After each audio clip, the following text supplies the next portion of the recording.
Good evening and welcome. This is the regular meeting, Wednesday, February 13th, 2019, Morro Bay City Council. We're at the Veterans Hall. It is 6 p.m. Noting that all council members are present, I'll call the meeting to order and ask that we take a moment of silence to remember those in need that you may be concerned about.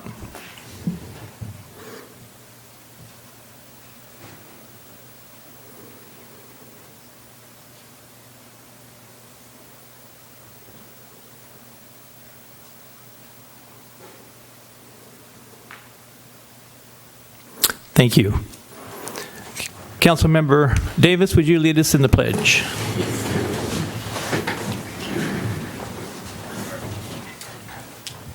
I pledge allegiance to the flag of the United States of America and to the republic for which it stands, one nation, under God, indivisible, with liberty and justice for all.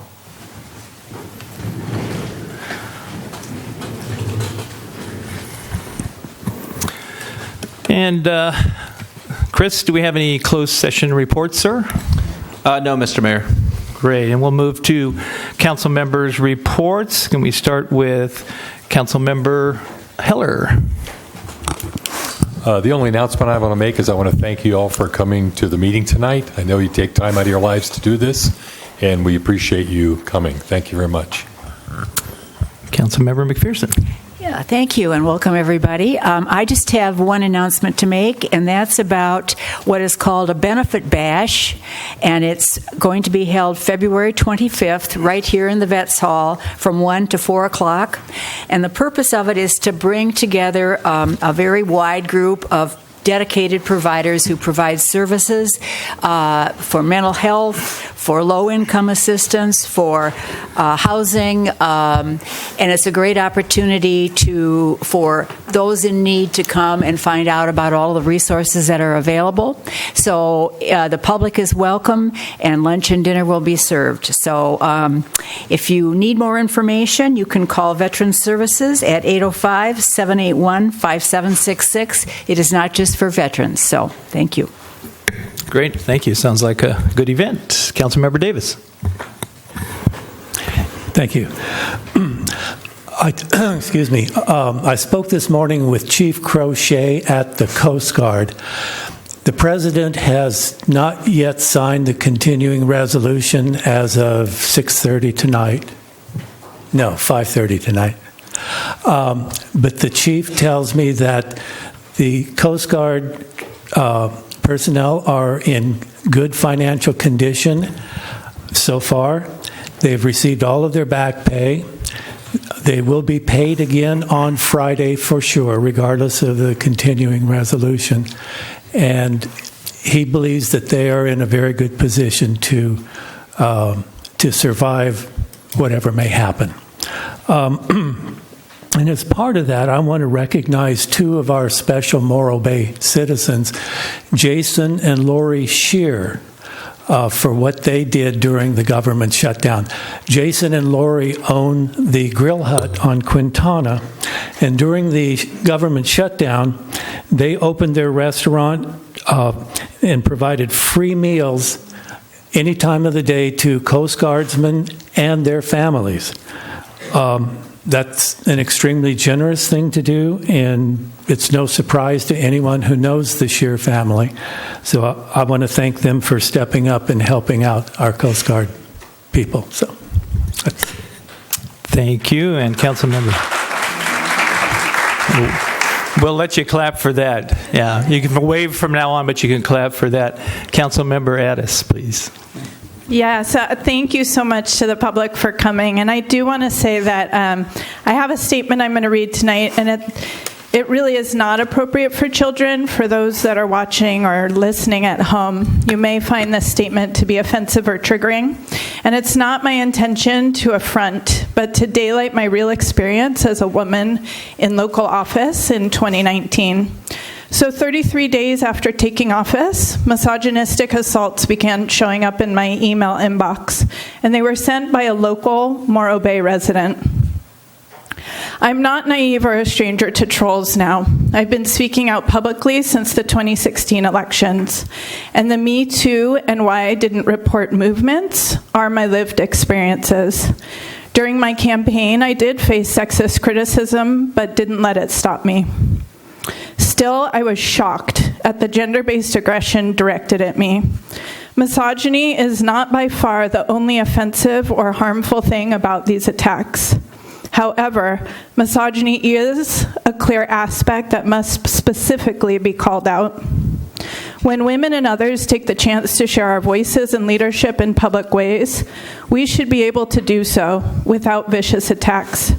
Gender-based harassment is too often the cause of women being silenced. Amnesty International found that 46% of women who had experienced online abuse or harassment said it was misogynistic and sexist in nature. And according to the American Association of University Women, even small acts of sexism can make us doubt ourselves, whether we're second-guessing a great idea, feeling self-conscious about our bodies, or receiving less pay or less respect. And so as a community, it's my belief that we have to take note and take action. The morning of my second council meeting, I awoke to these words in my inbox. You have got to be one of the most vile, despicable, hypocritical C words I have ever had the displeasure of seeing. You put yourself out as a member of the women's movement in March and are probably a member of the Me Too movement as well. The message was accompanied by a photo of myself along with a photo of the Nazi flag.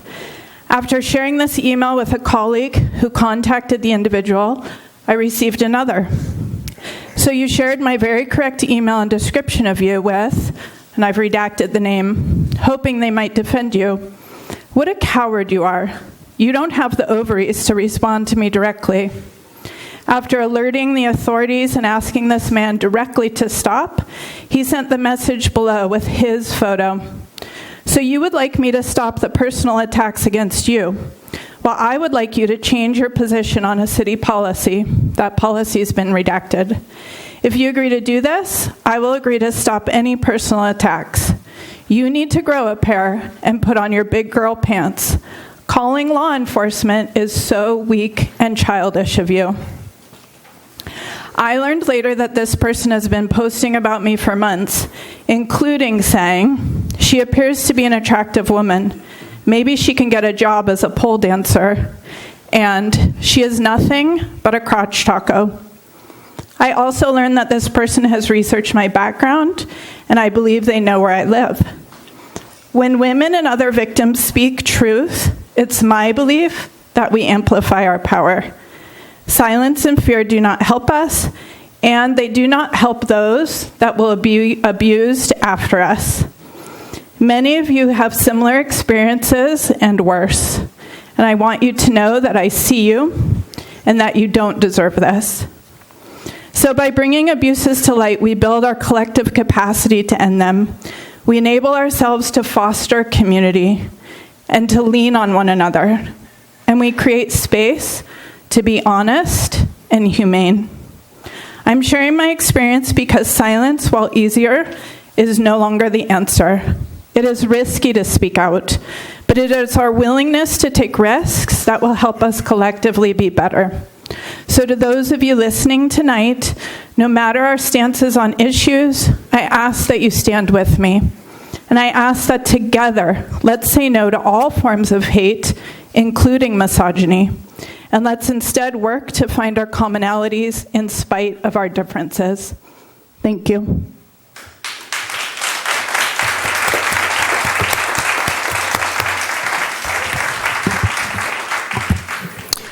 Thank you, Councilmember Addis, for your vulnerability, your bravery, your willingness to expose the unjust of these kinds of attacks. I will add, personally, I've received 5 emails from the same individual over the past several months. I have not experienced the gender-based attack that Councilmember Addis has experienced. However, I have experienced in my mind the crossing over between passion to aggression and aggressive behavior, and what I consider to be hate language. I could read the 5 emails to you. They are, in my opinion, not only vulgar and full of hate and vehemence, but they misrepresent everything that this community is all about. And personally, I have zero tolerance for that kind of behavior. I'm grateful to Councilmember Addis for bringing this forward. We are a council that is concerned about civil obedience, and we are concerned greatly about how we treat one another as community members. And this, in my opinion, is not representative of what we want to be as a city. And so I thank you for daylighting this, and I thank the rest of the council for being understanding of the issue. And I just want to shout out to any individuals that feel passionate and want to exercise your First Amendment right to free speech. That is totally acceptable in this venue. But when it crosses from passion to aggression and personal attacks, that's where it ends. And thank you for understanding and allowing us the opportunity to air this. With that, Can I add? You certainly may, absolutely. Yeah, I just want to say that all of the council members have received the same types of letters from this individual, and I understand that he's done it with other elected officials. So, and it is something that I, of course, experienced many of the comments that Dawn did because I am also a woman, but I felt they bordered on libel. Many untrue, vile, evil statements that no one should have to read and no one should have to tolerate. The police are investigating this, and it is going to be forwarded on to the district attorney's office, so I just wanted the public to know that we are taking action to try to get it to stop. So, thank you. Thank you. Yes, Councilmember Davis. This kind of language and behavior is not just offensive, but it's dangerous, and we all take it very seriously. I'm sorry that it happened to Dawn. I'm sorry that it happened to Marlis. I'm sorry for anyone who is bullied. And I stand with Dawn, and I stand with all men and women who are bullied by this kind of cowardly action. Thank you. Absolutely, Councilmember Hiller. Just to make it clear, I stand with Don and this council and all of the civilized people who live in our city. Thank you. Thank you. My last comment has to do with an email that I received that was actually one raising concerns about potential for Brown Act violation. I always like to respond to those. I think it's important not only for the community to be aware of those kinds of issues, but also for council to be responsible in making sure that we respond to any concerns that are raised with regard to policies and or Brown Act issues. And I'll just read my statement in response to that. The council received correspondence from Mrs. Barbara Dorr raising her concerns about comments that I made personally at the January 8th, 2019 City Council meeting related to the appointment of City Council representatives to various boards, subcommittees, and liaison assignments.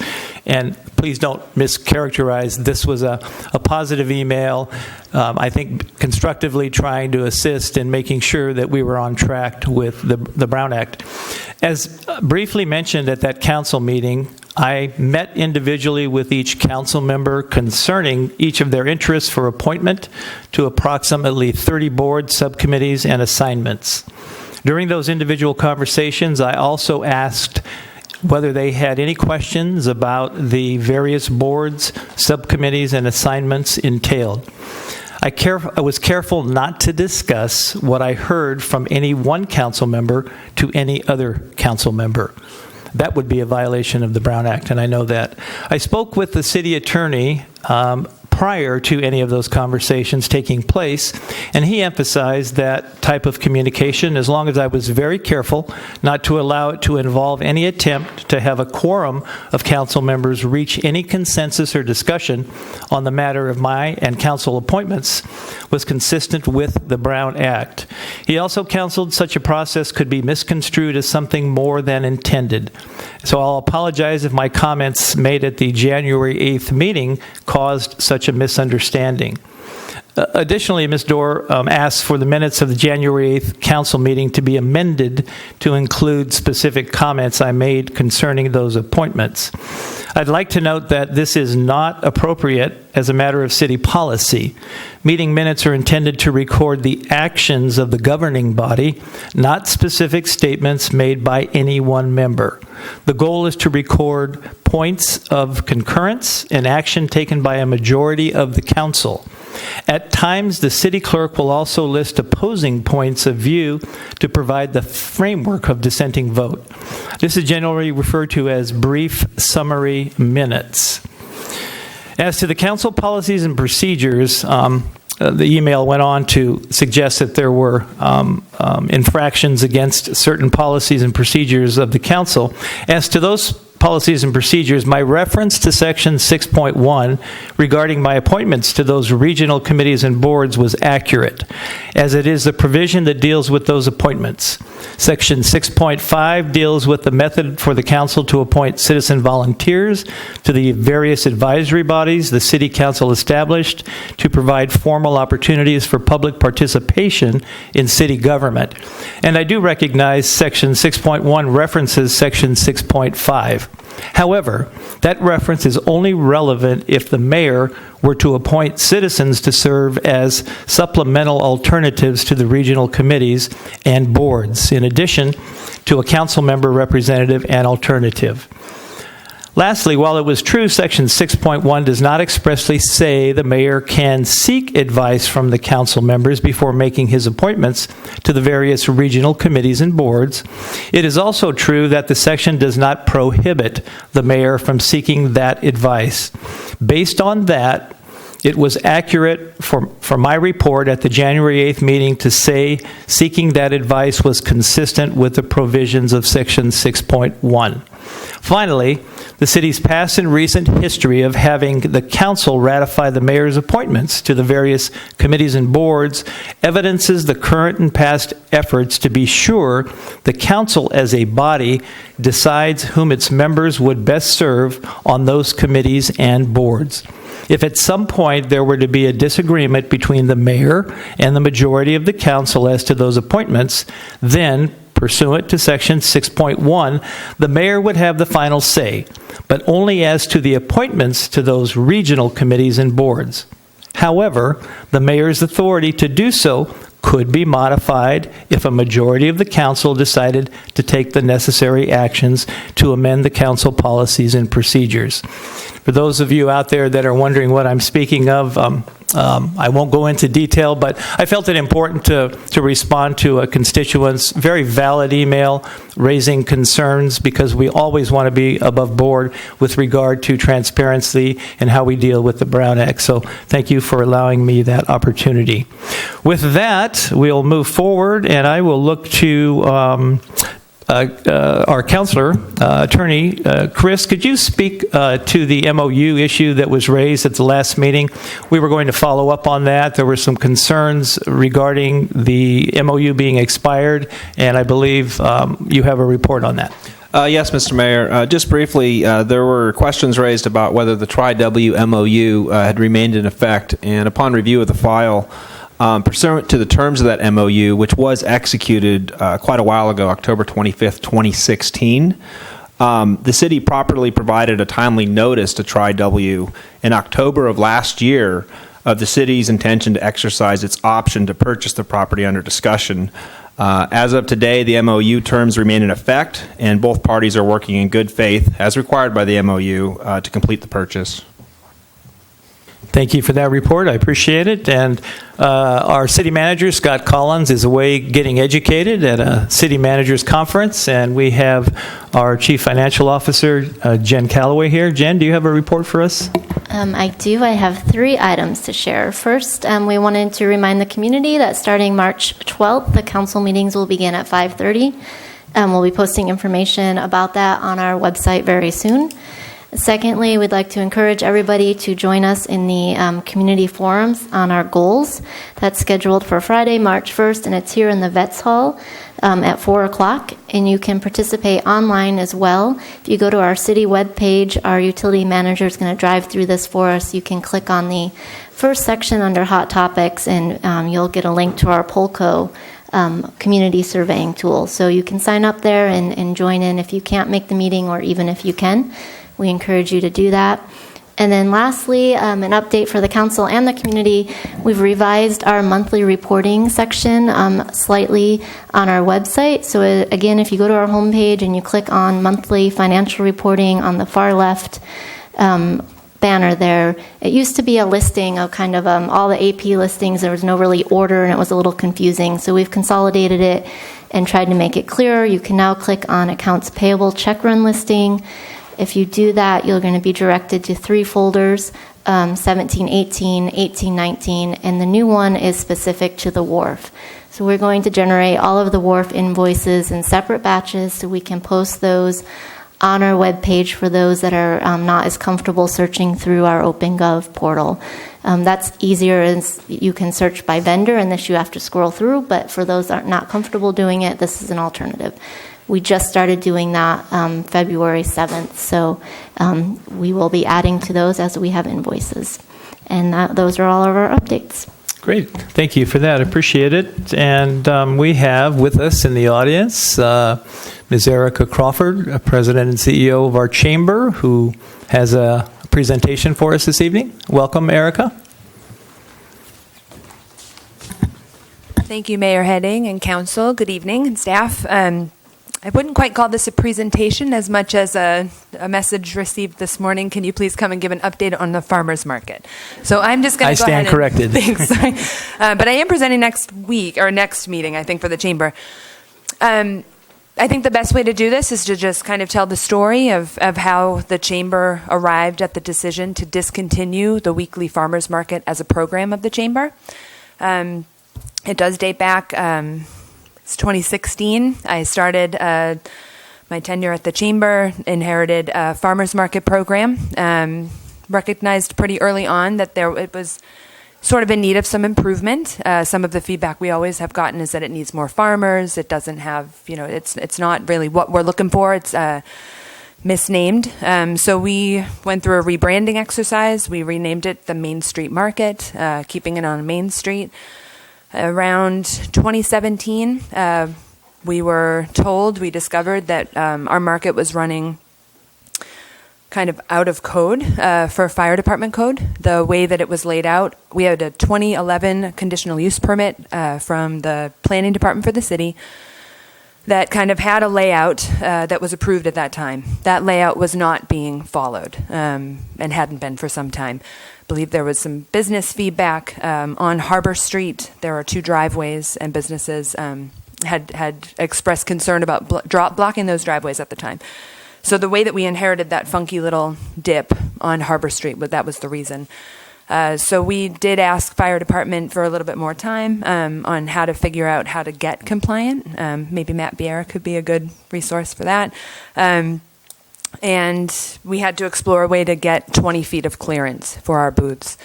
The concern, or the unfortunate fact about running that farmers market without an institutionalized funding mechanism, such as the Downtown Association in San Luis Obispo, is that it does need to run for profit. It does need to run to pay a manager to kind of get the infrastructure going. So to think about having just one line of vendors on that one street does not a market make. We would not have been able to sustain that. So I took this back to the board, our board of directors for the chamber at the time. We explored a new footprint. We explored going straight across Main Street, across Morabay Boulevard. We were encouraged to close Morro Bay Boulevard or to provide crossing guards every single week, which is another labor cost. We pursued that through all the proper channels with a minor modification. Scott can get the language for me on that, on the permit that we had existing. We went through all of the steps, noticing all of the businesses, and we were told that we had to get a traffic control plan done to move that footprint forward. So we did that, and then I started noticing people crossing the streets when they were seeing me coming in the downtown, and my member relations manager was out in the field and said, I think something's up, and you need to go and talk to them. So went down to the downtown, said, what's up? And the sense from some of our members in the downtown is that the new layout was effectively closing 4 streets, but only programming 2 of them. And the preference was to actually relocate that into an L shape to go up Morro Bay Boulevard. So went back to our community development director and said, can we do it? Went back to our traffic control plan producer, Wallace Group, and said, can you do it for free? So we wound up re-noticing all of the businesses in the downtown, and we moved forward with that footprint. All of this was over the course of many months. The chamber had terminated the contract with our previous market manager, and we were running the market ourselves to really learn it. And we wanted to find a farmer to run the market, so we were able to do that. And the market, we went out, I think it debuted early August. I went door to door with notices to businesses on the Morro Bay Boulevard side to let them know that this was happening. And pretty immediately, we started to get some feedback from some businesses who were displeased with the business impact or negative impact to access to their business. We worked with them. I had a meeting with one business owner in particular, with Scott Collins, to try and work through a mobility access plan for clients. And this kind of, we really went for it. And we were rolling. The market was looking really good over the summer. We had new farmers coming in. We were pretty excited about it. But we were having persistent issues with storing our street closure equipment.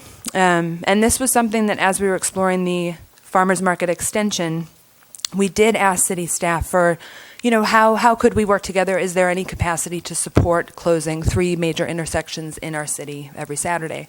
And unfortunately, the city staff was not able to support us in closing those streets. So it was on us. So the fact that we had to continually move our equipment from private property to the other one, and it just became a very cumbersome program to run. And I, like Scott Collins, is at his city manager meeting, and I was inspired by went to a Rotary yesterday, and they go to, meetings to learn about who they are and what they do. I also do that. I just graduated a 3-year, 18-class, 3-hour class program with the Western Association of Chamber Executives to learn how to run a Chamber of Commerce. We do not learn how to run a farmer's market. So, it just, all of these factors kind of led to a decision by our board of directors to discontinue this program. So where we are right now is that the permit is transferable. We've received interest from a farmers market association, from a brick and mortar business owner in the downtown, and from to assume that permit. I'll be meeting with Scott when he gets back next week, Mr. Collins, to figure out, okay, so if the board, we will do an RFP process to really make sure that this is a transparent process. The Chamber Board of Directors will be deciding to whom they'd like to transfer the permit. But we need to be working with the city to ensure that if that permit is transferred, that permit location is for the same footprint.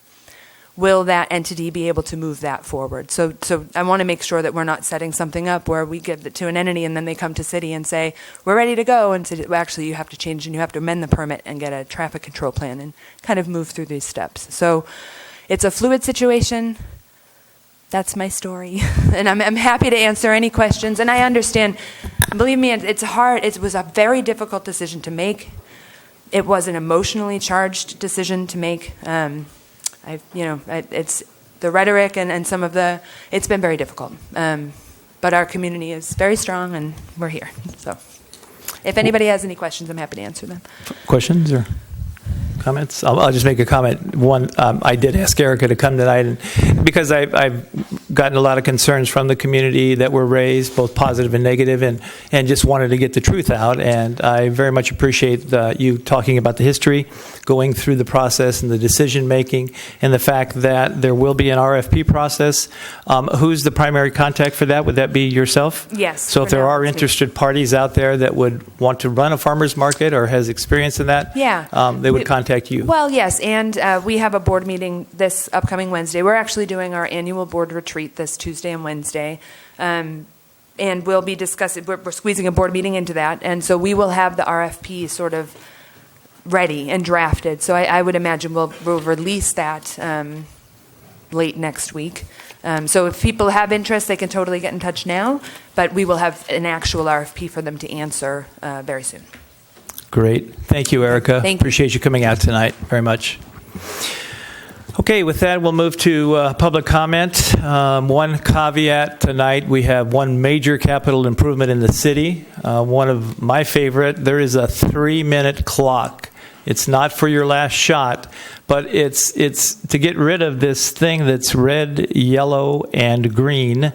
And I'm not pointing at Dana, as the cause of that.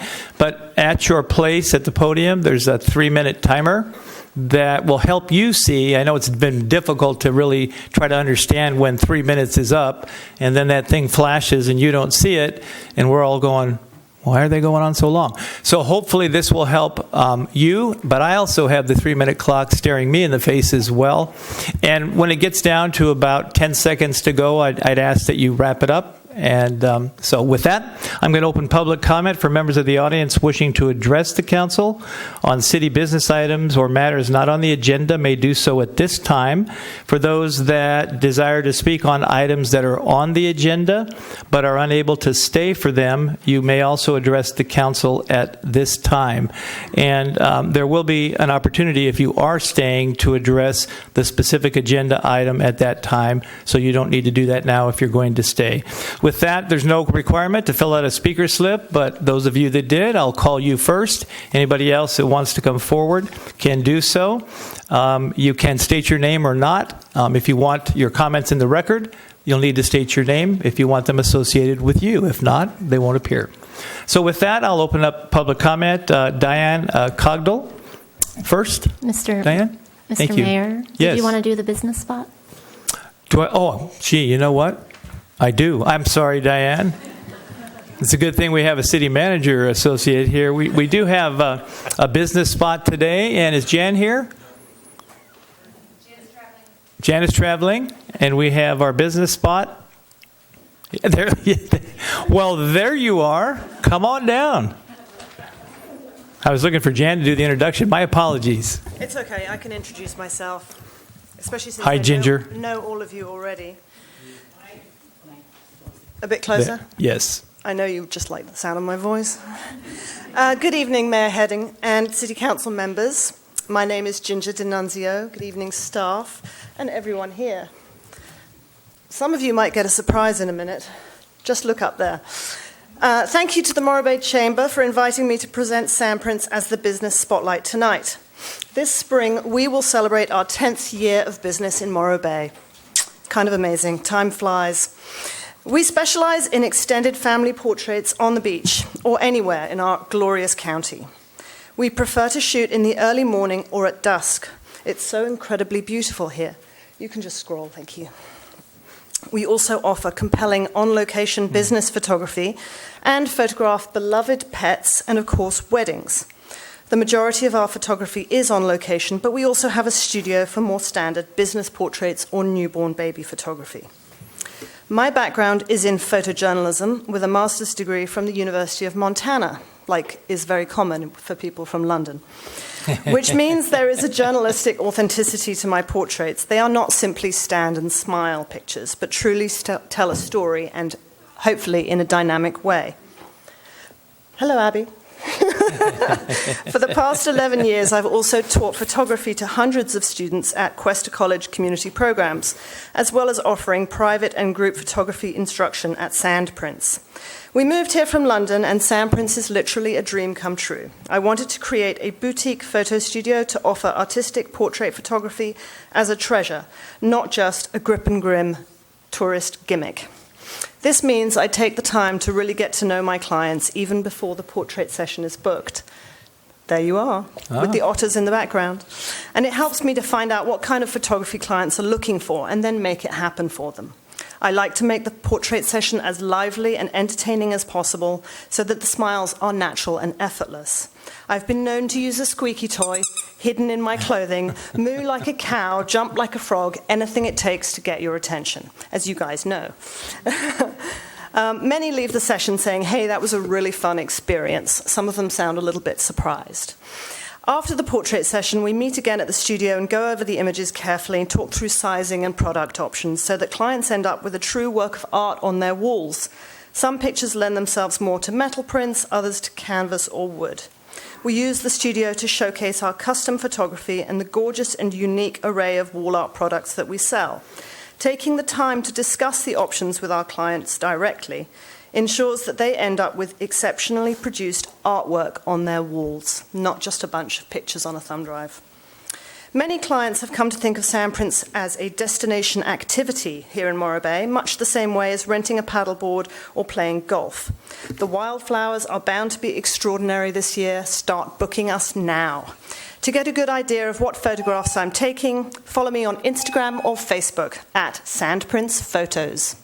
Thank you very much. Fantastic. Thank you, Ginger. And my apologies again for almost forgetting you, but I saw your hand waving, and that squeaky toy of yours is a little scary. I almost fell backwards, and you had to put that photo into the water. You can see how close we are to the water there, but thank you so much for coming, and we appreciate your service. Thank you. With that, I'll open up public comment, as I said earlier, with our new clock, Diane Cogdell. Diane, sorry for the wait. Welcome.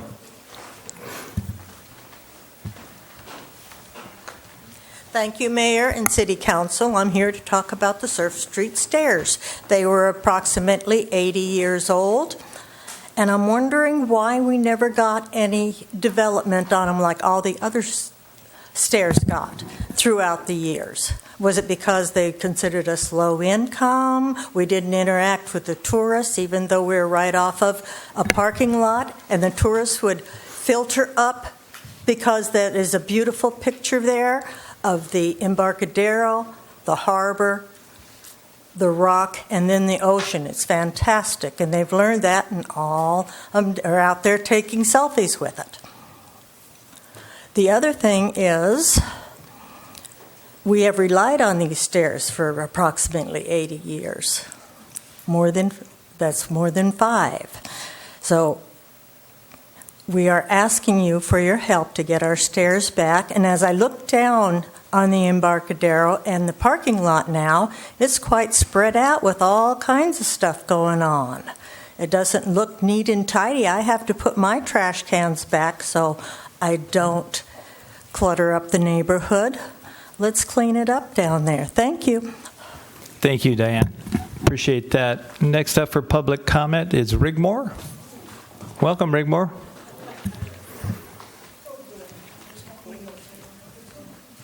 Good evening, Mr. Mayor, City Council, and staff. My name is Rigmore. I live right up the street. I usually came down here for public comments to support the City Council, feeling your decisions have been good for Morro Bay. But now when I see what you let happen at my neighborhood and to our water sites down here at the Embarcadero, I cannot help myself from coming down to voice my dissatisfaction. Yesterday was a nice sunny day, and I was watching the view right out here at the end of Surf Street, as 4 Japanese came to walk down the Surf Street stairs that you ripped out. I hear them going blah, blah, blah, blah in Japanese, so I asked if they could speak English, and oh yes, they did. The woman went on and on about the stairs no longer being there, and then she added, And then the beautiful view gets disturbed with this, she used a word that I had to go to a neighbor to figure out, atrocious fence. Yes, I agree. Could you not have found something more aesthetic or pleasing than a stark white fence with orange candy cane stripes and 3 big yellow reflectors? I have heard complaints of a single flagpole disturbing our view shed. Well, take a look at what that fence does to our view shed, and then look down the hill towards the restroom at where the city has their work area. Then comes a bunch of dumpsters behind a greenish fencing. Then you walk towards a cute view of our nice maritime museum, and then you look into the triangle lot, which now is a total mess with stored items and stuff. We are supposed to appreciate our nature and views. Look at what you stood for when you ran to be elected. Well, I also remember our logo some time back. Come to Morro Bay, discover your better nature. Morro Bay in Bloom, with all its volunteers, are doing so much to make our city attractive to us who live here and to our visitors. Please do not mess our city up. Thank you. Thank you, Rigmore. Next up for public comment is Dawn Beatty. Dawn, welcome back. And Dawn, feel free to use the mic. Chris, could you possibly assist Dawn? Oh, you're great. It's raining. It's frightening. It's raining. I can't use my scooter in the rain. Welcome. Greetings, Mr. Mayor, City Council, staff, people watching at home, Charlotte, my speech therapist, that includes you. My name is Dawn Beatty, and I live in Morro Bay. I'm speaking in support of Councilmember Addis's comments. I'm happily surprised at the level of support that comes out of our little town every time there is some kind of tragedy in our part of the world. Yet there are those that find some kind of keyboard courage to work to divide us. I saw more than my share of it during our sewer debates. Thanks to one of our Morro Bay citizens, many of us on these internet threads that got a little too nasty came together in person to enjoy a picnic and get to know each other face to face. I believe it helped to diffuse some of the nastiness. Unfortunately, some, like the writer Councilwoman Addis prefer to hide behind the keyboard to spew ugliness. I've never understood why some people feel the way they were born gives them the right and superiority to mock others who are born different. We, as a people, need to continue to speak out against this harassment. Let's let these voices know how ugly we find them. Then, and only then, will we begin to silence them. Thank you for listening. Thank you, Dawn, and welcome back. That I have Jen Ford. Welcome, Jen. See you in the back there.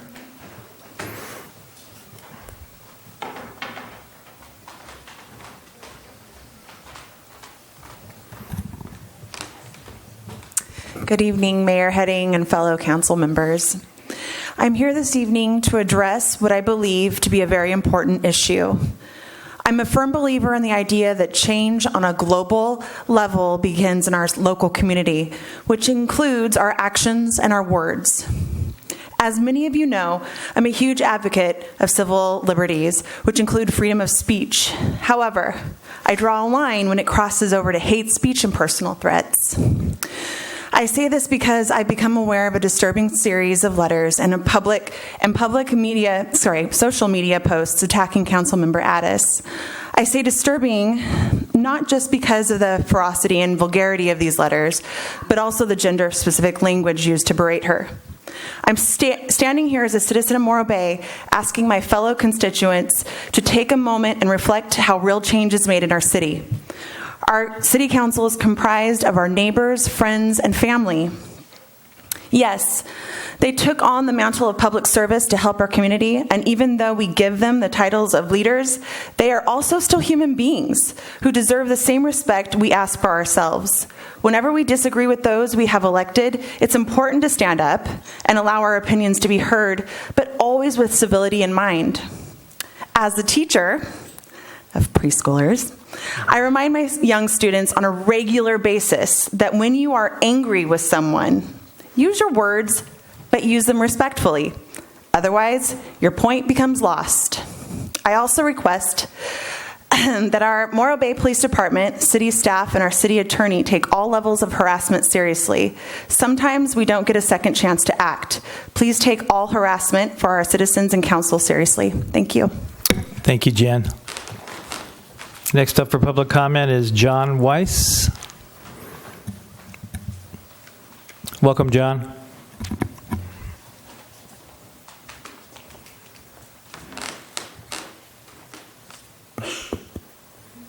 Thank you. And I was not aware of the disparaging remarks that are being made towards Don, and I echo the last comments that there's no place for being uncivil.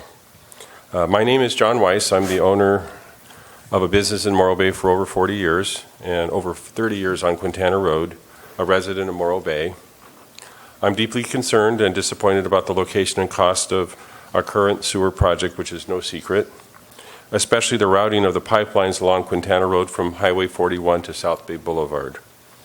It feels like the project has divided the town, with so many opposed to the project and so many wanting anything as long as we don't replicate Los Osos, which many of us have lived through, and I can understand that. Sadly, we have alienated Cayucas, which has wisely decided to build their own project with 42% of the users, and that yet are only spending 18% to build their sewer project. I know that there are differences between them.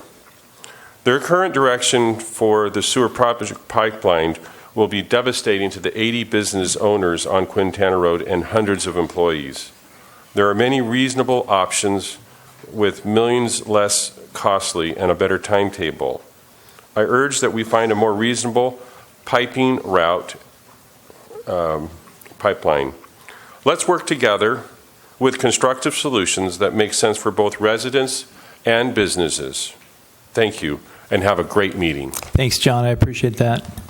I have no more speaker slips, but certainly want to keep it open for public comment. Come on forward.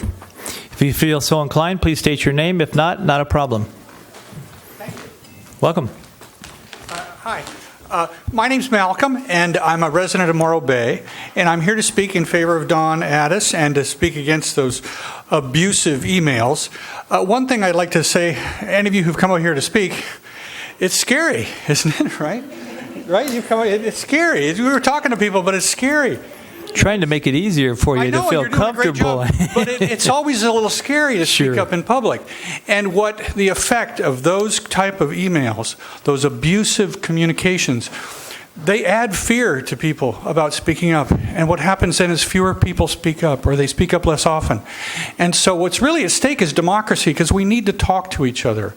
And so I echo all of the other comments about these. And this sort of behavior is very serious, and we need to find a way to make less of it so that people feel better about talking, because, as the last speaker mentioned, we have some serious problems where we need to have real conversations about, and everyone needs to be able to feel free to talk about them. So that's really democracy, not just, we understand the abusive nature of that, but that's one of the things that concerns me. Quickly, some other items that I'd like to talk about. You're going to talk about the marijuana or the cannabis tax, and I don't know the status of it all. I just want to make sure that whatever decisions you come up with, that it encourages cannabis sales for both medical and recreational use here in the city.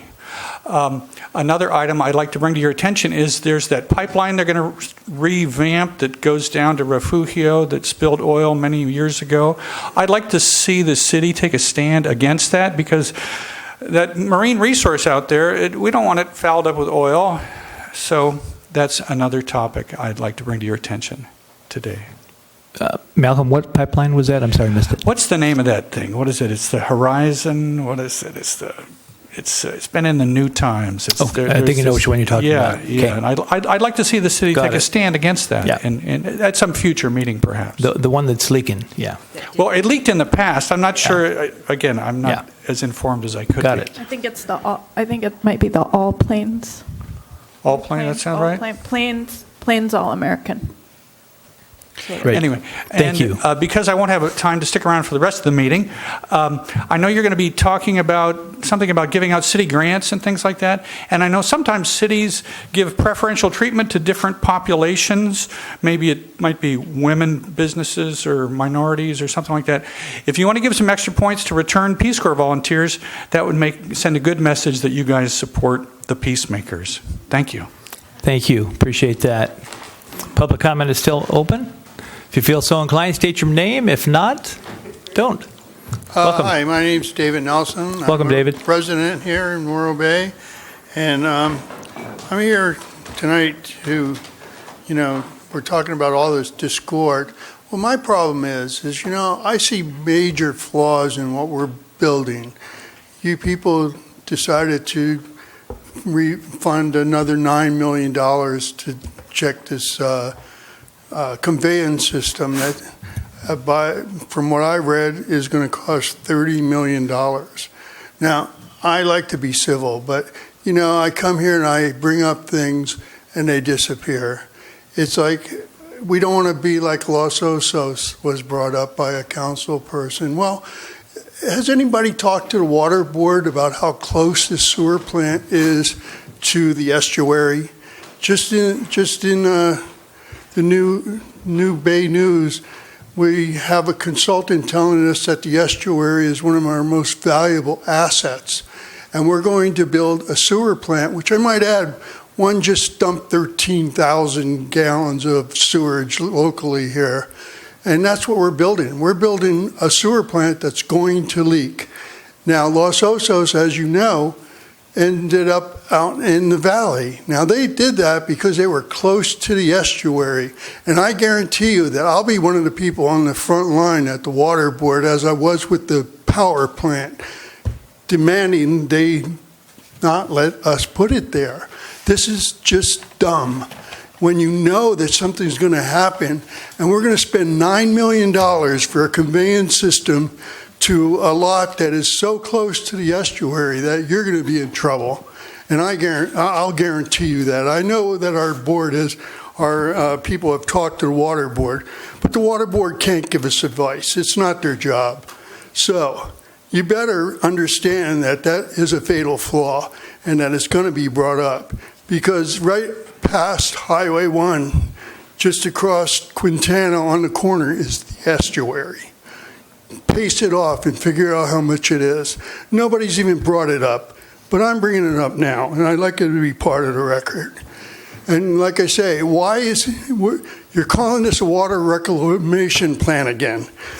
3 months ago, it was a sewer plant, and it was going to be $67 million. Now we're back up to $127 million, and there's a 30% overrun clause in your contract. Do the math. We're back up to $167 million.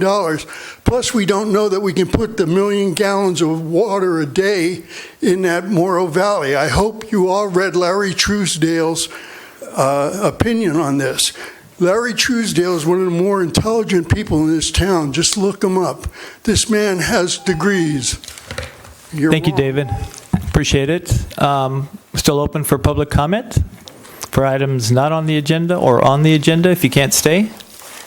If you feel so inclined, state your name. If not, not a problem. Welcome. I'm Teddy Levette. I live in Morro Bay. Hi, Teddy. I have to stay.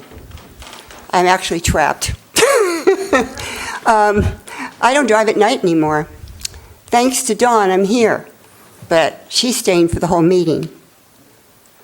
I'll have to, even though I'd like to go home and call my daughter who just moved to New Zealand. Thank you so much, Dawn, for being vulnerable and transparent about the situation. I'm here for you. It just makes me so sad. So sad. Why? The risk of running for any kind of public office is pretty high anymore. And thank you, Marlis, for speaking up, and John, too, for any of you that have experienced any harassment of any kind. I'm sad about it. What's being done? I missed that part. Are the police actively engaging in this process? This person is not out there at loose? I can't comment on that. I'll just You go can't? ahead. No, go ahead. Okay, well, that's all I really have to say. I'm just here to support Dawn and anyone who has received that kind of harassment. And thank you for your service, all of you. Thank you, Teddy, for coming out tonight. Appreciate it. Public comment is still open.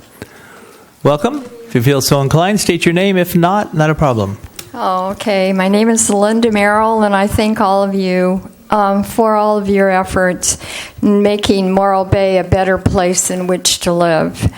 I agree with those who have condemned the hateful words aimed at Councilmember Addis. This is not okay, and Don, I know you know this isn't who we are in this community. And I hope that we can definitely do something about the one person, I hope it's just one person, who has said these things to you. We do appreciate you very much, and thank you for being on our council. I want to thank you all for your efforts on our new wharf. I know that you have taken so much abuse about carrying on with what I think is going to be a fine project. I think we're all going to be able to afford this, and that as you go along, that you don't waver in your efforts to make this the best possible project that we can have for all of everyone in our country, in our city. I want to say one little concern I have, and that is about the fee schedules that we have in our city.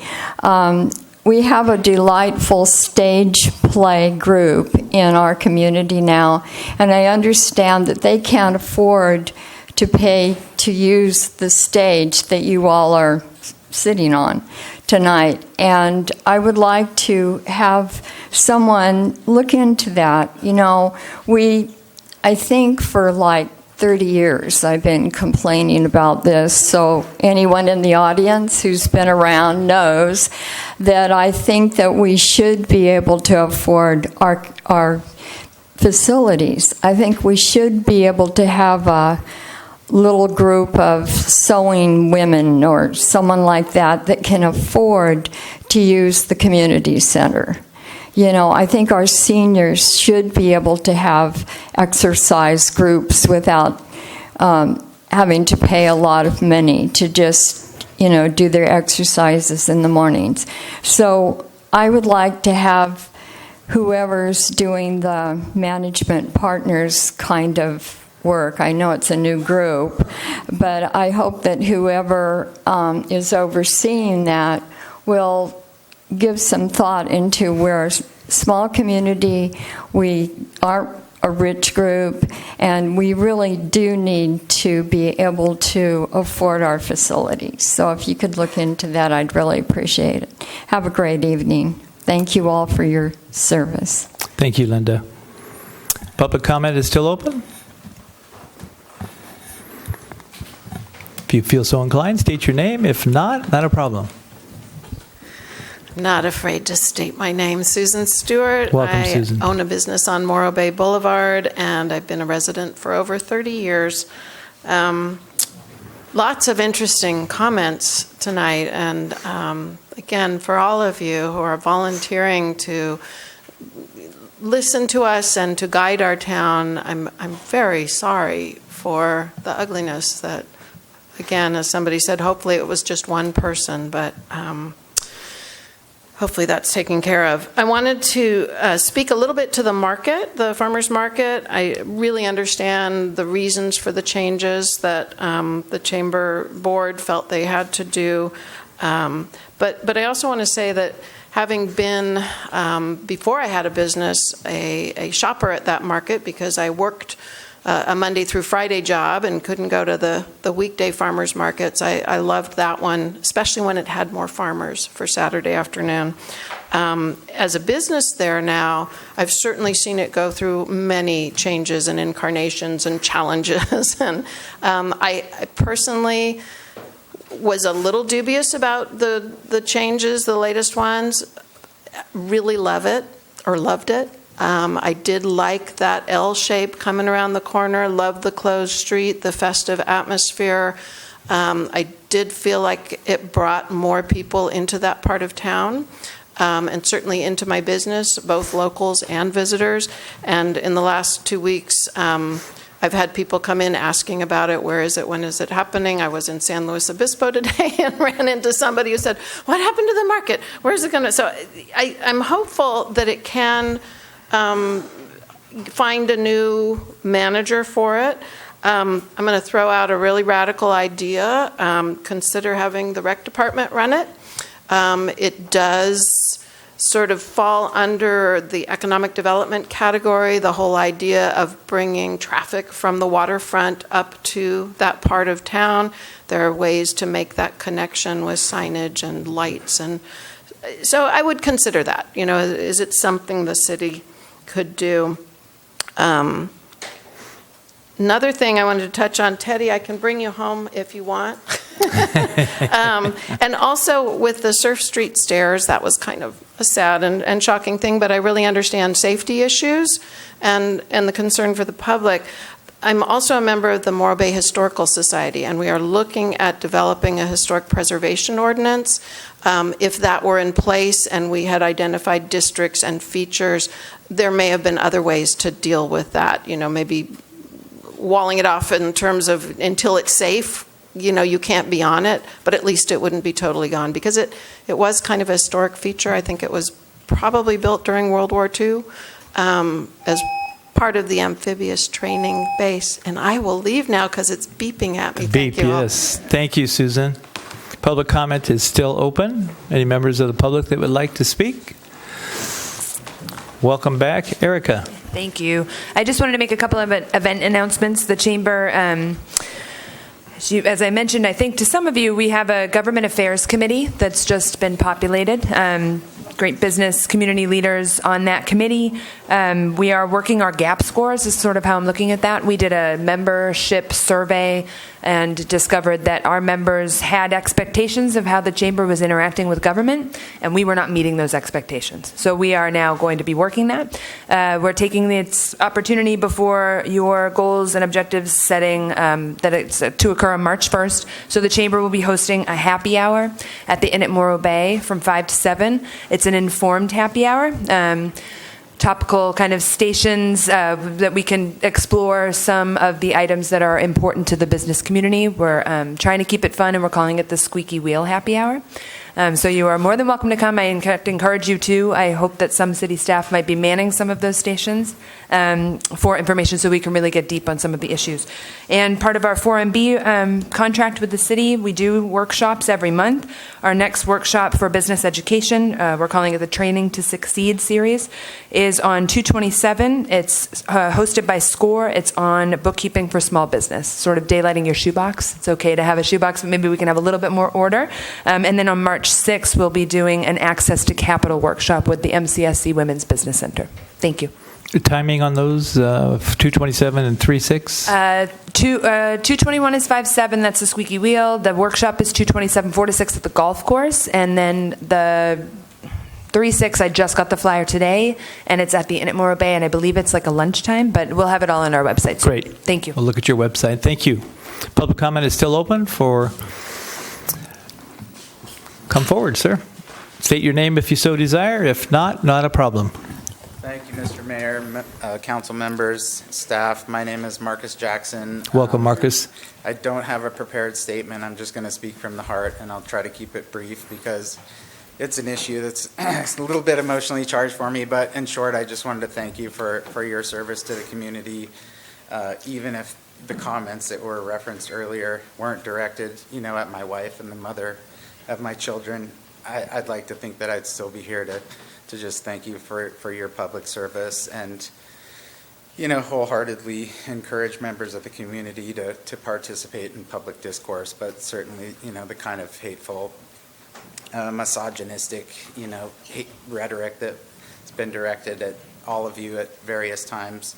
Councilmember Addis in particular that we've referenced. I love you, I respect you, and I thank you for having the courage to daylight, what's going on, because it's not acceptable. And just briefly say thanks to everyone who spoke in support, and just implore members of the community to just kind of, keep it a level of decorum, a little bit of respect. I don't think it's too much to ask, and so thank you. Thank you, Marcus. Appreciate that. Public comment is still open. Any going once? Going twice. And thank you for your public comment. I took some notes here. Go back and try to respond. Rob, just possibly an update on the Surf Street stair issue again, but especially I'm trying to find the word, was it appalling or was it abysmal or was it the fence issue as well? Atrocious, yes. Atrocious. I was looking for my note here on that. We did some repairs to the barricade at the top, the end of street barricade, and put some... Can't hear you. Can you hear me now? Yes. Okay. Oh. City staff did some repairs to the barricade at the top of the Surf Street stairs. Believe they painted it and put some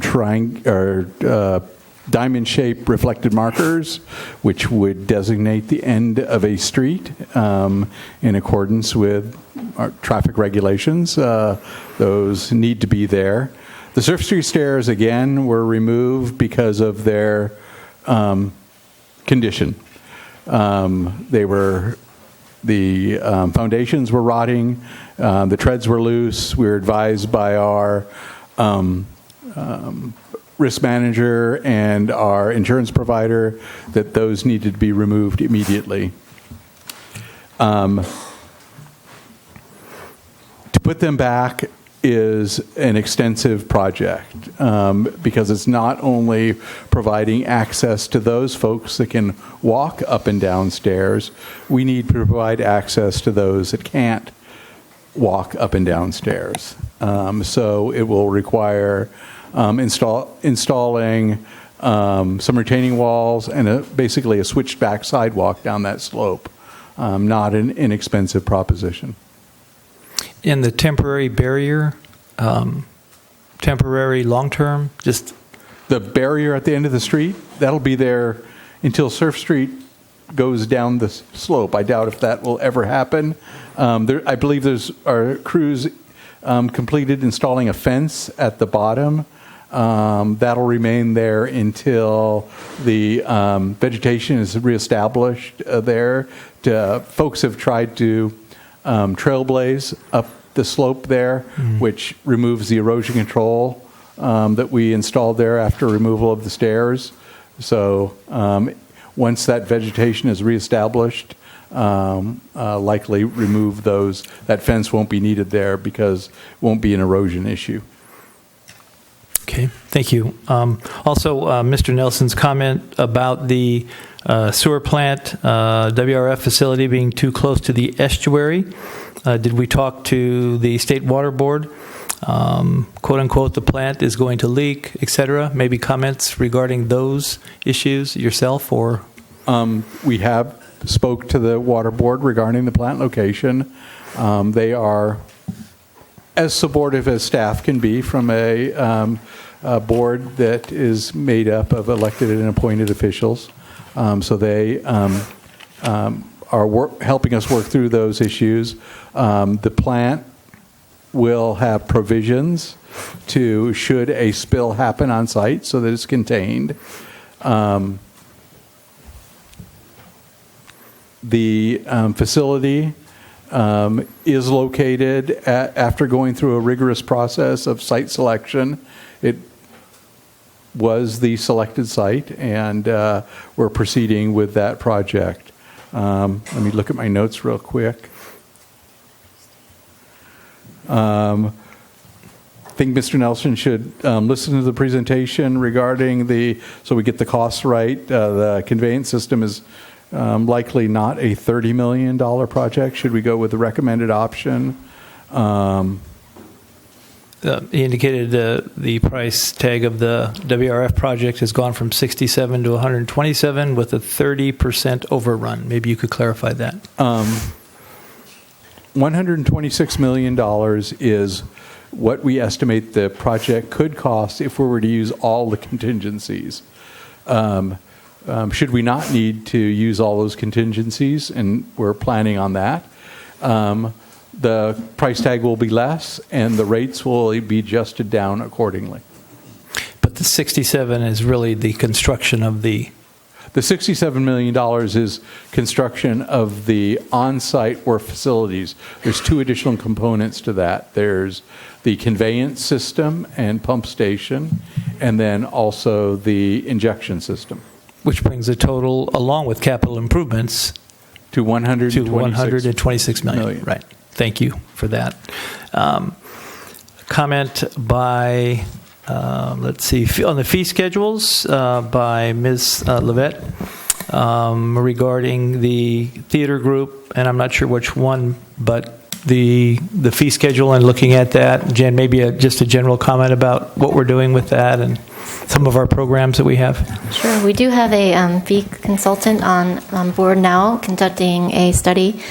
We bring back our fee schedule to update annually. That'll be in the second meeting in March typically. So council will have that discussion soon. You can see what we are proposing to charge fees for facility use and have a conversation around that if we wish to subsidize or not. They typically range from, I think, $36-ish an hour to $80 an hour, depending on the facility. Thank you. Could I add to that? You certainly can. We also have agendized a discussion of the partnership policy, which would specifically deal with issues of nonprofit groups that might benefit the community and how we might subsidize some of their fees. So that will also happen next year. Thank you. Then Susan, thank you. Susan Stewart, thank you for your comments on Farmers Market, not a city program. However, recognizing that the Chamber is our partner, that the city is engaging at a number of levels with the board and with Erica on looking at the future of that. And so we'll be involved and look forward to an ongoing conversation regarding that.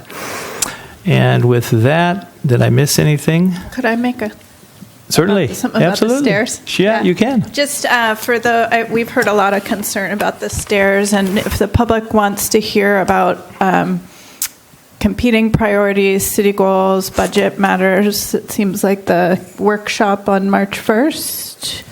At 4 p.m. at right here at the Vets Hall would be a good place to come and share your thinking about what the city should be spending money on and kinds of projects that we should be prioritizing. And I think that was not quite $1 million project, but pretty close to it. And so that would be a good time for people to hear what other things that $1 million might be used for. Thank you for that reminder, and also the online survey that you mentioned earlier that you could also give input on with regard to that as well. We good? Catch anything else? Okay. Thank you all for public comment. With that, I'll move it back to the consent agenda. Any items to pull from the consent agenda? Not, I will take a motion for approval. I move we approve the consent agenda. Second.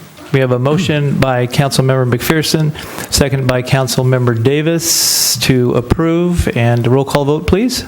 Oh, I think, do we have public comment on the... I already did. On the consent agenda? Yes, but you want to come forward, absolutely.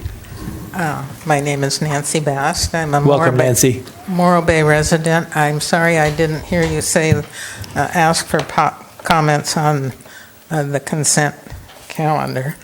I'd like to talk about A4, and Mayor Heading has said while in Washington, D.C., he will be lobbying officials for the WIFIA loan. He also intends to speak with officials about the ocean wind power project and about earmarks to clean up the power plant property. My concern is that the precious funds in the water sewer accounts will pay for these other city interests. I am opposed to payments made by ratepayers for their water and sewer bills to be used for any efforts not exclusively for the purpose of the new WRF. We're also sending to DC at that time with the mayor 3 city employees, the city manager, the public works director, and the harbor director, plus the Corolla project manager, who is a contract consultant, not a city employee. In addition to these 5 persons, we pay a lobbyist in Washington, D.C. $50,000 a year to lobby for our WRF. It was only 2 months ago that the council approved an amendment to Corolla's contract for $1.6 million more. I strongly oppose the city's water and sewer ratepayers paying for any expenses of the Corolla's project manager's trip to Washington, D.C. It should be the consultant's responsibility to pay his own expenses. Please tell me that the ratepayers will not be paying for his trip. Thank you. Thank you, Nancy. Very much appreciated. I'll pull A4, although that's a little beyond what A4 really is. It was a response to a Brown Act violation, so I'll speak to the city attorney and ask you to address the A4 issue. Then I'll bring it back to council and try to address your question. Thank you, Mr. Mayor. So on item A4, the city was in receipt of a letter from a member of the public that was alleging a Brown Act violation occurred at the January 8th meeting. And the substance of the allegations were that there was not a properly agendized action that the council took insofar as the wharf manager was being sent. As the letter explains, there's nothing I'm going to say here that isn't in the letter. That's in the agenda packet. But the actual subject of the agenda item on that night was authorization for attendance at the CMB annual Washington, D.C. Washington Week meetings and for supportive funding for the water reclamation facility. The council did discuss who would attend, and then they provided authorization. It was a proper agenda title.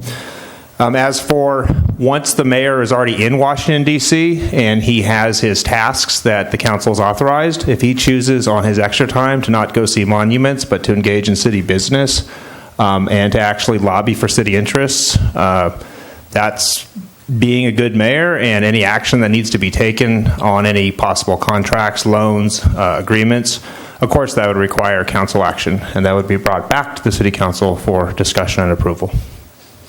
Thank you. And Ms. Callaway, could you possibly speak to the funding for the individuals that will be on the trip and what fund that comes from?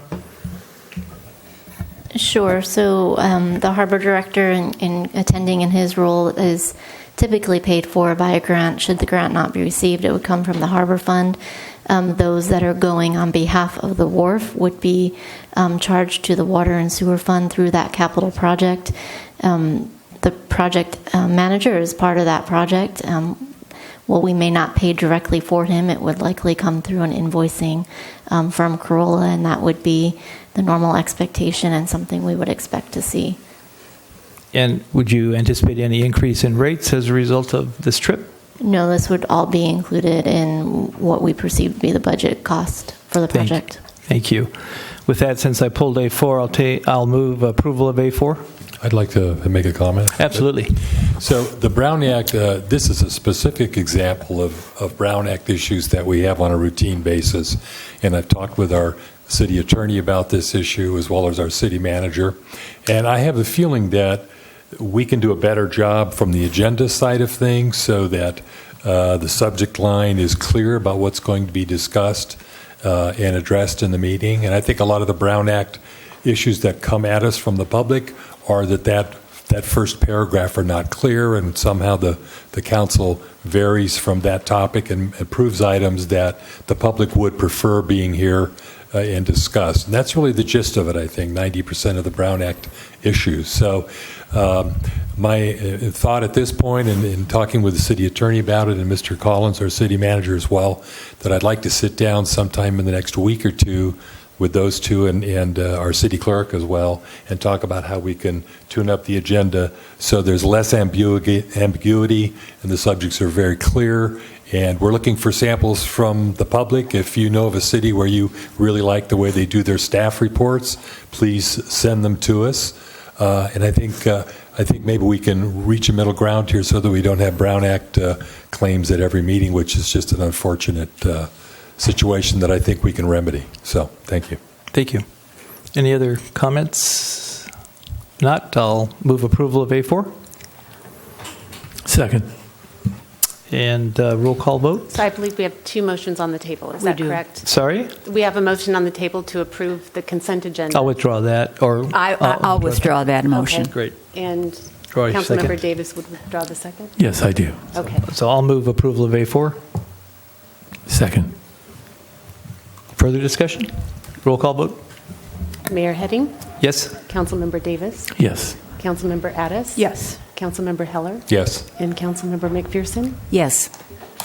Motion carries 5-0. And I'll take a motion for the remainder of the consent agenda. I will move that we approve the rest of the consent agenda. Second. Councilmember McPherson first and Councilmember Davis second. Any discussion? Roll call vote, please. Councilmember McPherson? Yes. Councilmember Davis? Yes. Councilmember Addis? Yes. Councilmember Heller? Yes. And Mayor Heading? Yes. Motion carries 5-0. Great. That takes us to item number C1, approval of the water reclamation facility project conveyance, pipeline alignment, and pump station strategy. I'll turn it over to staff for presentation. Rob, Eric, or whomever. And we'll just go with Eric. I think the presentation is not queued up. Not queued up.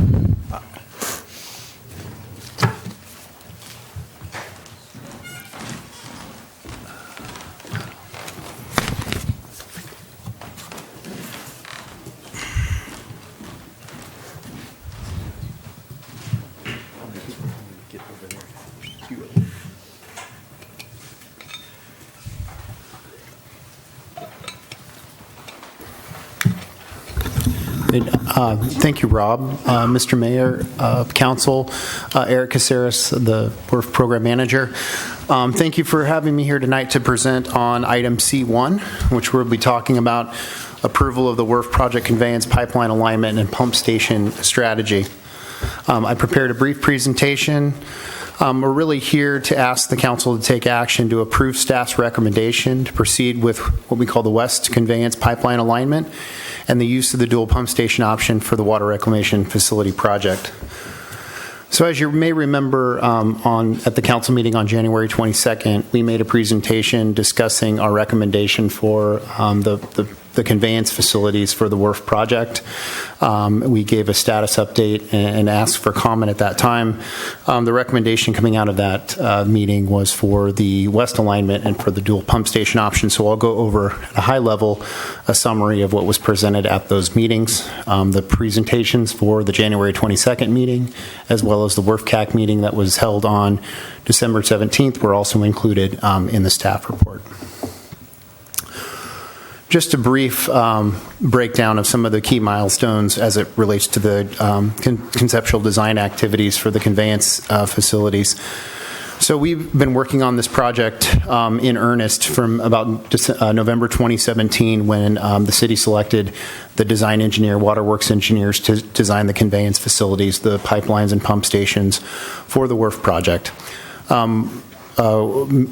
Myself, Carollo Engineers was brought on board around April, May of this past year onto the project team, and immediately upon our arrival, we had a number of design meetings with Waterworks engineers to get up to speed on kind of the latest on the design of the pump stations and the pipelines. Those meetings were held in the spring of 2018. As you remember, we went into a lot of work with a revamp of the project budget and working with the city manager appointed Blue Ribbon Commission, which ultimately culminated in the report that was developed by them on June 21st. In order to develop the budget, the $126 million revised budget that was the basis of the Prop 218 process, we had to make some assumptions about the conveyance facilities. And based on the information that we had at that time, we were looking to deliver the most cost-effective project for the city, and we used the west alignment and the dual pump station option as the basis for the cost in that report and as a basis of the work that was performed by Bartle Wells. So fast forward a little bit, we've done a lot of analysis since then. Waterworks has done a lot of analysis, and we've done a lot of review of that work, and that culminated in a meeting with WRF-CAC on, as I mentioned, December 17th of this past year, which presented the findings regarding the different alignments and the different pump station options. We followed that up with a council meeting on January 22nd, and then have been asked to come back here tonight to ask council to take action in terms of the selection of the alignment and the pump station strategy.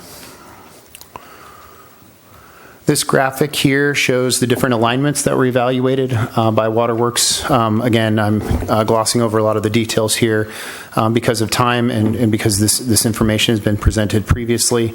But this shows the 5 different alignments that were evaluated. The 2 alignments on the west side of the Highway 1 that you'll see there in orange and in green, the west and Embarcadero alignments. And then 3 separate alignments on the east side of the highway there, a combination of different trenchless technology, so a boring, and then conventional technologies. Ultimately, again, the west alignment was recommended. This graphic here is just to show a little bit clearer picture of that west alignment and where that runs. Starts at near the existing wastewater treatment plant at the proposed what we call Pump Station A location, which is in the city's courtyard, runs east in Atascadero Road and then south in Caltrans right-of-way in the ramp there, crosses Morrow Creek, down the bike path through to Main Street and then down Quintana to South Bay Boulevard, and then over to the South Bay Boulevard site, the site of the new wharf. It's important to note that the analysis is presented, that's been presented at previous meetings and is detailed in the conceptual design report that you're going to receive here shortly from Waterworks engineers. While we started with 5 initial pipeline options, we quickly whittled that down to 2, and the pipeline alignments along the east side were fatally flawed.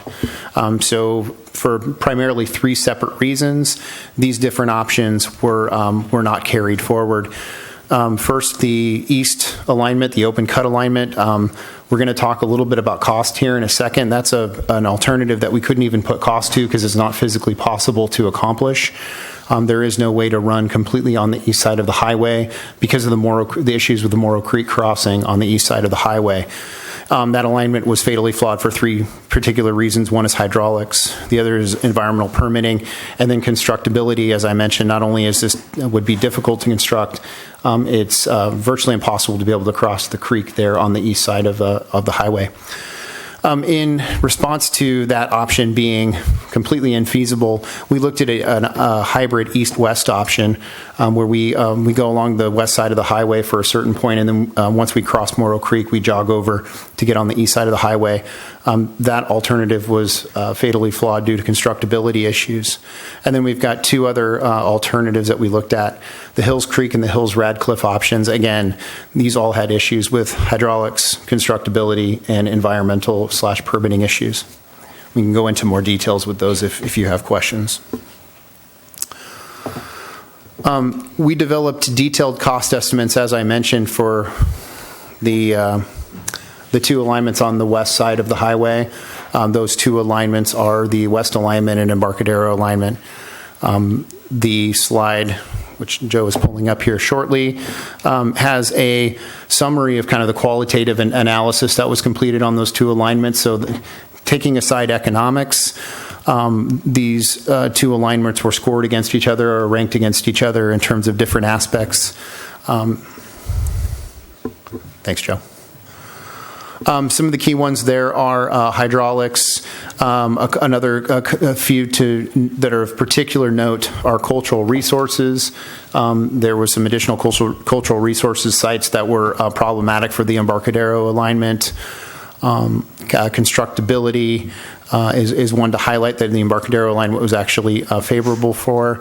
But at the end of the day, the qualitative analysis is in favor of the west alignment. And then the cost there is at the bottom. And the Embarcadero alignment is roughly $2.5 million more to construct in terms of capital cost. Depending on the IPR alternative, that cost can vary slightly, whether it's to the west or the east of the highway.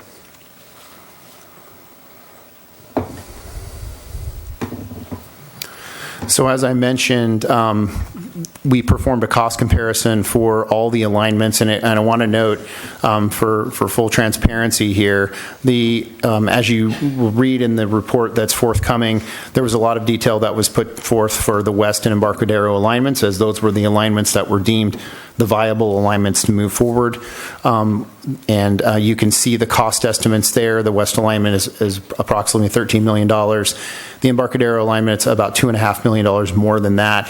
And then you'll see we developed conceptual level cost estimates for the three fatally flawed deemed they could be completed, but they had significant issues for the east-west alignment, the Hills-Radcliffe and the Hills Creek alignments, and you can see the escalation in costs that we would anticipate if we were to go forth with those options. Again, the alignment alternative that was put forth in the Blue Ribbon Commission report and was the basis of the city's current $126 million budget is the west alignment. So you can see the delta in costs there.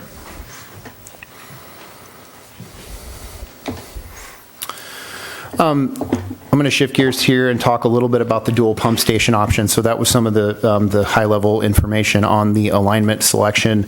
We want to talk a little bit about this dual pump station option as well. So the original concept was the construction of a single large pump station near the existing wastewater treatment plant that would take the raw sewage from the whole city. It would travel that location, and then it would be pumped to the new site at South Bay Boulevard. In working with Waterworks and working closely with staff, came up with a bit of a hybrid option to use two pump stations. So rather than bringing all of the city sewage across to kind of the central part of the city near the existing wastewater treatment plant, the PSA, or the primary pump station that we've always been talking about that would be located near the existing wastewater treatment plant, would take the sewage from the northern part of the city, and a large portion of the remaining part of the city would be would flow by gravity to pump station B. One of the benefits of utilizing this alternative is that the city is able to utilize more of its existing infrastructure. So in this alternative, lift station 2 and lift station 3 would continue to be utilized. Those are pump stations that the city has already invested a good amount of capital dollars in. In addition to those benefits, I did want to highlight a couple of other benefits that we looked at when doing the analysis that are identified in this table here. I think a big one is we know that we're going to continue to need some facilities down in the coastal zone to be able to make this project function. We have to be able to get the wastewater, which all naturally flows by gravity to the city's existing wastewater treatment plant site, up to the South Bay Boulevard site. One of the benefits of this dual pump station option, while we'll still have a pump station that's going to be located down there at the city's courtyard, we do minimize the size of that pump station and minimize the amount of sewage that pump station has to convey. One of the things that I didn't note here, the O&M costs are roughly the same for these two different alternatives, and one of the benefits of the dual pump station alternative is that there is a significant capital cost savings with going with the dual pump station. So there at the bottom you can see the project cost for the pump station. The single pump station is about $11 million and about $8.4 million for two pump stations. Again, we've talked about this. It's a bit counterintuitive. How can you have two pump stations that are going to be less costly than a single large pump station? Again, I can get into details with that. It's the method of construction. It's the difficulty of constructing things down there in the coastal zone where we're planning to locate the pump station A. So that's the reason why this option is less costly. This is a summary of the recommended project. Here you can see the preferred alignment here, the west alignment in black, The two pump stations there, the red dots there, PSA and PSB, the tie-in from the lift station 2 and lift station 3. And then it's hard to see here, but the dotted black lines that should say West IPR and East IPR show the alignments of the potable reuse piping that would go to each one of those potable reuse locations. Again, we're in the process of identifying which of those is the best for the city to do the injection. And then over here to the right, we have a kind of a conceptual layout of what our trench detail will look like. We've been working with the Division of Drinking Water to make sure that we have a method of construction and a trench that will work with for their requirements. And so this shows the two green force mains in a single trench with the brine or wet weather line that will take treated wastewater during periods when either the city's not producing IPR water or when there's excess wet weather. That'll go down to the existing outfall. And then we have the IPR in its own trench, a lagging trench. Again, that's a requirement from DDW. And we have a communication conduit that we're going to also be running in that trench to connect the pump stations and the wharf site. Again, we're asking council to take action in approving staff's recommendation to proceed with the West Conveyance pipeline alignment and the use of the dual pump station option for the wharf project. With that, I'll answer any questions. Thank you, Eric. Appreciate the presentation. We did receive a very detailed presentation of the last meeting, agendized this to weigh in on the conveyance pipeline alignment. With that, I will open it up for council questions. I have questions. Okay. Marlis, thank you. I'll start. And I really appreciate this very clear summary of the lengthy discussion that we had at the last meeting. So just a few questions. Could you, and maybe this is a question for Rob, could you first clarify how you plan to mitigate the impacts to the Quintana businesses during construction?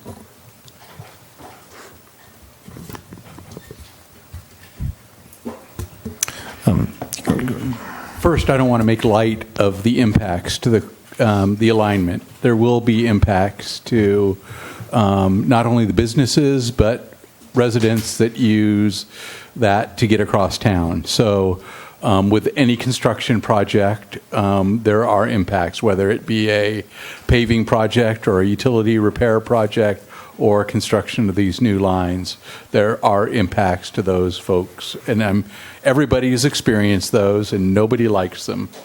The details for traffic control plans will come with the 60% design submittals. We need to move forward at this point to authorize some detailed survey work and geotechnical evaluations and some exploratory surgery, as you might say, to you cannot rely on as-built drawings to confirm where everything is underground. You need to, these critical facilities, we need to punch a hole in the ground and physically locate them and have a surveyor locate them so we can be absolutely sure where they're going to be, so that when we design the project, there are no surprises, or we minimize those surprises. There's always surprises in construction projects. Some of the goals of the project are to we had a little discussion at the chamber business session about, could we guarantee one lane will be open at all times? At this point in time, I don't know that we can guarantee that, but that is where we're pushing the design engineers towards, is to maintain at least one lane of traffic open at all times during construction. We will work with our community development department to authorize night work in the locations that's appropriate. We will make sure that we have no driveways blocked. We'll have appropriate signage saying that the businesses are still doing business and are open for your business. One of the questions that came up is, could the city waive sewer and water bills to those businesses while they're under construction? And my answer was no. At this point, we're still providing that service, and you're obligated to pay that. So that was something that I don't think we're prepared to do it at this point in time. We're going to do everything within the powers that we have and still get the project done to minimize those impacts. But as I opened up, we cannot make light that there will be impacts there. We know there will be.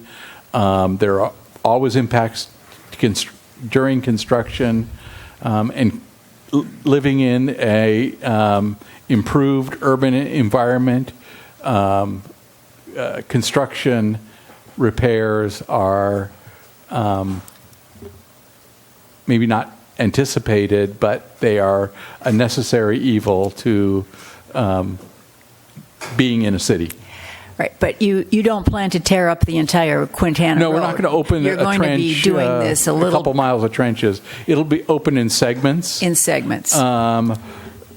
Typically, we're probably looking at a few hundred feet at a time, enough that the contractor can make progress and cover up their work by the either end of the night or end of the day, if they're working at the daytime or the nighttime. So some of the challenges will be it's a fairly narrow roadway, and to get a piece of equipment that's doing the digging plus a truck that you need to haul the dirt away with will require some creativity in that traffic control plan.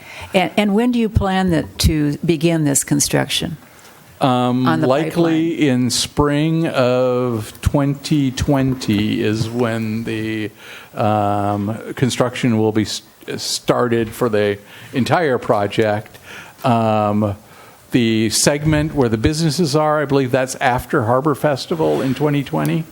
Yeah. So again, this is something that you'll see in the conceptual design report. But there's a construction schedule that's been put together, which identifies graphically each individual section and when each section of Quintana would be impacted. So the section roughly between Main Street and the roundabout would be impacted between late September of 2020 into May of 2021. So mostly over the winter months when there's fewer tourists in town and less traffic. Yeah, one of the things that we heard loud and clear in working with Ms. Crawford and the Chamber early on when this project was, whatever you can do to minimize the impacts during Memorial Day to Harbor Fest in that area would be beneficial, and so that's what our current schedule shows. And so the entire pipeline will take from about September to May. Is that about the amount of time, or is it longer than that? The pipeline's going to take, that's about the end of construction. It's roughly about a year for the total construction. So starting there, right now the schedule shows that we would complete plans and specifications at the end of November, would go into bidding, and then would be awarded, and a notice to proceed for construction would be issued in the spring of 2020. Okay. And I know you said this, but just wanted to verify that all of the costs associated with the pipelines and the lift stations and the injection wells are included in the $126 million, and it includes the contingency. That's correct. Okay. And then I just want to ask you one last question about the EIR. Do you believe that these changes that have been made to the project since we certified the EIR would cause a relook at that document, or do you think that these are relatively minor and would not require reexamination? We're going to be doing a reexamination, or in terms of we're going to be doing some additional environmental work, the results of which will likely be an amendment to the certified EIR. So just really quickly, there's really kind of 4 design developments that have happened since we certified, or the council certified the EIR back in July of 2018. One is we've changed slightly the routing for the east injection site. So our hope is that we can go on the west side of the highway, but if we do need to go on the east side of the highway, working with Waterworks, we identified a little bit more elegant way to get the piping over to that location versus what was identified in the EIR. The other one was based on feedback from the Northern Chumash. We looked at avoiding running through Lila Kaiser Park and going around in Atascadero Road and Caltrans right-of-way. Again, something we need to include in there. The second pump station was not included. The preferred site for the second pump station is a city-owned property adjacent to Limo's, which has been quote-unquote developed. It's a parking lot. That was included in our archaeological survey work that was done as part of the environmental document, and we don't anticipate any issue there with biological resources. Again, it's a paved parking lot. And the other thing was we removed a trenchless crossing of Highway 1. So as you may notice from the alignment, rather than cross Highway 1, there's some issues with crossing Highway 1 with a trenchless crossing from McCaven that happened and some utility conflicts. So we're now going all the way down to South Bay Boulevard and then open cutting underneath the overpass at Highway 1 at South Bay Boulevard. So we're engaging the environmental consultant to take a look at that. And as I mentioned, if there aren't any additional impacts, then we would prepare an amendment and we'd decide how that amendment would become part of the environmental document. Okay. And the next steps in this process, if we were to approve this tonight, what happens next? I'd say the most immediate things that will happen is we've been a little leery to start with some of the costly work in terms of the surveying and the geotechnical investigations and the utility investigation work that Rob was alluding to. We don't want to start that work and invest in a couple $100,000 in that work and then find out that that's not the alignment that we're going down. And so once we get the authorization, we can confidently initiate that work, and that's critical to be able to complete the 60% design and really identify some of those critical things that the community is asking for in terms of where exactly is the trench going to be located in the roadway, and what is the construction going to look like. Okay, thank you. Thank you. I think, Councilmember Heller, did you have your... I saw a hand, I thought there. I did show a hand. Thank you. So in the support of civil discourse, I'd like the record to show that I'm completely against this project as currently planned. But my position on the council at this point is to do what I can to ameliorate the impacts on the community. I've got a couple of questions for Mr. Leivik and Mr. Cesares, and I want to thank you for being frank about the impacts to traffic. I think you do appreciate and understand them, and I certainly believe that you will do everything that you can to minimize the traffic impacts.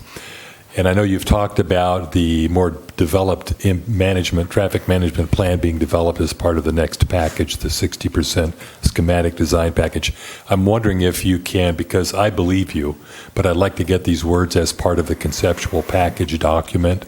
Do you think it would be possible the next month for you to write up a conceptual traffic management plan that would capture the concepts that we've talked about here tonight? We can engage the designer for the pipeline, and we can work with members of our program team and get back to you on how quickly we could get something back like that. I'm just looking for a write-up that kind of memorializes the things that we talked about tonight and at the meeting this morning and so forth. That would be great. The other question I have is, and I've lost track of this a little bit, so it's a $126 million project. What portion of that 126 is reserves or contingency, if you want to call it? Hold on really quickly here. I got to cheat and go back to the presentation that we gave on the 22nd. Go ahead. There was a budgetary breakdown, I believe.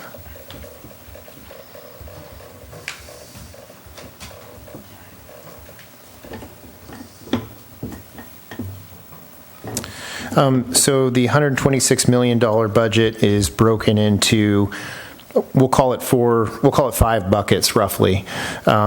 We have work that was done between kind of 2013 and 2018. When we came on board, that's about $5 million.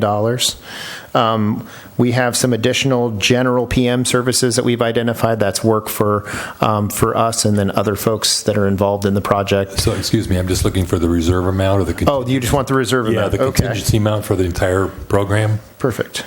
So for the WRF component of the project, so the facilities at South Bay Boulevard site, that number is about $6.5 million.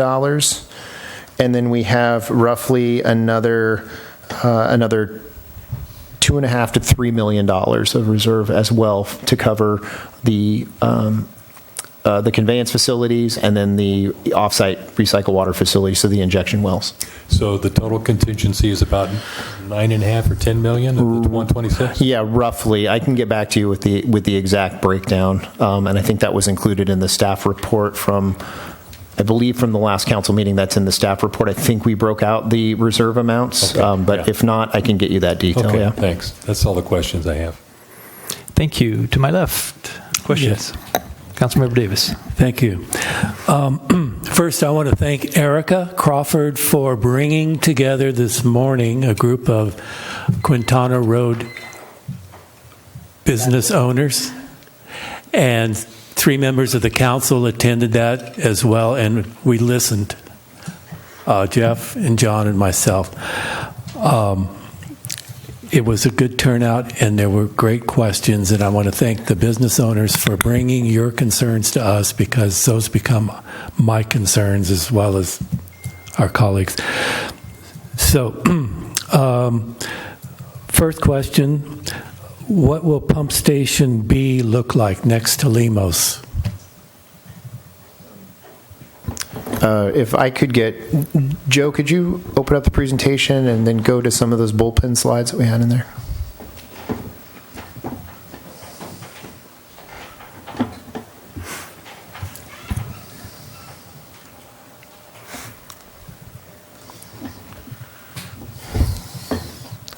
And if you, I think you can scroll down. That's what the existing lift station 2 and lift station 3, and then another kind of example lift station. And then I think there's also a rendering, Joe, towards the end of those slides as well.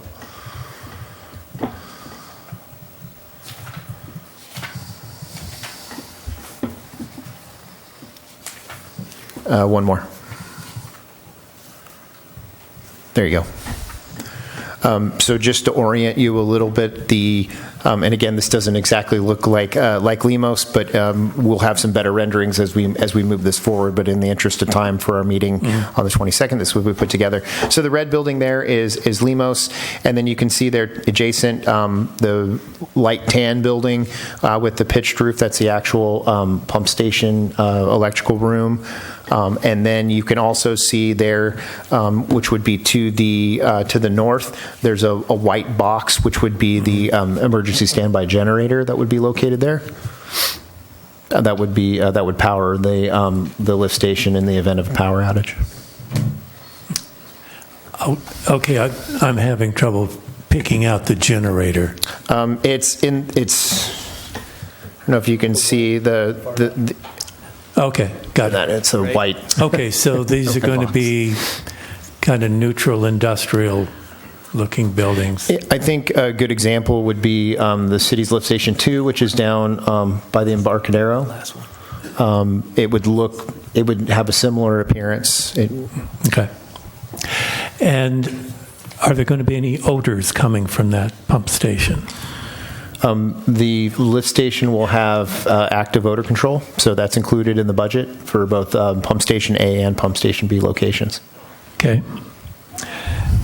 And looking at the cross-section for the ditch going up Quintana, and I feel really dumb for asking this, there are 2 force mains, and somebody must have said something before why we have 2, but I missed that answer. That's another thing that, again, this benefit of some of the early work that Waterworks did. That was something that we were able to get into the project budget as part of the $126 million budget. When we started looking at the wide range of flows that the cities has to treat, so Joe at his treatment plant can get into the hundreds of thousands of gallons a day, and then we're designing for a peak wet weather capacity of over 8 MGD. So that's a big swing. When we design pressure pipelines to convey raw sewage.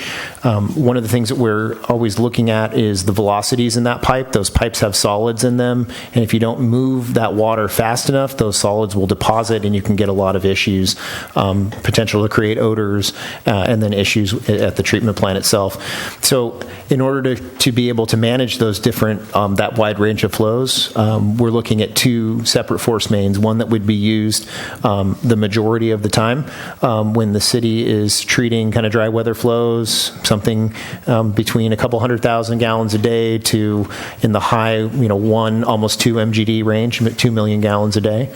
And then one that would be operated in tandem with the other during peak wet weather events. So at any given time, the one larger pipeline would be sitting idle, essentially. Again, it's an operational, it's really a necessary component of the project for long-term successful operation of the facility. Okay. I want to add my support to Council Member Heller's request for a written traffic plan as quickly as you can get one. And I share every business owner's concern about shutting down Quintana Road. I would like somehow to make a condition of the contract that there be one lane open during business hours at all times during the construction. And if that requires... Oh. Okay, thank you. All right. Okay. A question that we heard this morning was about closing down the bike route from Main Street to the high school, the Class 1 bike lane, and that is a safe route to school. So we're going to lose that. And the alternative is to go down to the Harbor Walk, cross the creek, and take Atascadero Road. And the concern that I heard this morning was that Atascadero Road is not striped or signed for safe bicycle passage. Is it possible that we can remedy that soon? Atascadero Road and the main portion of the Embarcadero will be signed. Bikes may use full lane and have sharrows painted as soon as we don't have rain in a week-long period. It's part of the paving contract that's underway right now. Mm-hmm. That's a pay item that we have for them to do that work. So once the third layer of microsurfacing is done, the striping contractor will be in town. We have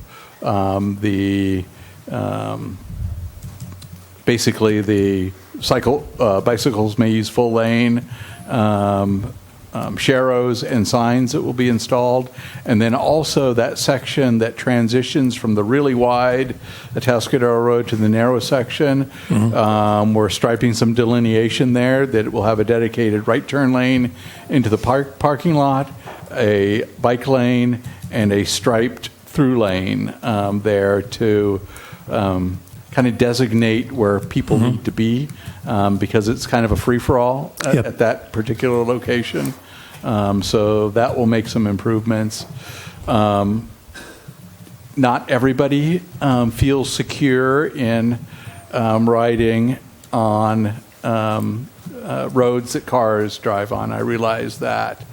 One of the timing things that we can take advantage of, and I think there will be this opportunity, is school will be out for several months during the summertime, and to try to get that work on the bike path done during that summer recess from school, to complete the majority of that work so that it is available as soon as possible once school gets back into session. Okay. I just wanted to add one quick thing, to get back to the construction schedule that I was talking about earlier. Again, this is at a conceptual level. We're going to have much more detail in April when we bring the April, early May when we bring back the 60% design.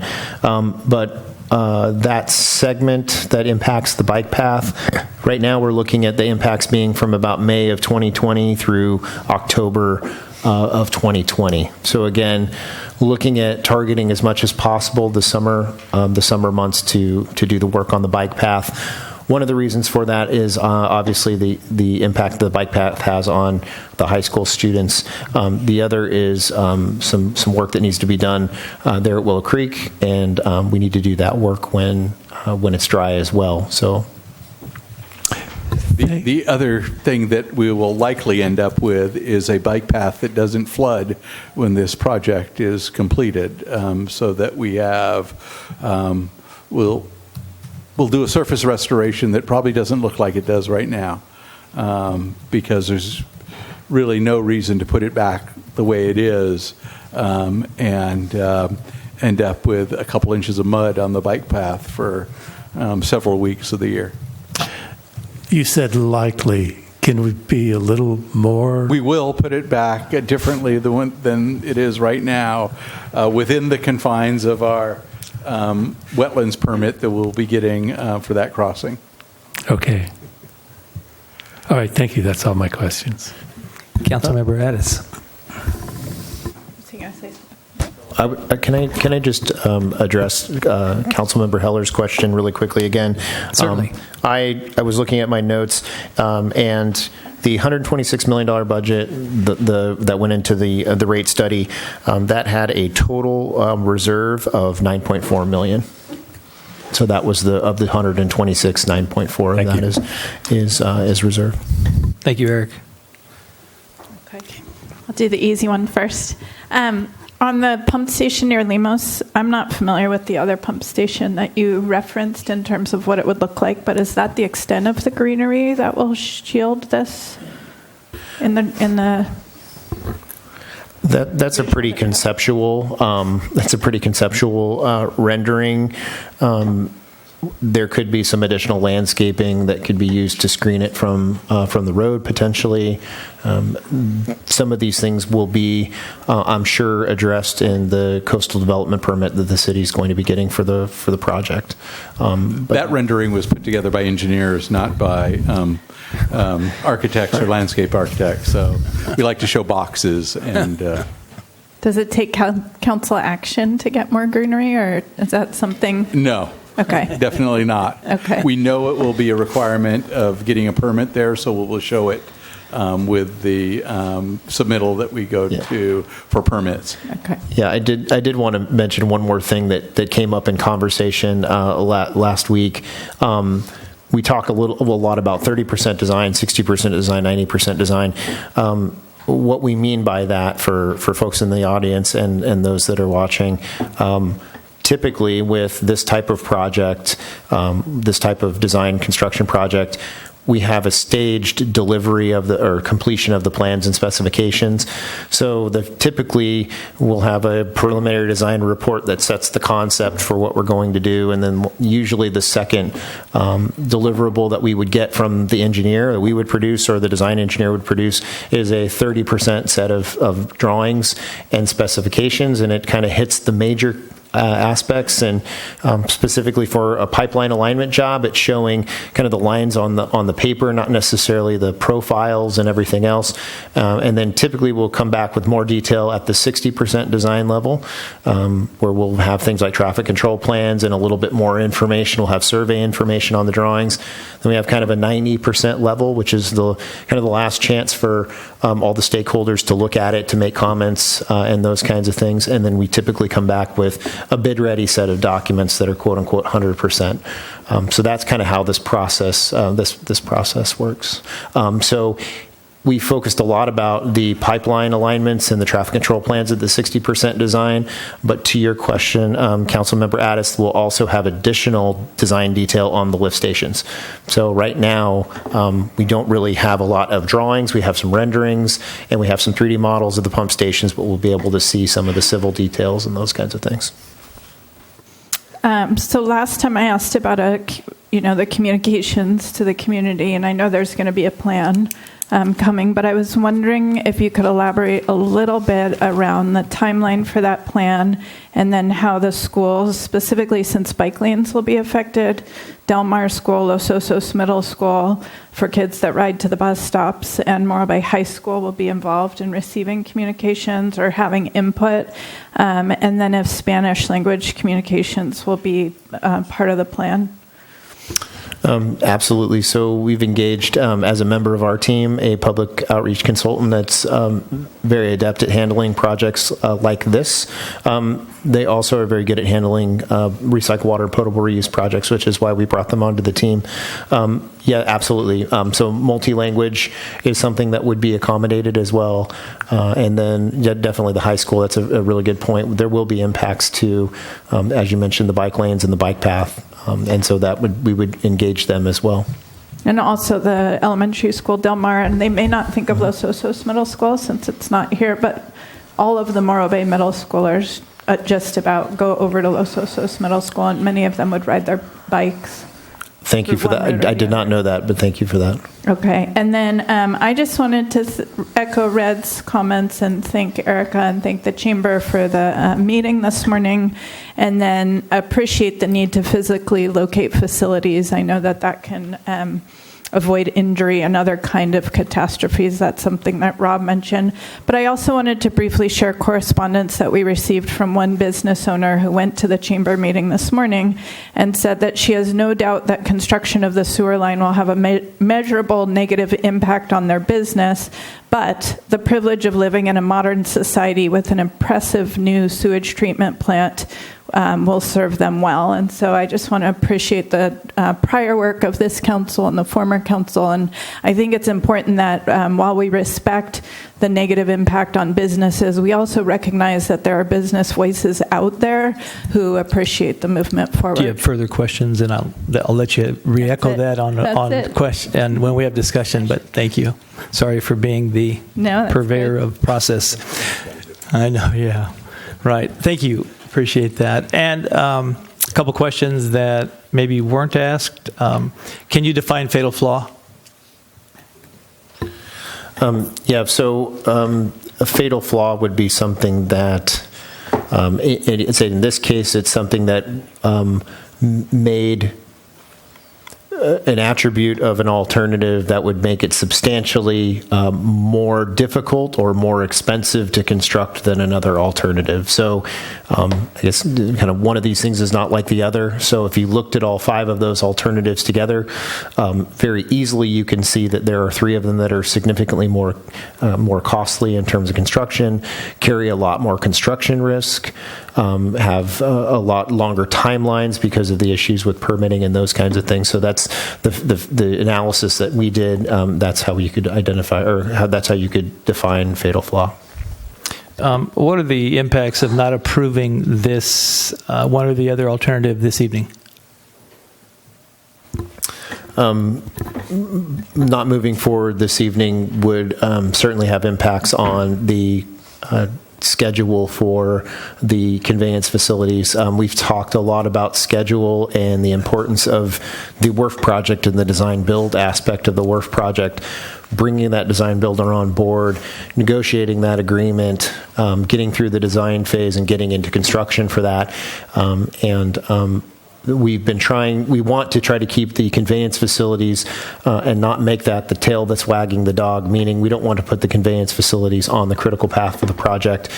The schedule we've identified doesn't do that, but as we delay, we lengthen the design process, and we now have a pretty good conceptual design schedule that, again, allows us to avoid some of the most sensitive areas in terms of the business. The businesses are on Quintana outside of that period between Memorial Day and Harborfest, and as well as staging things that would impact potentially the high school during summertime. The more that we delay, that puts that schedule at risk and shifts things. So that would be the primary impact at this point in time. Thank you. Well, Quintana, with the Quintana project on the conveyance pipeline, will the complete Quintana roadway be torn up from the very beginning to end, or is there a process for staging? And could you just briefly elaborate on that? No, there'll be a process for staging. As Rob had indicated, we're probably looking at a section of work on the order of hundreds of feet. And that's where the city and us, that's where we have to do our due diligence to put the guardrails up for the contractor and make sure that it's very clear in the contract documents what is required, what's allowed, and what's not allowed. The easiest and fastest way to do this would be to put very few constraints on the contractor and tell them to have at it. And they would open up 1,000-foot sections of trench at a time, and those kinds of things. And we want to try to avoid those things. So we're going to be looking at balancing. Again, we have to be smart in the way that we do these things to be able to entice contractors to want to bid on the project. So we have to be smart in the constraints that we put on them, but we have to balance that obviously with the impacts to the business owners. And this is not unique to Morro Bay. Constructing pipelines in an urban environment, I don't think the constraints that we would put on it would scare any contractors away from bidding on this job. These pipeline projects are built every day across this country. Briefly, from this morning, a question: is the second pump station next to lift pump station next to Limos in a flood zone, and how do you mitigate that? It is in a flood zone, and as was discussed previously, much like pipelines, projects are constructed in flood zones all the time.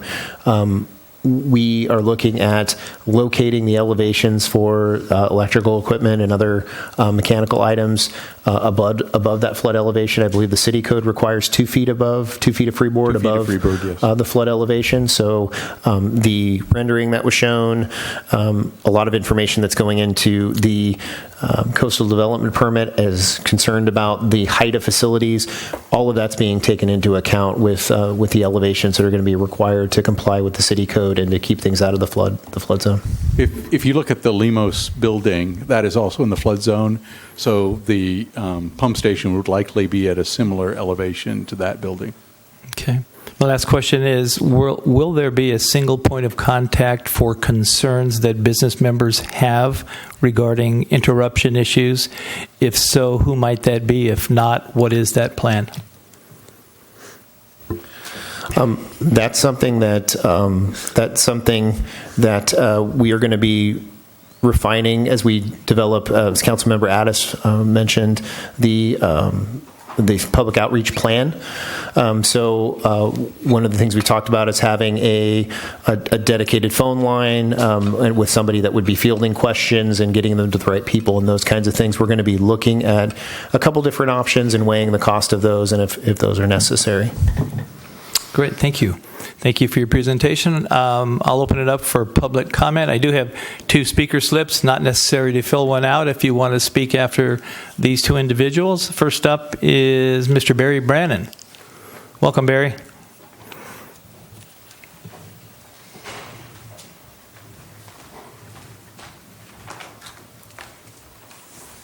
Good evening, Mayor and Council and staff. Thank you. It was a very well run meeting this morning, and nice to see the council and that could make it and the mayor there. I'd like to read my letter, and I'd like to have it part of the record. Today, the Chamber held an informal meeting for some 80 businesses on Quintana Road that will be dramatically impacted by the pipelines that will run to and from the existing sewer plant to the new WRF on South Bay Boulevard. We know there are 80 businesses because we contacted them. These approximately 80 businesses generate 25% of the sales tax revenue to the city that pays the salaries, the benefits, and retirement costs of our government. These small businesses we all use every day. For example, Cookie Crock, Flavor Factory, Albertsons, Mobile, McDonald's, Urgent Care, and so on. These 80 businesses employ an unknown number of people, but there are estimates they are between 1,500 and 2,000 jobs which will be impacted by this construction project. There will be reduced sales, reduced work hours, and reduced paychecks. The millions of dollars of costs for these businesses and their employees from digging up Katana Road from Main Street to South Bay Boulevard has not been taken into account in any comparative cost analysis. In other words, you're putting the burden of the project on the businesses where the overall city ratepayer should pay the cost. So if you increase the cost by moving the pipeline, then you wouldn't heavily burden the business people. And this town is supposed to be about jobs. As I said, all of this is occurring when the city is trying to improve the business climate, which is really kind of hard to believe. The council and mayor have been hearing the complaints from citizens about the high cost of this Taj Mahal sewer plant. Now some of the businesses that are just trying to survive are coming forward to express their concerns. Today at the meeting, Mr. Lemos of Lemos Pet Supply, one of the great businesses on Main Street with a beautiful new building, questioned the decision of putting the key pump stations for the effluent at one of the main entrances to the city at Main and Quintana Road. This key pump station, with its white generator building, has the potential of a catastrophic failure. If it floods like that, it floods so bad where you couldn't get onto the freeway, and it's happened, it will require continuous maintenance for the next 50 years. The site is small, but it butts a sensitive waterway and should not be the first thing a visitor traveling scenic Highway 1 sees as they turn off into Morro Bay. This project is not permitted and should not go forward. Please don't destroy businesses and jobs in our town with this bad pipeline alignment. Don't build the sewer plant at the South Bay location. It's never too late to do the right thing. Thank you. Next up for public comment is Dan Sedley.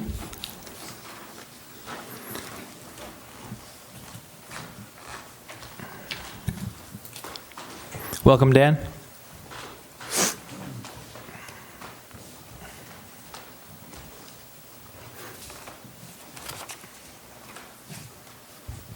I had requested 5 minutes to speak, Mayor, if I could. I'd never do that, ever. I'll allow that. Thank you, sir. My name is Dan Sedley. I'm a resident of Morro Bay. And my comments go as follows. I don't believe that the city has studied all aspects of the entire sewer project and therefore should not be taking a vote for approval on the project until all aspects of the project are known. A conclusion and good decision are not completed until all facts are known. Point number 1. I am not aware of any study that has been conducted regarding how much wiring or piping is currently located beneath Quintana Street. How can the city council know the extent to which Quintana will be torn up, or even know if there can be even one lane of traffic open without the results of such a study?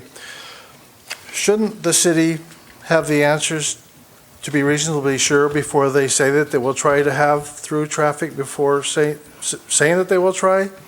Without a study to determine what already lays beneath Quintana, do they really have any idea how badly traffic will be stopped?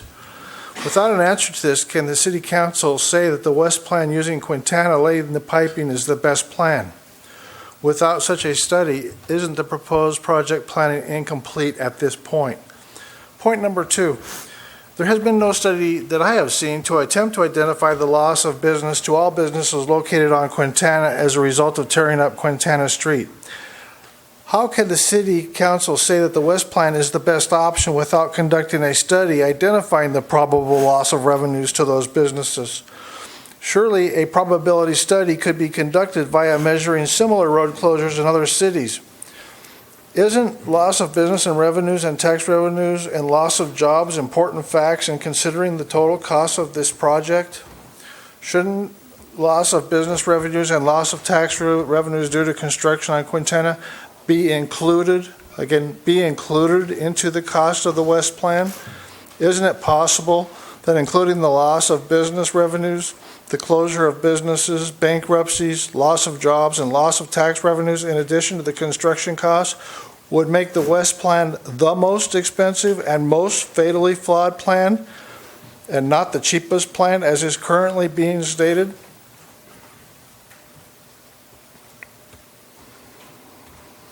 Furthermore, has the city studied if there is a way to subsidize businesses on Quintana that suffer staggering losses of income?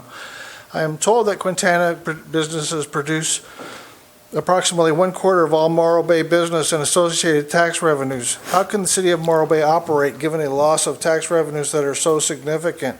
Are they planning to or yet propose tax increases to make up for this loss? Point 3, the city is also planning to vote on the 2 lift station solution to move sewage throughout the city. One of the city stations they are proposing is to place a lift station by Lemus. I am told by those that know more than I that this lift station would be the hardest working lift station of all, moving the most sewage, and also that the Lemus lift station is in a low-lying area with the possibility of flooding. Is there an engineering or architectural study that addresses this concern? Is there a study that shows the consequences if that lift station was flooded?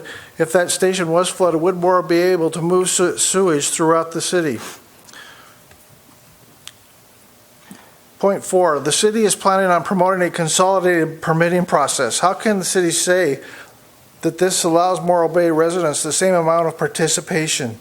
Although this plan may allow one local hearing, it seems that the Coastal Commission will not make any decision at this hearing and that a few residents would have to be able to travel to Northern or Southern California to attend and participate in the hearing that actually makes the decision.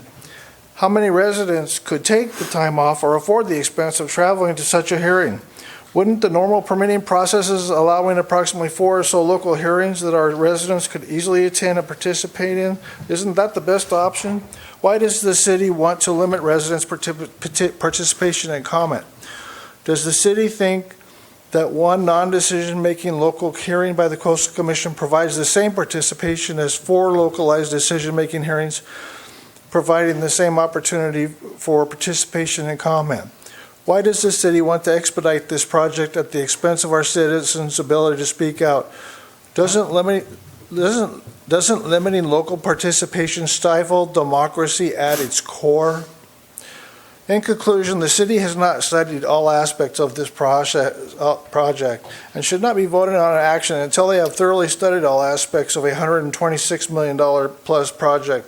The city of Morro Bay should promote transparency and public comment and therefore should oppose the consolidated permitting process that greatly limits public Thank you, Dan. I gave you 5 minutes. Thank you so much. Appreciate that. Is there anybody else who'd like to give public comment? Yes. Dave, you were second, actually, but come on forward. That's okay. I saw a hand back there. Sir, come on up. If you feel comfortable stating your name, do so. If not, not a problem. Hi, my name is Dale Ginder. I'm own property on Quintana and have several tenants there. I heard earlier that you were mentioning information about EIR reports. I believe Project Avila in the late 80s included a business financial impact report, so you may want to check up on that and see what they did. I encourage night work for my tenants. They're very concerned about financial impacts. And the other thing that a long time ago, I met with somebody at the city here, and you might want to include something on AM and FM radio to include, which they did with Project Avila, and that, I think, was very successful. So it informed the people on a daily basis on what was happening and what road closures were happening. That's all I have to say for now. Thank you. Appreciate your comments. Anybody else for a public comment? Welcome back, Dave. Hi, David Nelson, resident of Morro Bay. I'd like to read a letter submitted by Betty Winholtz, and the letter goes, Dear City Council, the major flaws in this project report are, 1, taking the next to the longest route, 17,000 feet, rather than the shortest route, 12,000 feet. That adds an approximately a mile. I'm paraphrasing a little bit. It's up on the screen. Hopefully the people at home can read it. Insisting that the plant be on the west side, but the pipes be on the plant be on the east side and the pipes on the west side. Taking the route most destructive to 80 businesses rather than a route with minimal disruption to Morro Bay businesses. Excluding the cost of tax base in the evaluation of fatal flaws, robbing the general fund of tax money and jeopardizing the livelihood of staple businesses. assuming the requirement of a dead MOU with Tri-W. 5, and number 6, doing change orders before a shovel is in the ground. Number 7, applying for permits at the end of the process rather at the beginning of the process, violating CEQA. Ignoring the public's right to full participation by consolidating the permitting process. What written agreement do we have with Caltrans to cross into their jurisdiction? I'm not in favor of LAFCO to bring the Tri-W property, excluding the sewer plant acreage, into the city's sphere of influence. It's irrelevant and growth-inducing, and that's from Betty Windholtz. And my problem, and I try to really be civil here. My problem is we're looking at this pipeline transfer, and we're going to pay a lot of money for this. Why don't we look instead at fixing where our pipes need fixing to get our flow correct? And why aren't we also looking at the fatal flaw of injecting the water? I bring up Larry Truesdale again. Why don't you people talk to him? He has PhDs. He's a smart guy. He knows what he's talking about. I just heard him say that instead of 1 million, we're talking about 2 million gallons. 1 million was bad enough, according to Mr. Truesdale's opinion. 2 million would be disastrous. What if we break down that barrier between the ocean and our fresh water?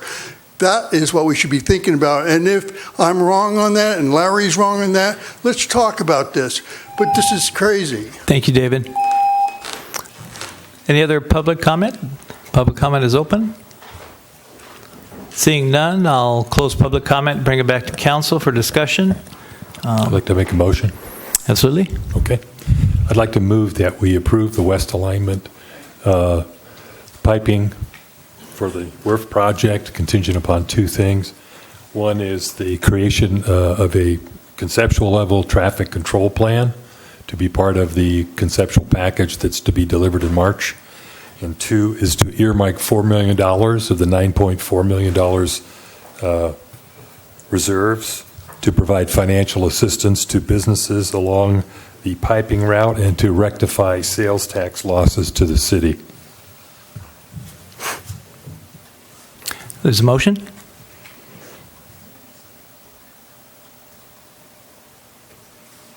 Motion fails. No second. So I will entertain another motion. I move that the council approve staff's recommendation to proceed with the West Conveyance Pipeline alignment and use of the dual pump station option for the water reclamation facility. I second. And discussion. So I'm going to discuss a little bit. Thank you. I frankly find it hard to believe that the city is not more responsive to the needs of the business community. I find it hard to believe that the city does not acknowledge their own losses, estimated to be 20 to 25% perhaps of your sales tax revenue for a year or more, considering the financial condition that we're in. The program managers and the staff here have commented that they don't expect to use the $9.4 million contingency and reserves, and they expect to come in far below that. That being the case, I cannot justify or understand the reasoning for not protecting our businesses, so many of which are really just making it day to day, and they're going to disappear unless there's some other motive here that I'm missing. I'm flabbergasted, frankly. Thank you, Councilmember Heller. Further discussion? I would like to, first of all, I wanted to say that I very much wanted to be at that the chamber meeting this morning, but I had a prior meeting that I had to go to and didn't know about it until the day before, or I would have been there. I think we're all very concerned about the businesses. What we are being asked to do as a council, however, is to build a project that we have to build, and that cost is a major consideration. And this proposal that we're looking at today is the lowest cost option, anywhere we put this facility and anywhere we put the pipelines, we are going to disrupt people, businesses. The Embarcadero would be the same way, and we're sorry that that has to be the case. But we're going to do everything. I believe the staff understands that we have to do everything within our power to try to minimize and mitigate those consequences. And I think that's about all we can do. We still have to build this facility, and we need to be conscious and aware of what it's going to cost our ratepayers. And this is the lowest cost option. We've looked at other options. We've looked at other sites. We are ready to move forward, and we need to move forward quickly. Thank you. Councilmember Davis. Yes, I'm going to support the motion, but I think the message is clear to our project team that council is very concerned about the impact to the businesses, and I will be looking for contract requirements that there be one lane open at all times during business hours, even if that adds cost to the contract. I'm sorry I couldn't support Jeff's motion, but assigning a mitigation cost at this time, I think is too much. But if we have to do a lot of night work, that's okay with me. So I just want to say that's what I'm going to be looking for. Thank you. I'll just point out, I think there's a difference between not caring and having a difference of opinion, and I would suggest that we be careful about that kind of conjecture. But also for Eric, a couple additional suggestions around communications would be to contact the principals of those schools directly, because they have principals' newsletters that they can send out, and to contact the school district superintendent to see if he would put something in his newsletter, as well as if there was a flyer that could be just a JPEG or a PDF flyer that could go out district-wide to the school district, because while it will affect Morro Bay students specifically, we have a pretty wide reach at the school district. Thanks. Thank you. I too support the motion. I was at the meeting this morning. Thank you again to the Chamber for arranging that. I'm a business owner not on Quintana, but on Morro Bay Boulevard. I would significantly state that I share a significant number of the concerns that were aired this morning. I tried to capture the ones that are quote-unquote mitigatable potentially, and those that may not be mitigatable with an infrastructure project that the city entertains or any city entertains. One is, and I think the biggest concern is loss of business or business interruption and compensation for that. That probably is the biggest issue, and I from other cities' projects that have been completed that are of much greater magnitude than this, it's just not routinely, if ever done, that the city would be able to even quantify the potential loss of business. And so I don't think that's mitigatable if there is a loss of business. However, I heard that business access was a key principle that must be maintained, and that is minimal interruption to no interruption during regular business hours. And I would state that that's mitigatable to the extent possible by the city, and that we should do that. Third thing that I heard was communication, having a single point of contact for concerns to be raised during the construction process by business owners would be extremely helpful.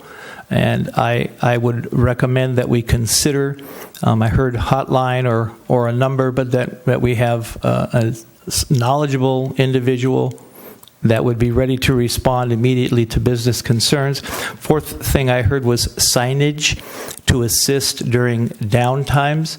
And I think a signage plan for redirecting as appropriate would be extremely important. I heard a staging, and I know that we've talked about that in detail, that this project is not a tear up Quintana Road completely, but that you're staging in very small increments to minimize business interruption. And I think we should maximize that opportunity for mitigation. I heard time of day that goes back to the regular hours of operation of businesses and not interfering with that. I also support the traffic plan and trying to get a handle on the traffic impacts that might occur as quickly as possible. The issue with regard to the pump station, I believe that the flood zone issue is mitigatable. However, the aesthetics are extremely important. We have a very beautiful building, a number of buildings in that area of the city, and for Mr. Lemos, I'm listening to a comment that he made regarding that and what might it look like. I know we have early renderings, but as much as possible, if we can hide this thing from Highway 1 traffic or those going by our city, this is an entry point into the city as well, and if we can beautify that to the maximum extent possible, I think that's important. With that, I think we're on the right track. This is the right project. This is the right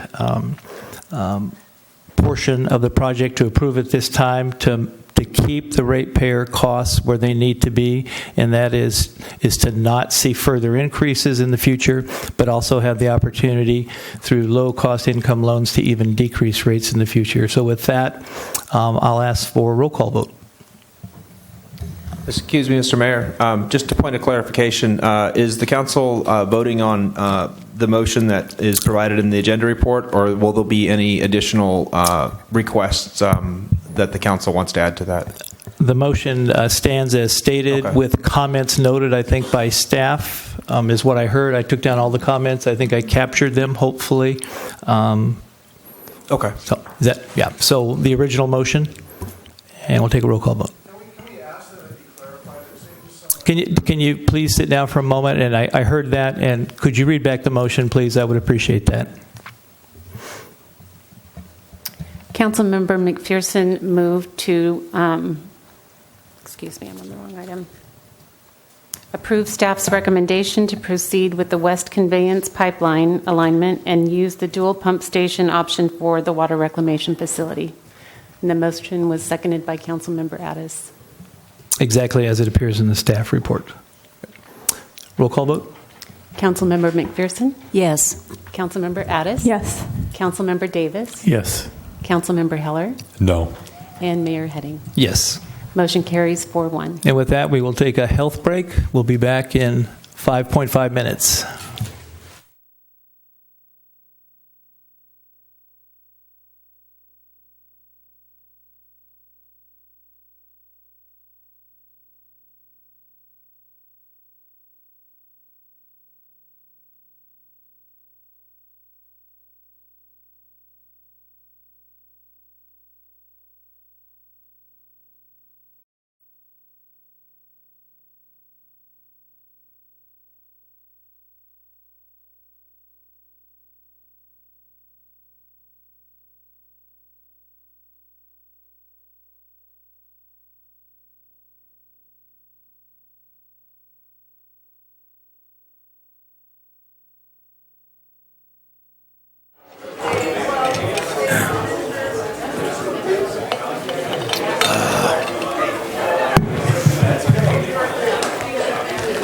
As the blood sugar drops.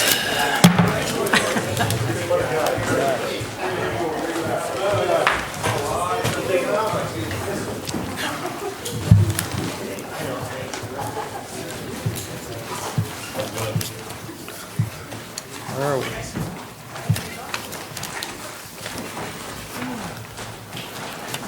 C2.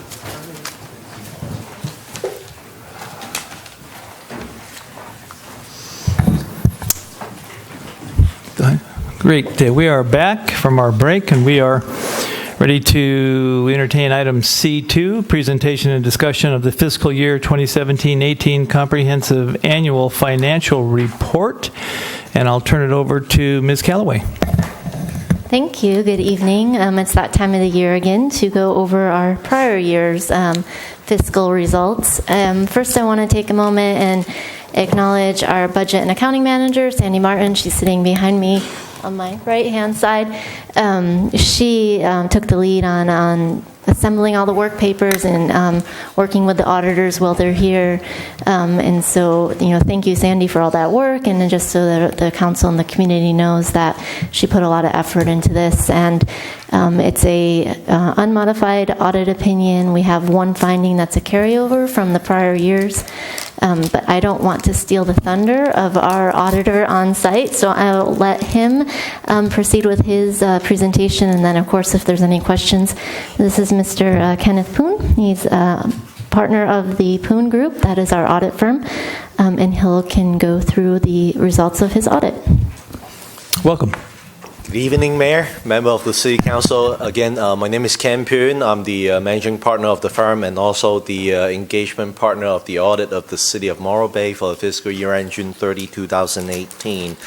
So what we are going through today, as usual, I know there are some new council members, but this is pretty much what we finish up our audit. This is a kind of like an overall presentation to you instead of having you read through almost like a 200-page report. I did some highlight here so that you can understand the financial statement and your financial conditions.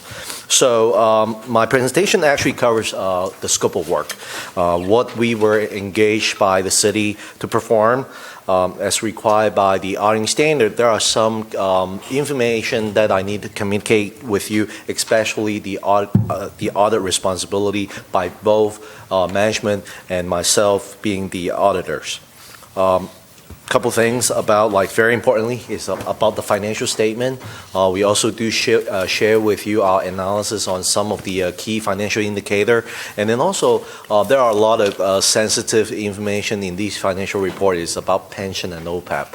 I think is the very hot topics in the community. So that's why I pull those information and separately discuss with you in my presentation. And last but not least is to share with you our other results. So the scope of work. The scope of work actually basically divided into two parts. The first part is the financial statement audit, which basically cover the basic financial statement of the city. That's covered from July 1st of 2017 to through June 30 of 2018.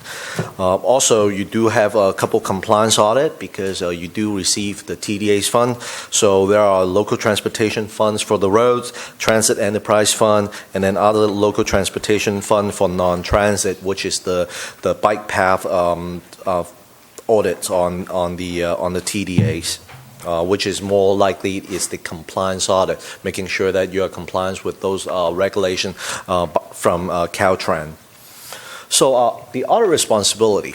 As management yourself, you are fully responsible for these financial statements by presenting these financial statements in accordance with generally accepted accounting principle. Since the city is a state local government, the governmental accounting standard board is the standard setting bodies for state local government. It's really the standard is really different than the one that you see in the private sector. So you also need to adopt sound accounting policy because there are a lot of standards that can be set by the city. So you do need to have your sound accounting policy to dictate what accounting treatment for your financials. Very importantly, you need to establish and maintain proper internal control over financial reporting and compliance. Provide evidence supporting to the amount and the disclosure in these financial statements. And last but not least, you do need to have programs to prevent and detect fraud. Our responsibility as the auditor, we are performing the audit in accordance with generally accepted auditing principle and also the government auditing standard.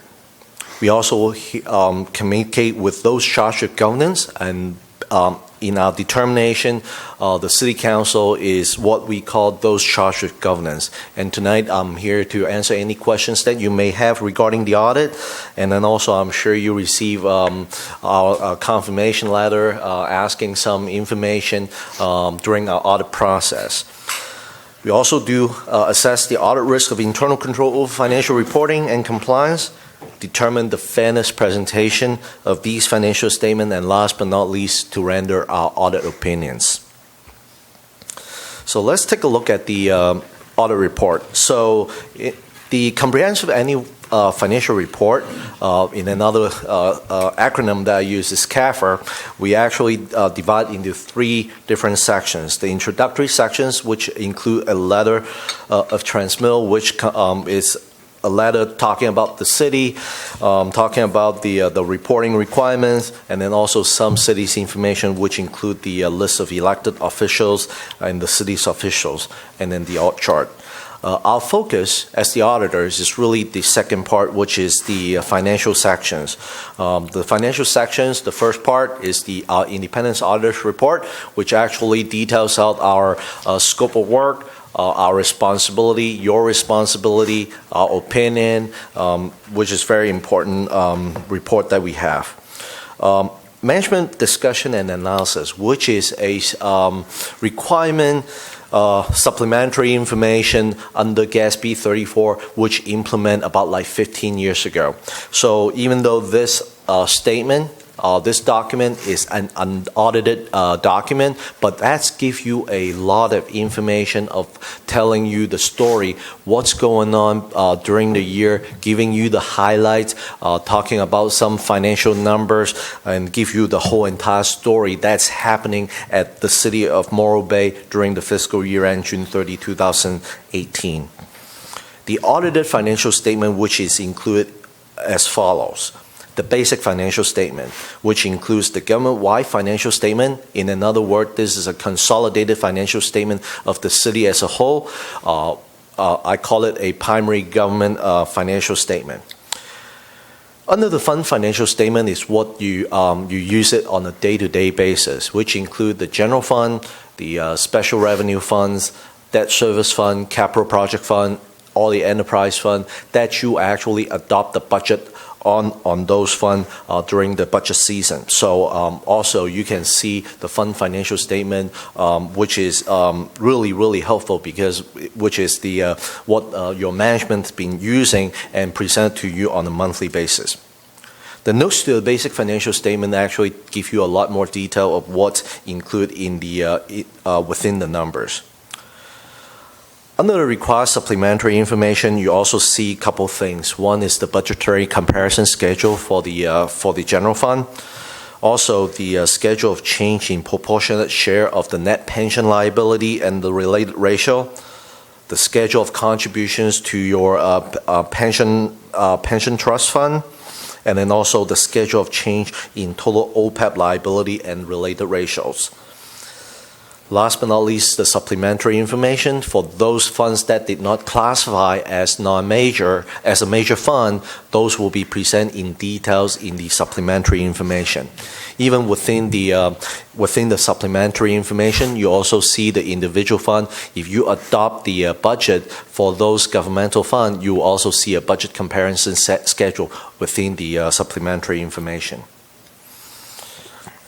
Last but not least is the statistical sections. Basically, this section is also an unaudited section that's pulling a lot of information from a lot of different sources. The first one is the financial trend. That gives you a trend analysis of your own financials for the last 10 years. Second one is relating your revenue capacity, how you generate your revenue. That capacity is also from your finance team. Also in the last two sections is the demographic and economic information and also the operating information. You can also pull that information from some other sources. This gives you a lot more detail other than just the basic financial statement, so that you can see the trend from the last 10 years. So the first one that we want to go over the financial statement is your consolidated financial statement, which is the government-wide financial statement, the statement of net position, which is equivalent to the what I call the balance sheet. At the end of June 30, 2018, the city ended with about like $148.6 million in net position, which is your equity, of which $140 million is net investment in capital asset. One of the reasons why it is being carved out as a separate item because capital asset for state, local government, those are infrastructure asset which is non-liquidable, is non-liquid asset, so that's why it is being carved out, which include your building, your infrastructure, your water pipeline, everything is included in your $140 million net of all those related debt. You do have about like $3.6 million as restricted, which is restricted by third party, grant management, your debt covenants, $3.6 million. And last but not least is the unrestricted, which is $4.5 million. As you can see, in the governmental activities, you have a $6.6 million of deficits, which is mainly caused by the implementation of the new GASB standard. On one is the pension standard, and also this year you have the OPEB standard, because otherwise the GASB actually included in the new standard to make sure that you have a full picture of what's going on. So that's why those liability is now currently recorded on the face of the balance sheet. So the next slide is the consolidated income statement of the city. So for the year end June 30, 2018, you have a total expenses of close to $28.3 million, of which the program revenue, which you can actually charge the user for a fee, or actually those programs can be paid by a grant. By the grants. So totaling of program revenue, which is about like $20.7 million, which give you a net cost of service of $7.5 million, resulting, and then also the general revenue, which include all the tax revenue that you collect, which is property tax, sales tax, TOT, some other business license tax, and also investment earnings. That's all added up to about like close to $11 million. So resulting a net increase in your net position by $3.4 million.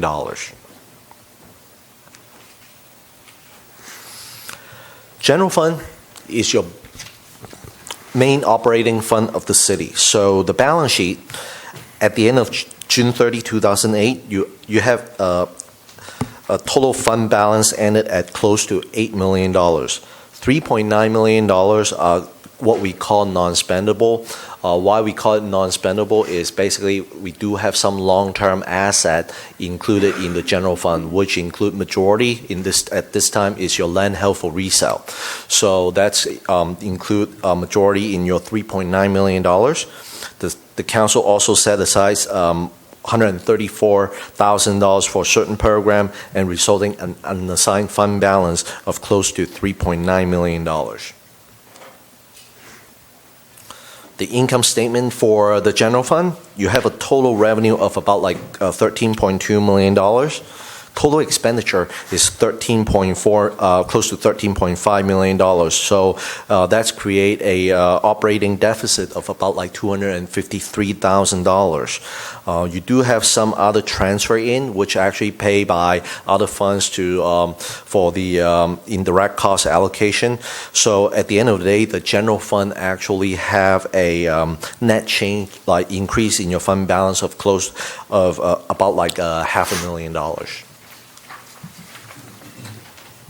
So as usual, I would like to provide you some of our analysis. The first one is the analysis of the net cost of service to tax revenue.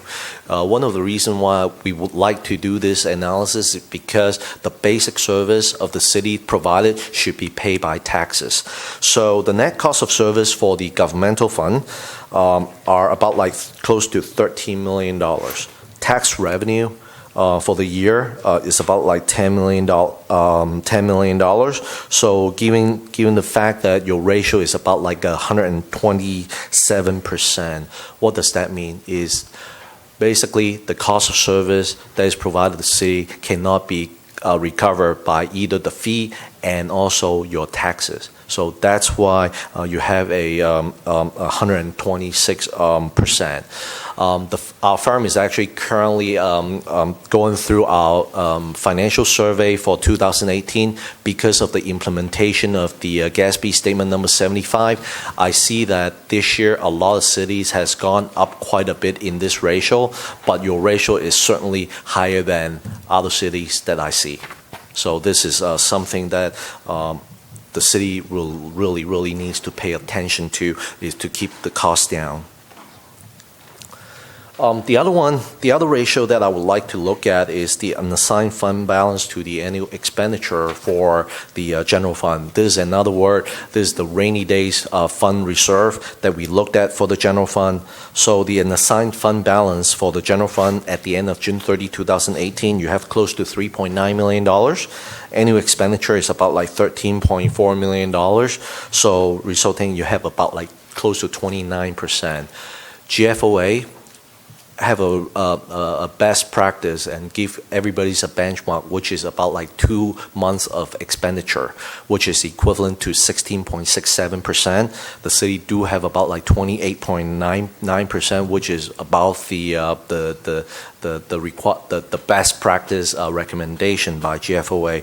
And also, as a CPA firm, we like to see this around like 25 to 30%, which give you a really safety net for the city.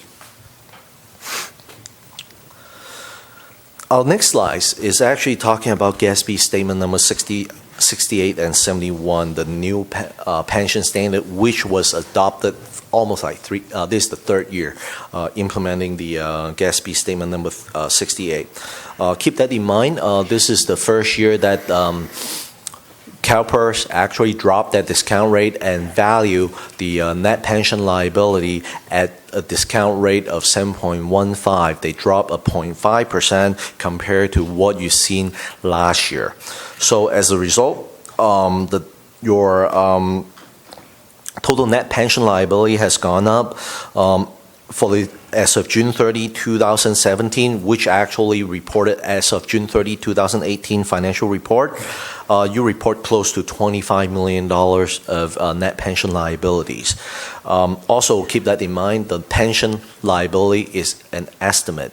So it's all depending on the rate of return that you can earn from the plan investment. So that's why in the report itself, they do show you a sensitivity analysis. What if the investment return did not meet the 7%, the 7.15%. If that goes lower by 1%, your liability can go up to $37.6 million. But the other way around, if the rate of return is actually better than 7% and going up to 8%, it can drop it down to $13.8 million, which is, I can see is real. In this case, is pretty rare.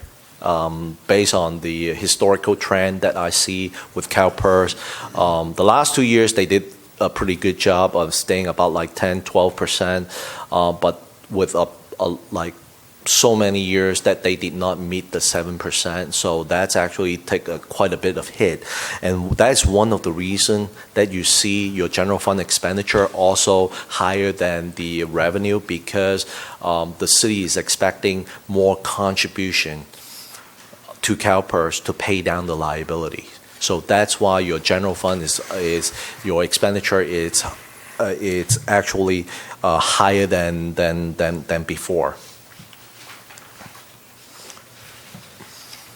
GASB statement number 75 is actually the first year implementing in June 30, 2018, which actually mirror the pension standard. They also want to bring the OPEB standard similar to what we see in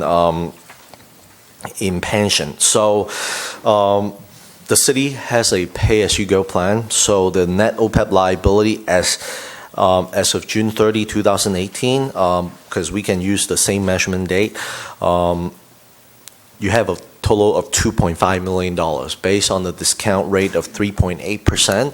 We understand that there's no asset being set aside for the OPEB. GASB actually do allow using the AA rate general obligation bonds as the discount rate, so to evaluate your OPEB liability. So at the end of the day, if it is at the current discount rate at 3.8%, you have a total liability of $2.5 million. If the discount rate dropped by 1%, it's 2.9, and then if the discount rate go up 1% up, is dropping down to $2.1 million. So it's actually not as the fluctuation is not as bad as what we see in the pension, but you still need to have about like close to couple $100,000 plus or minus within your OPEB plan. Also keep that in mind. The city did hire an actuary to evaluate this result, to evaluate the OPEB liability, because it is not a CalPERS plan, so the CalPERS did not actually do the evaluation. This actuary is pretty unique, and they did not actually consider the implicit rate subsidy into the calculation. So these number, if the city decide to go with another actuary, this number may go up a little higher, because since I'm not the actuary, so I would not be able to determine what will be the impact, but based on the numbers that we see, the impact will be minimal. So let's talk about the audit results. We are happy to issue an unmodified opinion, as what we call, we did not modify any language. It's an opinion, the best opinion that we can give to a city, which state that the financial statements are fairly presented in all material respect, accounting policy have been consistently applied, all the estimates are reasonable, and the disclosure are properly reflected in these financial statements. We do not have any disagreement with management. However, we do have one significant deficiency that was identified in the internal control over financial reporting. No accounting issues and no inappropriate activities were noted. So we only have like one finding, which is a carryover finding. Also, I would like to take this opportunity to congratulate your team, because they worked really, really hard to address the concern that we had in the last 2 years. In the past, we do have a lot of findings, like probably 3 to 4 findings that we have, and now it's only dropping it down to 1. And we understand that during our internal control evaluation, we see that even though we listed as a finding, but we saw that there's the management team is currently addressing the concern that we have. So let me kind of give you the areas that we are looking at. So one, the city still did not have the comprehensive policy and procedures for finance department. Based on our conversation and understanding with Jennifer, you guys are actually drafting one out, and is currently going through the whole entire draft. So hopefully by next year we can see a new draft so that we can eliminate this bullet point. Also, you do have a subledger issue, because the subledger are not really interfacing with your current financial system. So manual reconciliation is currently ongoing on a monthly basis. So instead of like in the past, you did not actually reconcile until year end. So a significant improvement, because on a monthly basis, we see that your management team actually do reconcile between the subledger and the general ledger. The city still does not have a required approval purchase order system, so that's actually create some monitoring issues on your purchase, and I will show you the because of that, there were still some of the expenditure is still over the appropriation. So in the next slide, I can show you the detail in your general fund. The biggest item is your fire. It's overspending by about like $138,000. The other big number is your non-major capital projects fund, which is the capital improvement funds, and there's really no appropriation for that. But because of the project, you do have a community promotion.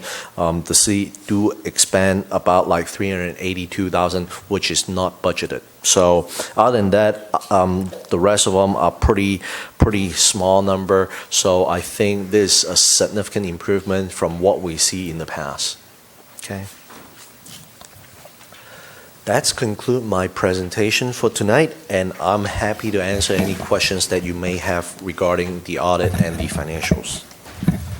Thank you for that. I just want to follow up too and let the council know that the CFAC committee played a very active role in getting this put together and issued. They reviewed the draft statements.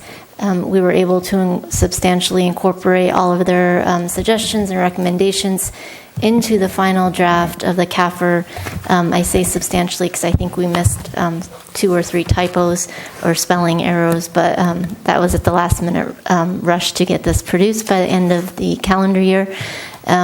They were scheduled to see it in final form in January, but we had to cancel that meeting due to a lack of quorum. So I just wanted to thank the committee for their feedback and let the council know they did see it in draft form, and we did incorporate their changes.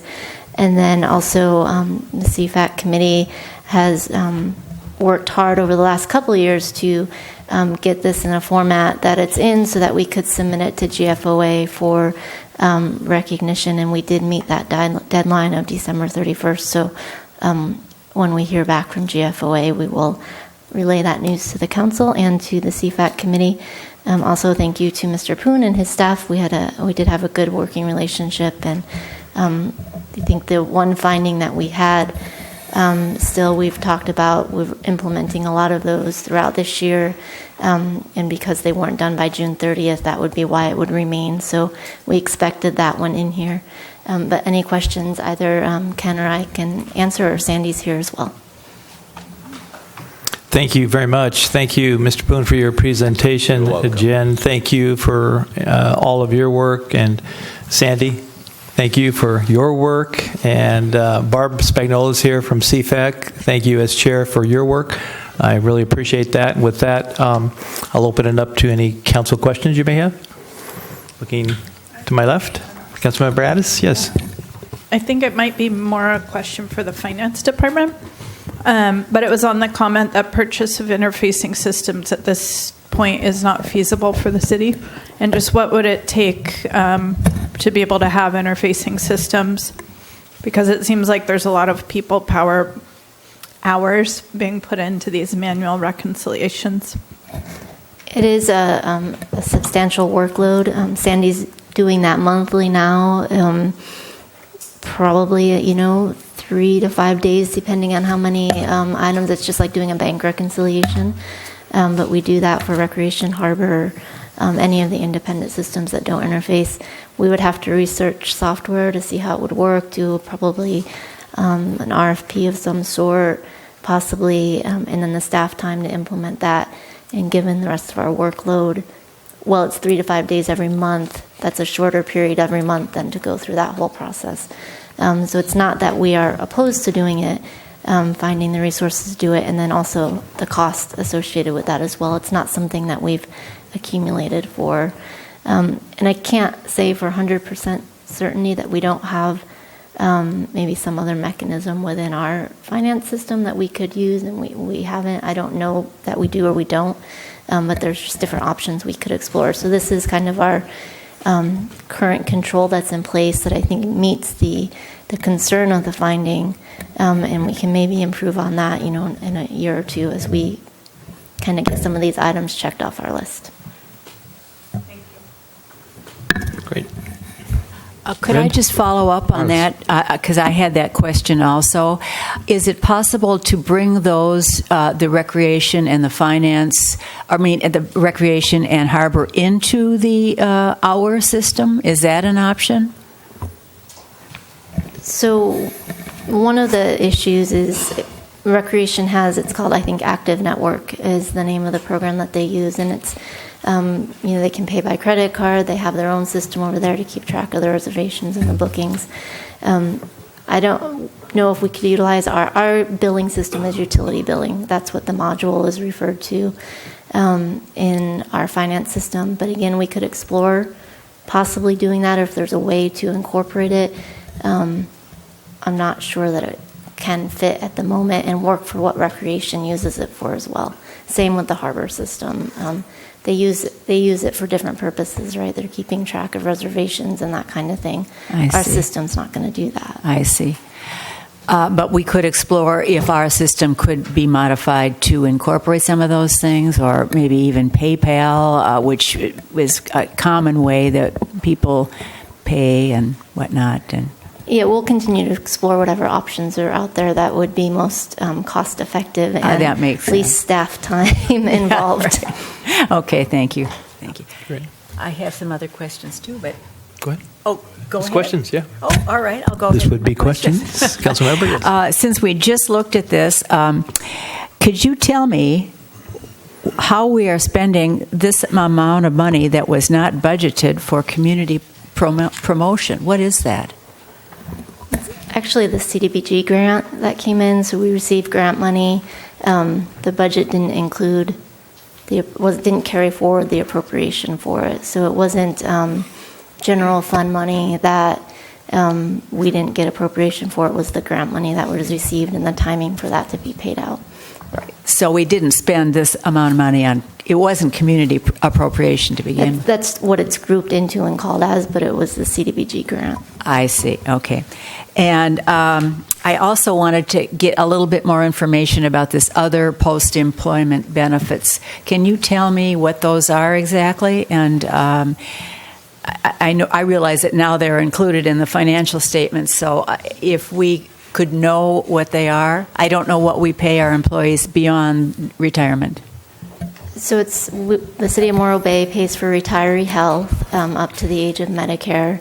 I think the cap. I think it's $136 a month, or $133 a month. $133 dollars a month, and then the retiree is responsible for paying the difference of whatever their plan costs. So we have to now record that as a liability.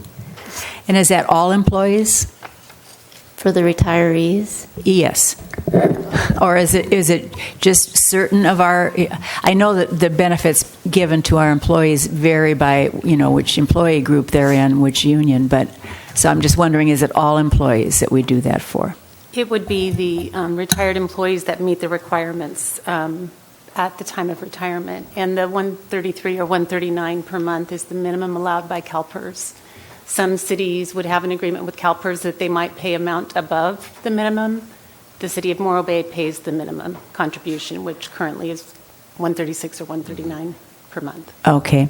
And then if I could ask Mr. Poon, just can you give me some idea about what you know about the probability of the discount rate being decreased again? Is that something we have to... For pension or... For the pension, For yes. the pension, right now, based on what we see so far, is pretty stable at 7% because the investment board at CalPERS is actually still believe the 7% based on the last 20 years long-term rate of return. But projecting for the future, they're still hitting about like 6%. So there's still a lot of debate between the CalPERS board and the investment board because there's certainly some discrepancy between the actual rate of return compared to the projected.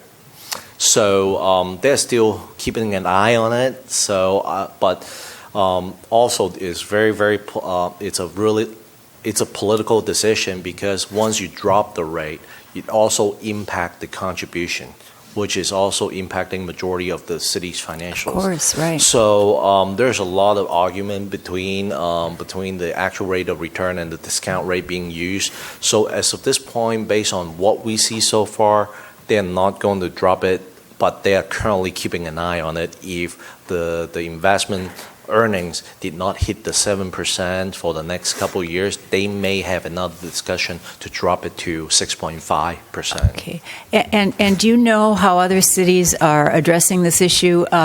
For example, the amount of the employee contribution to retirement, is that something that is considered a reasonable way to try to deal with this crisis? Because it certainly is a crisis when suddenly certainly you're I will hit with that. I will recommend to talk to an outside actuary so that they will be able to give you an idea of what can be done. My recommendation is actually looking at maybe using a 115 trust as a rate stabilization fund, not necessarily putting all your money with CalPERS.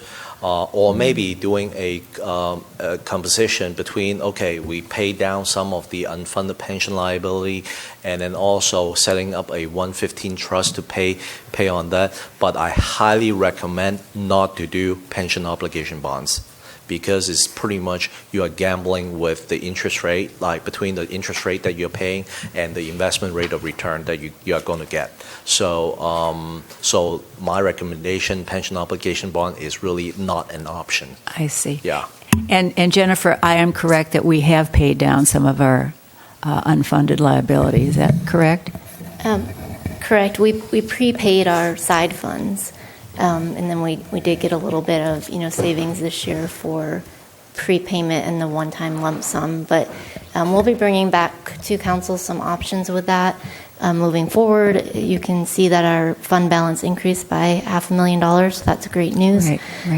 We're just above what you set as the maximum target or the target funding level for your general fund reserves. So there'll be a conversation about what to do with that little bit of excess money coming forward. Okay, thank you. Thank you. Councilmember Heller, any questions? No question. Just like to compliment finance folks for all the work you've done there. And Mr. Poon, I appreciate your presentation very much. Thank you. Thank you, Mr. Poon. I do have a couple questions, maybe dig a little deeper to what Councilmember McPherson had noted on your presentation. Let me start with page number, I'll just move to page number 8. Our net cost of services to tax revenue ratio is high at 126.62. Right. Your comment was higher than other cities. What do you recommend, or what do you see as a benchmark, for that? I highly recommend between somewhere around 90 to 95%. 90 to 95%. Yep. Thank you. On your page number 9, you noted, and thank you for that, that our GFOA best practice is 16.67, and we're currently at 28.92%. Correct. The question is, do you see cities that are reserving rates even higher than that in the 30? Yeah. Can you give me your experience and what you're seeing out there? I do have one city which hitting about like 80 or 90%. Is that right? On average, though? On average, it's about like 25%. Okay. Yeah. So there are a number of cities that are going above 30%, right, and as high as 80%. Yep. Or okay. Thank you. And just to reiterate on page 9, your slide number 18, the discount rate issue, your statement was that it's political and that CalPERS right now, the board has not made a decision to decrease the discount rate below 7.15%, but their actual experience now is more like 6%. In fact, the last quarter, a little less than 6%. In the last quarter of 2018, it was dismal, and they didn't meet expectations. Right. And your sensitivity analysis is helpful to see that if it were 6.15% at the end of 2017, the liability would be significantly higher, from 24 to 37 million. Correct. Could you just cite for us a 2018 number And did you do it? Is there a sensitivity don't have analysis? the- we have that yet? We don't have year to date. We don't have that right now, and also, as you can tell, this is based on the measurement date as of June 30, 2017. I know that. Yeah. So I believe CalPERS should have the evaluation report for June 30, 2018 coming out pretty soon. So at that time, and also your rate plan is a cost sharing plan. So basically, there's a lot of calculation to determine this number. And what majority is, or what percent of cities are doing a 115 trust rate stabilization fund? I don't know about the percentage, but I have a lot of cities or agencies, because currently we are auditing about like 40 cities and 35 other special districts, and half of them they are talking about it, and then maybe a quarter they actually did fund to 115 trusts. And would you, I'm just asking this generally, would you say one of our biggest concerns as a city council regarding the financial statements would be the pension liability and the potential for the discount rate actually being much less than currently is being recommended by the board, CalPERS board? Yeah, those because the discount rate being used is actually impacting your contribution. And because of these discount rate drop from 7.65 to 7.15, you are experiencing significant amount of contribution in the next 5 years. So by the year 2025, you probably will hit at peak. So whatever that you pay now is going to be double. Yeah. Say that again. Going to be double. Yeah. Yeah. Thank you for that. I appreciate that comment. The page 10, your slide number 19, the OPEB liability. I appreciate the sensitivity analysis. That number is iffy. It's a little It's a little iffy if I'm not incorrect in terms of the actual actuary that does this versus. Well, let me put it this way. The actuary that the city hire is not one of our favorite actuary that we like to work with. He actually did come up a very different position compared to other actuaries. So that's why it's really important for you to know that this actuary have a position where he determined the implicit rate subsidy, which is irrelevant into calculating the OPEB liability. One of the things, if you are in the PIMCA plan, which is the CalPERS health plan, the current employee is paying the same rate as the retiree. That means the current active employees is subsidizing the retiree cost, because the older you get, the higher health cost that you need to pay. But since PIMCA plan there is flat rate, so but he come up with a very finding a loophole in the standard that we see, and we basically will accept the report. That's why we want to bring to your attention that if the city decide to change to a different actuary next year, the number is going to change a little bit because of the implicit subsidy that was not being accounted for in your current valuation. And that is one of the reasons why I want to bring it up to your attention. But based on the numbers that I see so far, the impact will be probably less than $1 million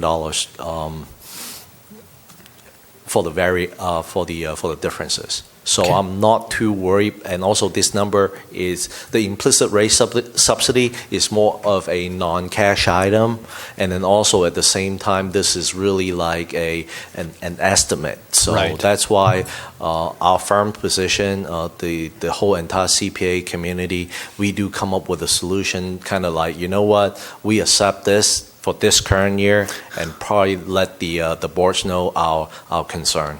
Got it. Thank you for reaffirming that. My last comment or question would be on the audit results.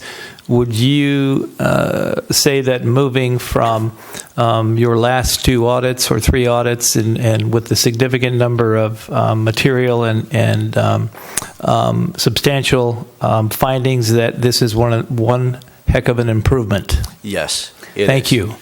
Yes. I want to hear you say that loudly. Very loudly, because kudos to your team, because they spend significant amount of time.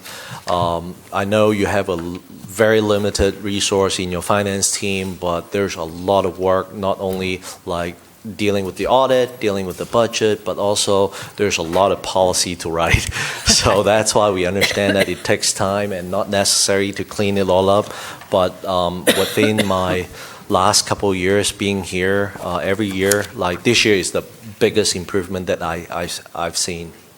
Thank you for highlighting that. I really appreciate that. You're welcome. With that, sir, thank you. I'll open it up for public comment. Anybody interested in seeing no interest in that? I'll close public comment. This is a council receive and provide feedback. Any further feedback anybody would like to provide? I'll open it up now. Well, I just wanted to thank the team.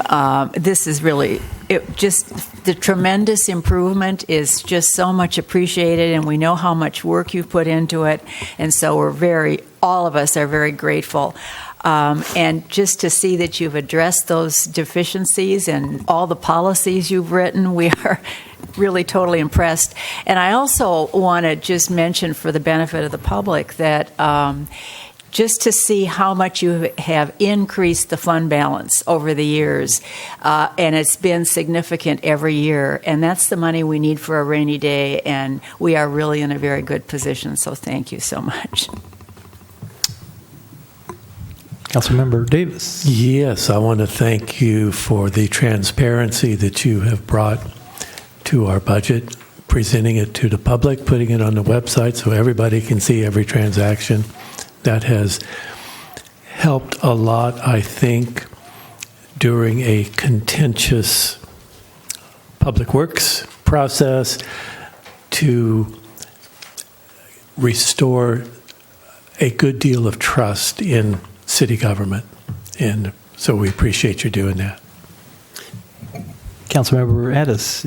Yeah, I want to thank the finance department as well. I remember hearing the audit report on CFAC and wondering, like, okay, we got an audit report, it doesn't sound good, and wondering if anything would actually happen, because I'd heard maybe in the past there wasn't a lot of movement in areas that needed, and so it's really obvious how much work has been put into improving the situation, and I appreciate all the time and effort that's taken.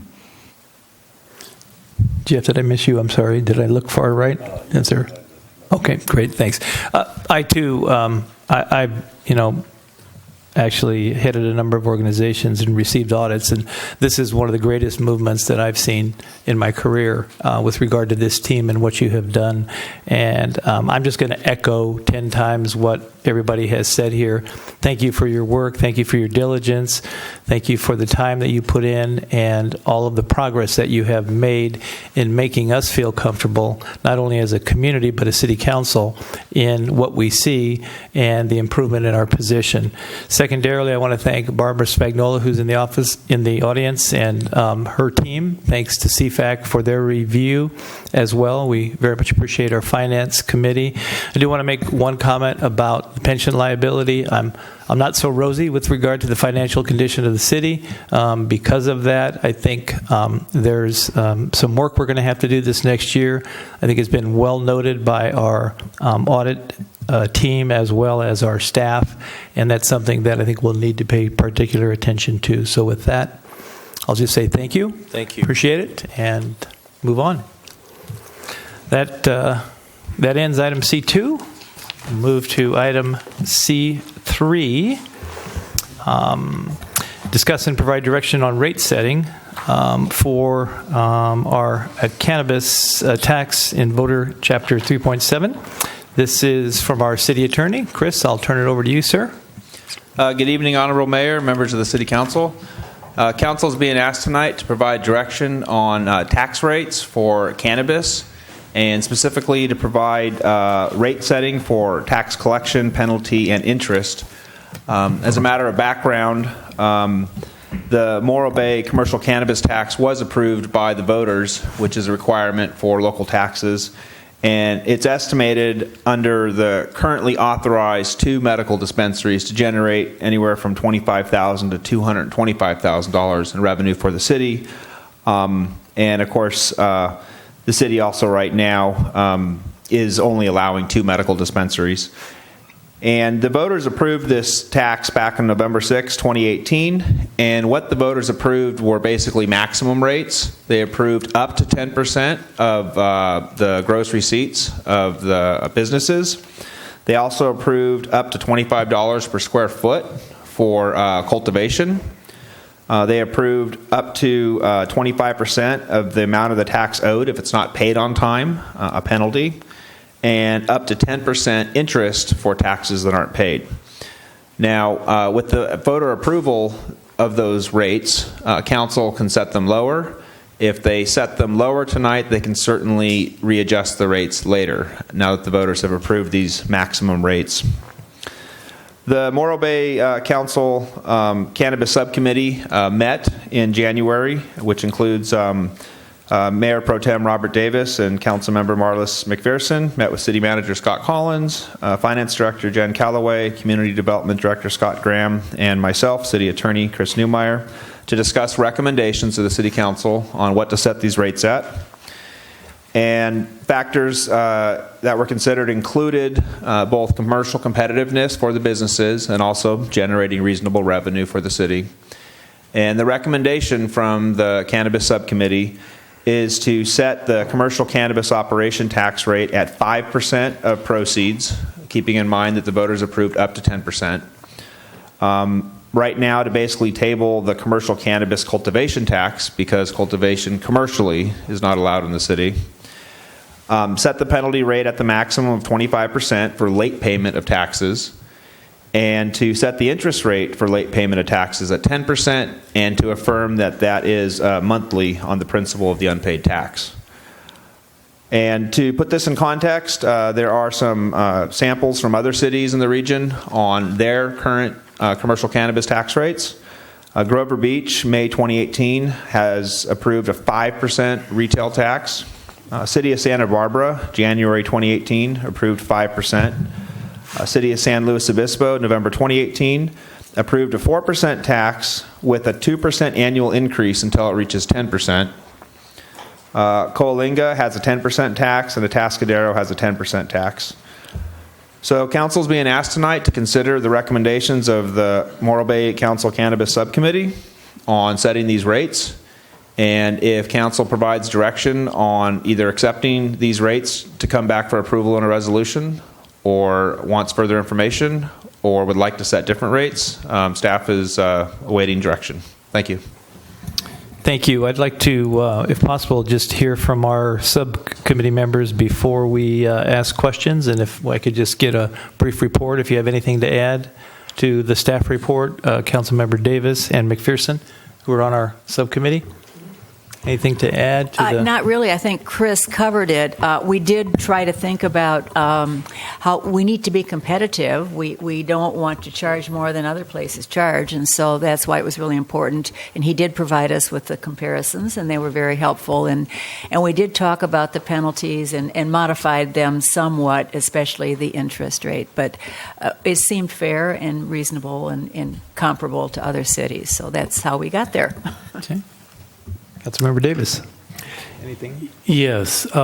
In November, I talked to Jeff Lee, mayor of Grover Beach, about their tax rate, and he said that originally they started with a 10% of gross sales in 2016, and they found that was not working well, and so they dropped it to 5%, and they also added adult use, and so they're very happy with that. And then in December, I interviewed two applicants for business licenses, Megan Sousa and Nick Andre. Nick's here tonight, and asked their opinion, and Megan's concern was she did not want Morro Bay's rate to be higher than San Luis Obispo. She felt that San Luis Obispo was a competitor. Nick wasn't quite so sure at that time. But in the meantime, Megan texted me today, and she said she thought 5% was good. So. Good, thank you. So I'll open it up for general council questions.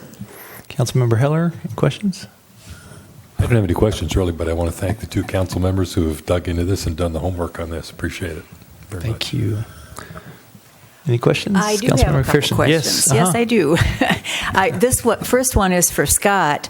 I just wanted to know where we are at in the application process, and when might the dispensaries be up and running in Morro Bay? I know it's been a while, so I'm just curious to know where you're at.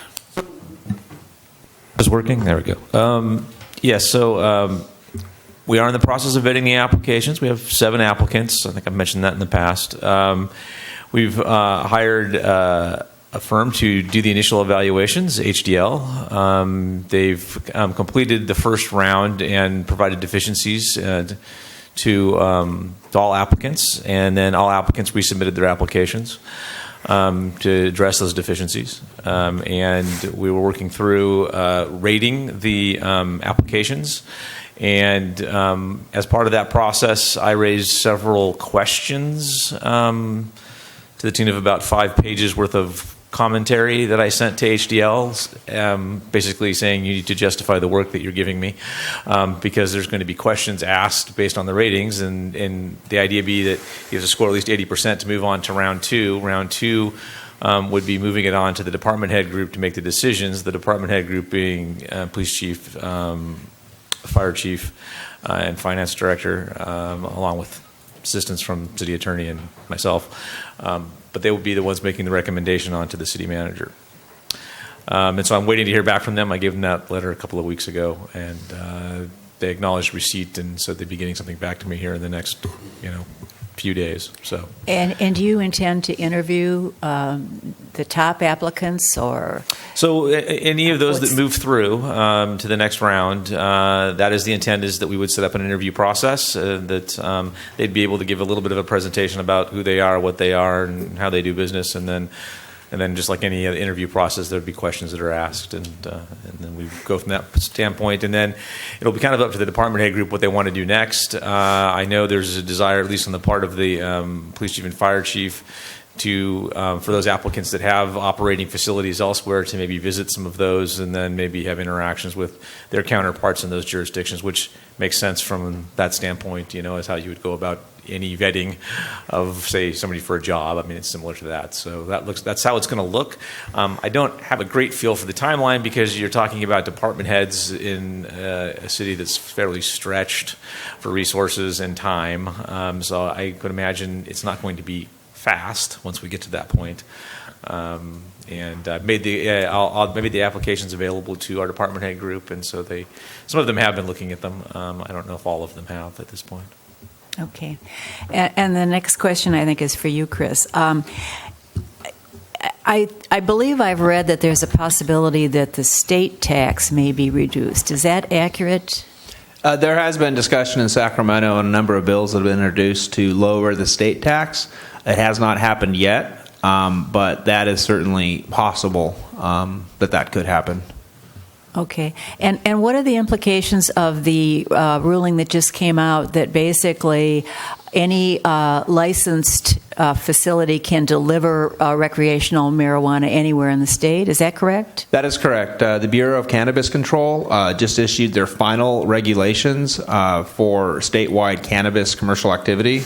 And one of the rules says that cannabis deliveries that lawfully originate from a city that have a state license and a local license in that city, they can make deliveries anywhere in the state.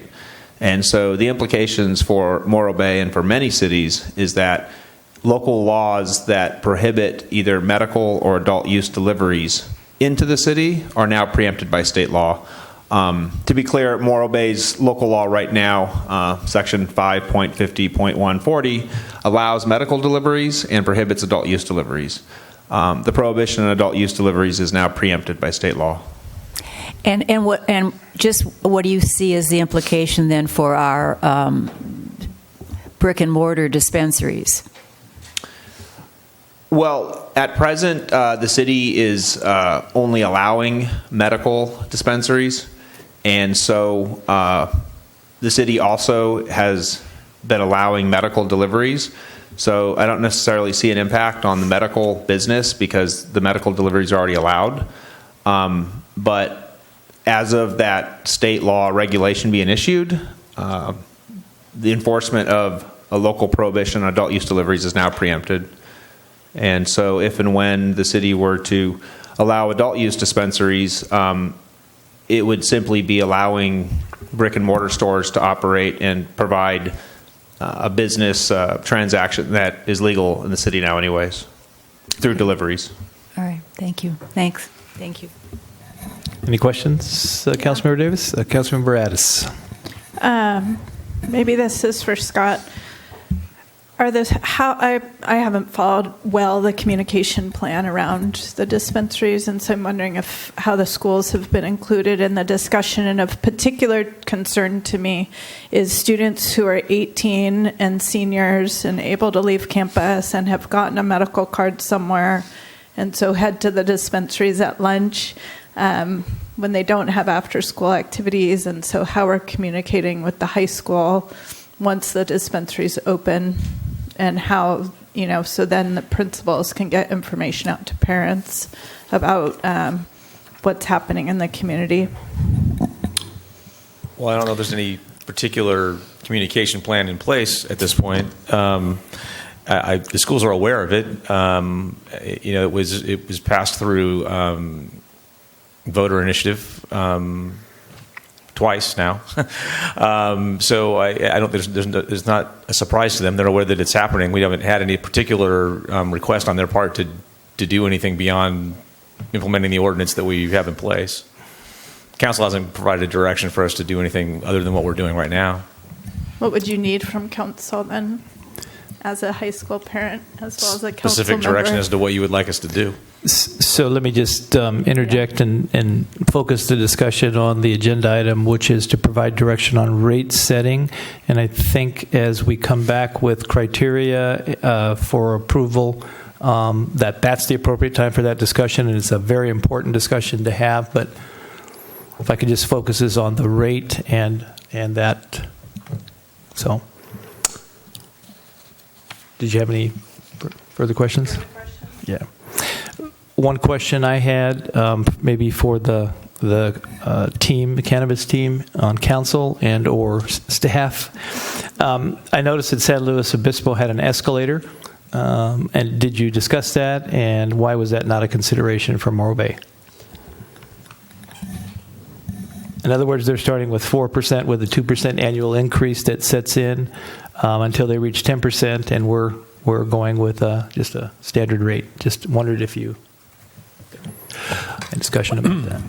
We did not consider that, and I don't think we even knew about it at the time that we met. Because the San Luis Obispo situation is pretty new. And from the information that Chris has given us, the comparables, they're an outlier.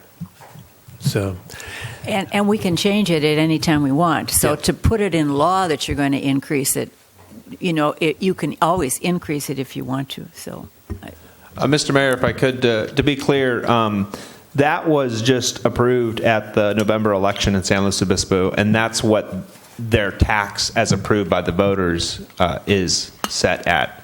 So if their council did nothing, as in like we're doing tonight, then that's just what kicks in. Got it. Yeah.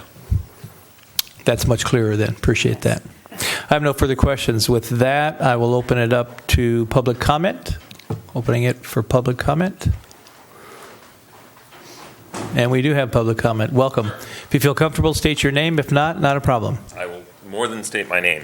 Hi, my name's Sean Donahoe, and thank you for your attention to this subject, for bringing taxed and regulated cannabis to Morro Bay. Wish to speak tonight in favor of the staff recommendation and how we can help inject economic vitality into the city. My name is Sean Donahoe, and myself and my partners Michael Joseph and Rick Browse are the owners and operators of Slow Retail Group LLC, and we're one of the applicants for a medical storefront. My personal background is as an academic and as a consultant. I've worked for a lot of years in various economic development roles, including for a municipal advisory firm where I've obtained tens of millions of dollars for local districts. I've worked in D.C. for the Department of Commerce and in Russia for the World Bank, and received my first federal security clearance at age 21.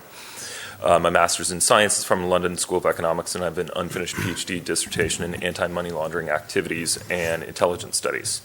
The other principals of Slow Retail Group have lengthy non-cannabis commercial and retail experience in heavily regulated industries, creating dozens of jobs and millions of dollars in economic development.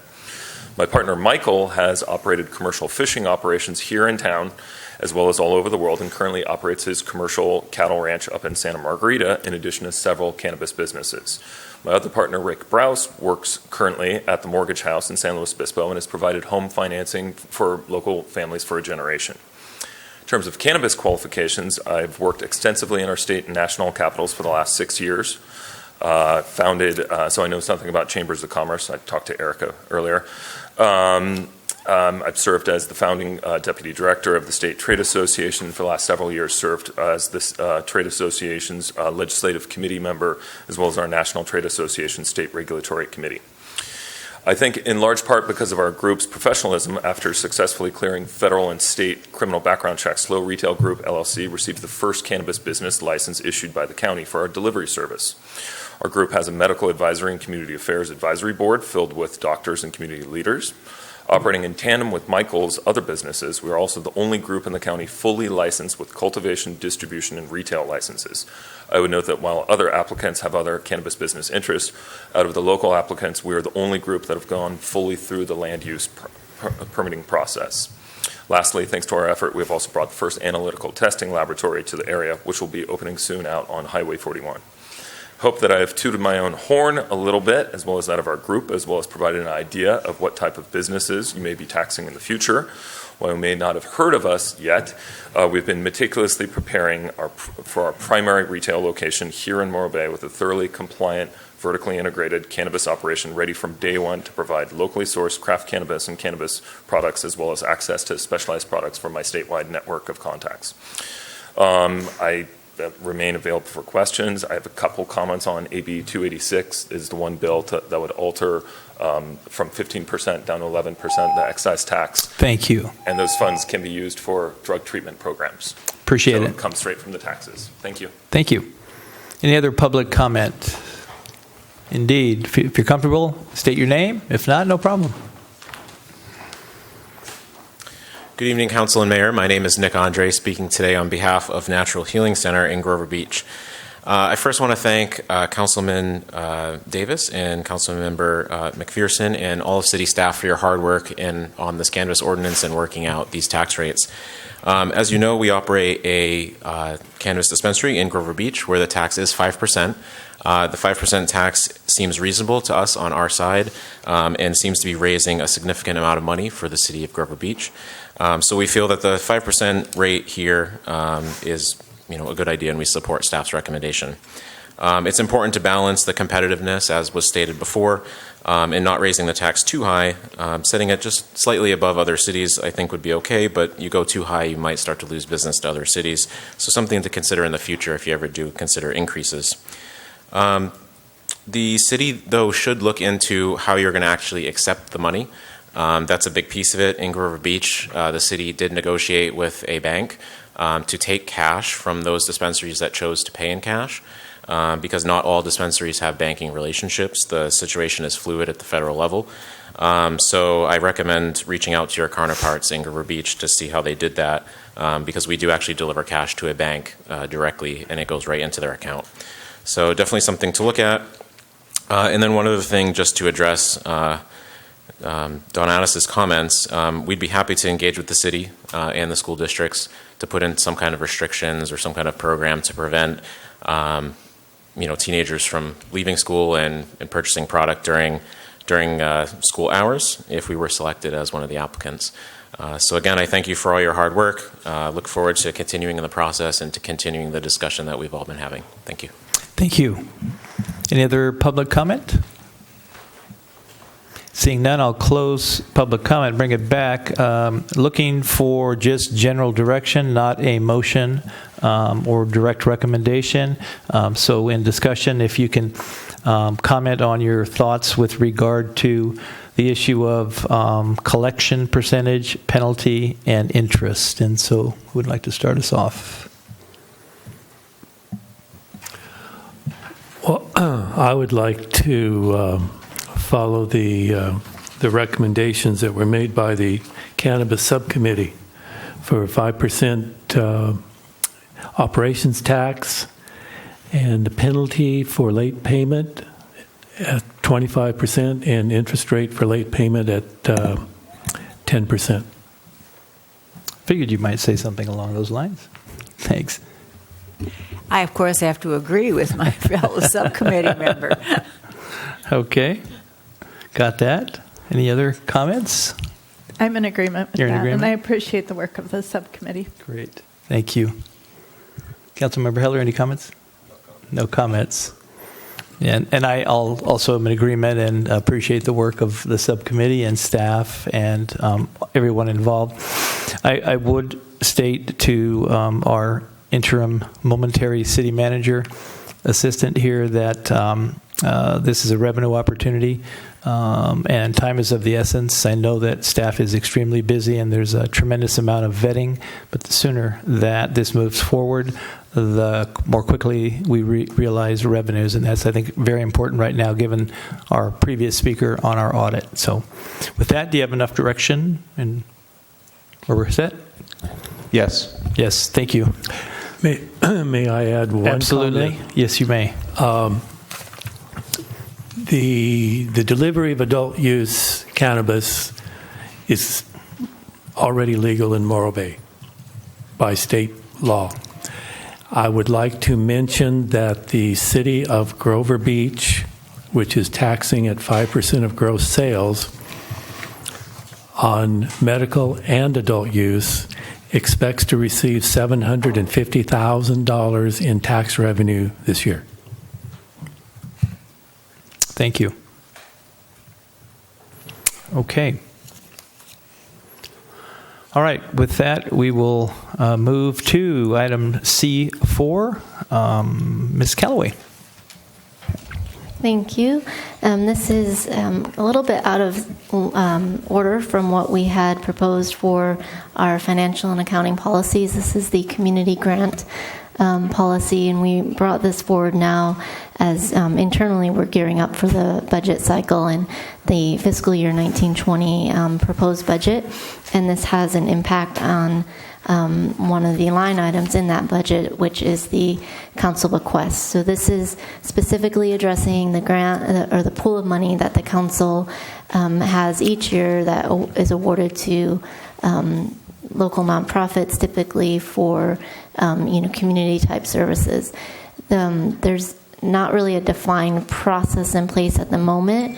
What staff has been doing the last 2 years, I believe, is sending letters to past recipients saying, we're in the budget cycle, did you want to request something? We get those letters back.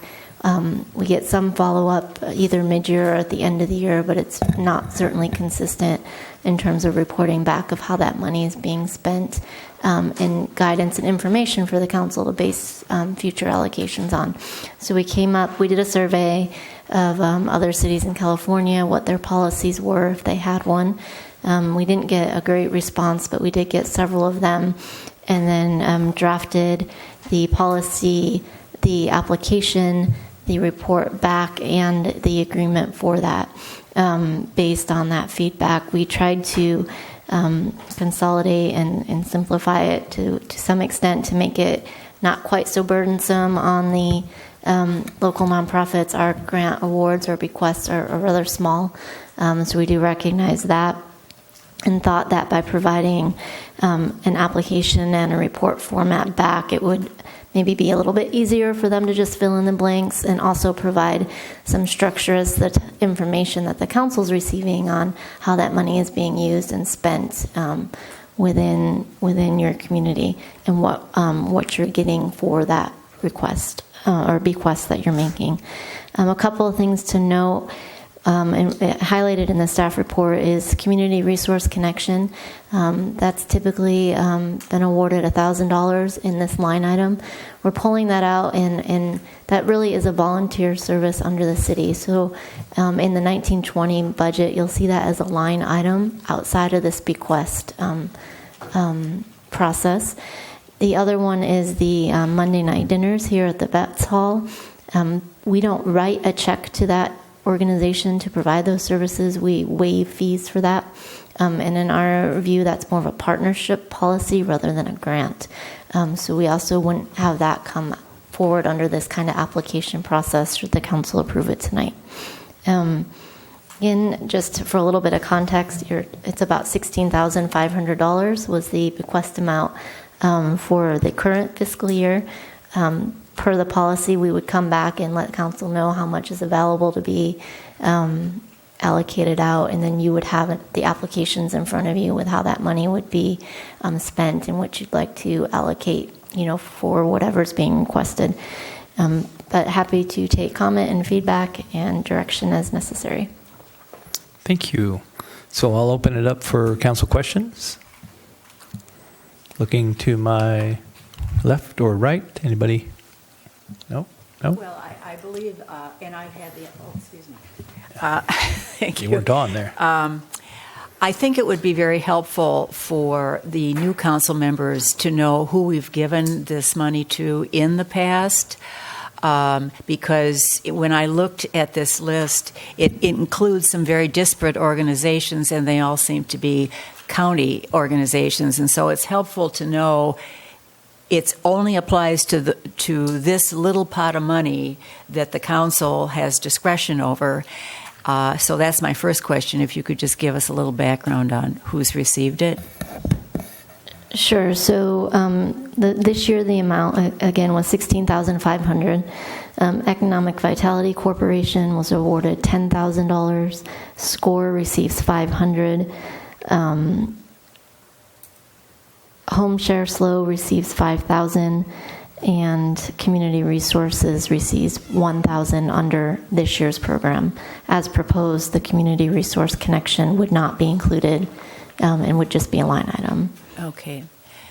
And did you, in this process, look at how we give away other monies? Because I know that one of the purposes here is to provide some consistency across. If we give monies, we want accountability, and we want to know that they spent the money for what they said they were going to spend it for. So we do have other programs where we give grants, and this would not apply to those. So what are those other ones? Well, the TBID fund gives grants in the sense that we write, they write a check to an agency or an organization to put on an event or whatever. The tree lighting, for example, is one piece of that. They do have a separate application process. This is not part of that process and is different from whatever reporting requirements they may have. The other would be a partnership-like policy, and that would be, the example would be the Vets Hall Monday Nights Dinners, where it's not considered a grant in the sense that we don't write a check for that, but we waive a service or we waive a fee. And that's a policy that we're planning to come back with later in the year, hopefully, to give some guidance and reference about that. But we viewed those as two different scenarios. And how about the Adopt-A thing? Where do we also give money there to direct to We do give money to that. The council previously approved a process for that under a separate policy, and that is a separate line item. So there's a $5,000 line item in this year's budget specifically devoted to that.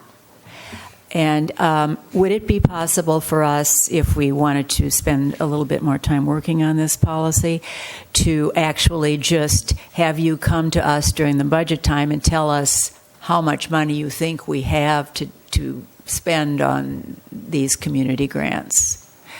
And we could later then have a process to award the money. We don't have to specify in the budget how much we're giving to each organization, is I guess my question. You do not. I would suggest if we don't do a policy fairly soon, that we would probably want to do that and put a placeholder in the budget, and that way we can get, it's important to have some kind of agreement with the agencies we're going to award money to in terms of liability, indemnification. So I think we want to get something in place before you choose to do that, but it does not have to be before budget. We can do it after and just leave whatever dollar amount there for you. Okay. Those are my questions. Great. Any other questions? Seeing none, open it for public comment. Looking around, seeing no public comment, I'll close public comment, bring it back to council. I'll entertain a motion if there's a motion. I have a motion. Okay, Councilmember McPherson. All right. I move that we send the proposed community grants policy back to the staff to make some needed changes, in my opinion, and then bring it back to council at a subsequent meeting. Did you want to I will specify? I will. Yeah, just for the motion, if you'd like. Okay, I'll second that, and then. Yes, yeah. First of all, I thank you for addressing the issue. It's been a concern of mine each successive year because I couldn't figure out where these. It was a letter that came, and we just approved these the donations.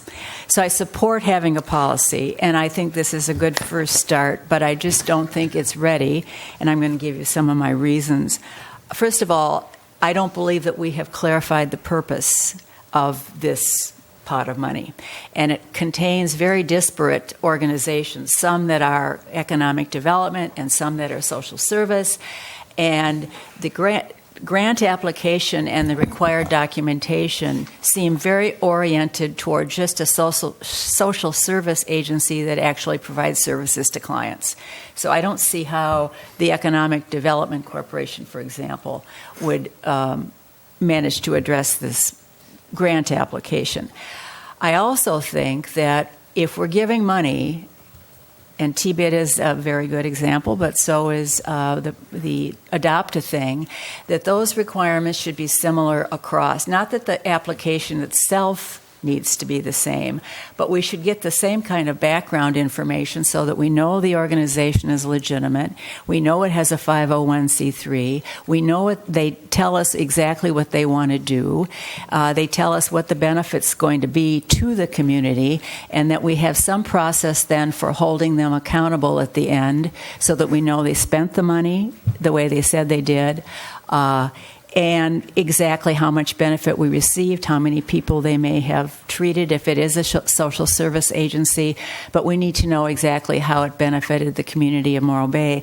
And I believe that what you've got here right now as the application itself is too complicated for some of these small organizations that really don't have the resources to put together a full-blown grant application that includes a lot of data collected after the fact on their clients and how many they've served. I would rather see a more simple application that gives those key things and that we could also use for TBID, because I think that we don't hold those folks accountable. I know because I was on the Bird Festival and I know what I had to do at the end. So I just think we need a little more work on this policy, so I would like to see a purpose, what we intend this community grants for, and I'd like to know how we're going to advertise this to community organizations in Morro Bay, not just county-wide organizations. I'd like to see a more simplified application, at least in the requirements for the data that they have to keep, and one that's more general and would apply to a variety of organizations.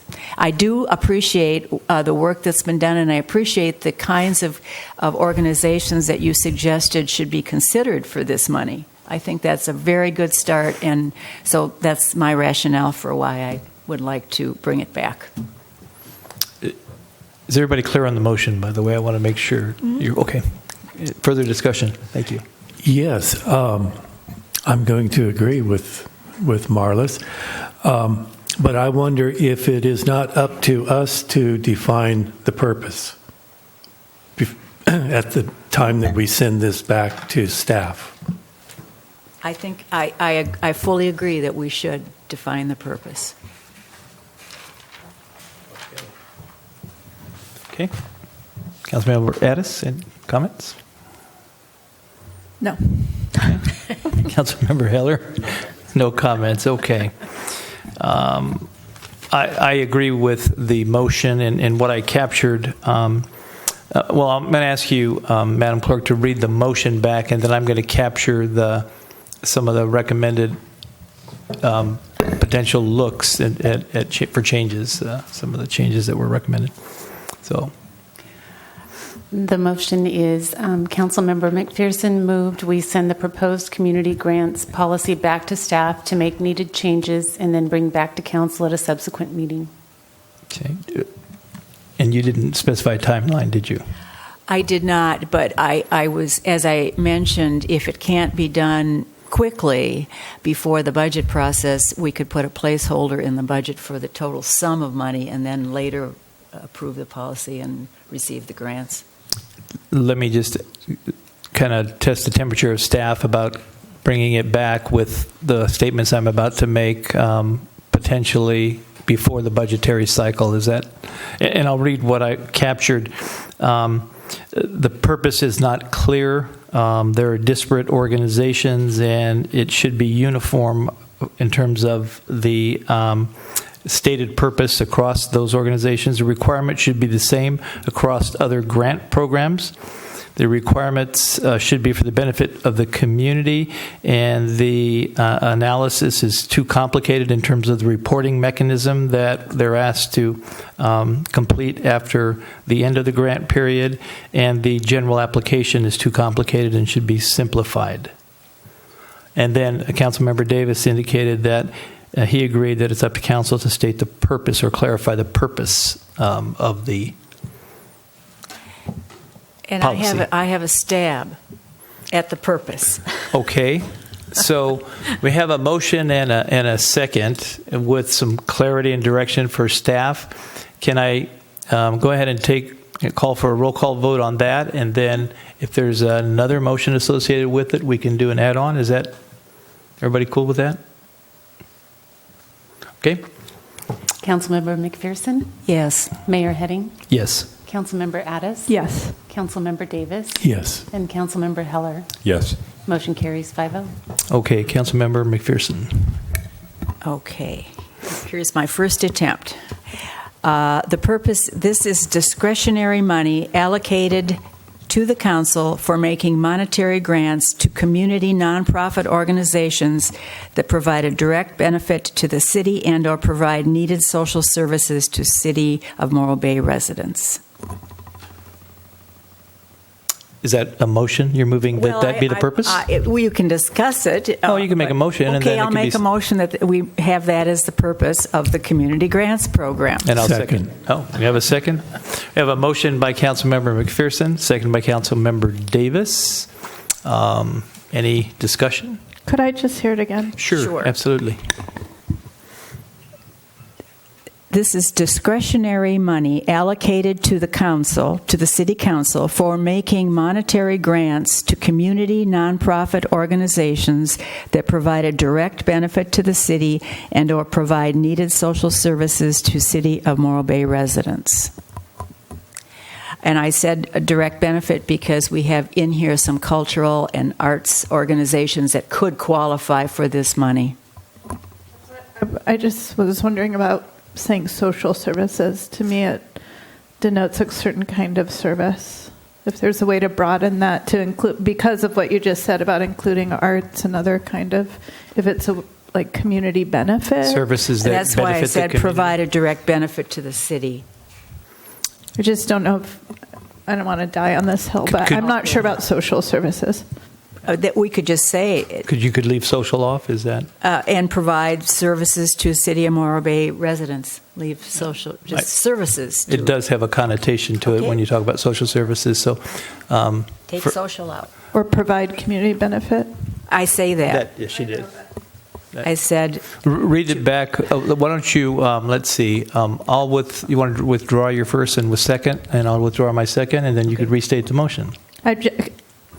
Sorry, I don't know if these were, I don't know if providing arts is providing a service.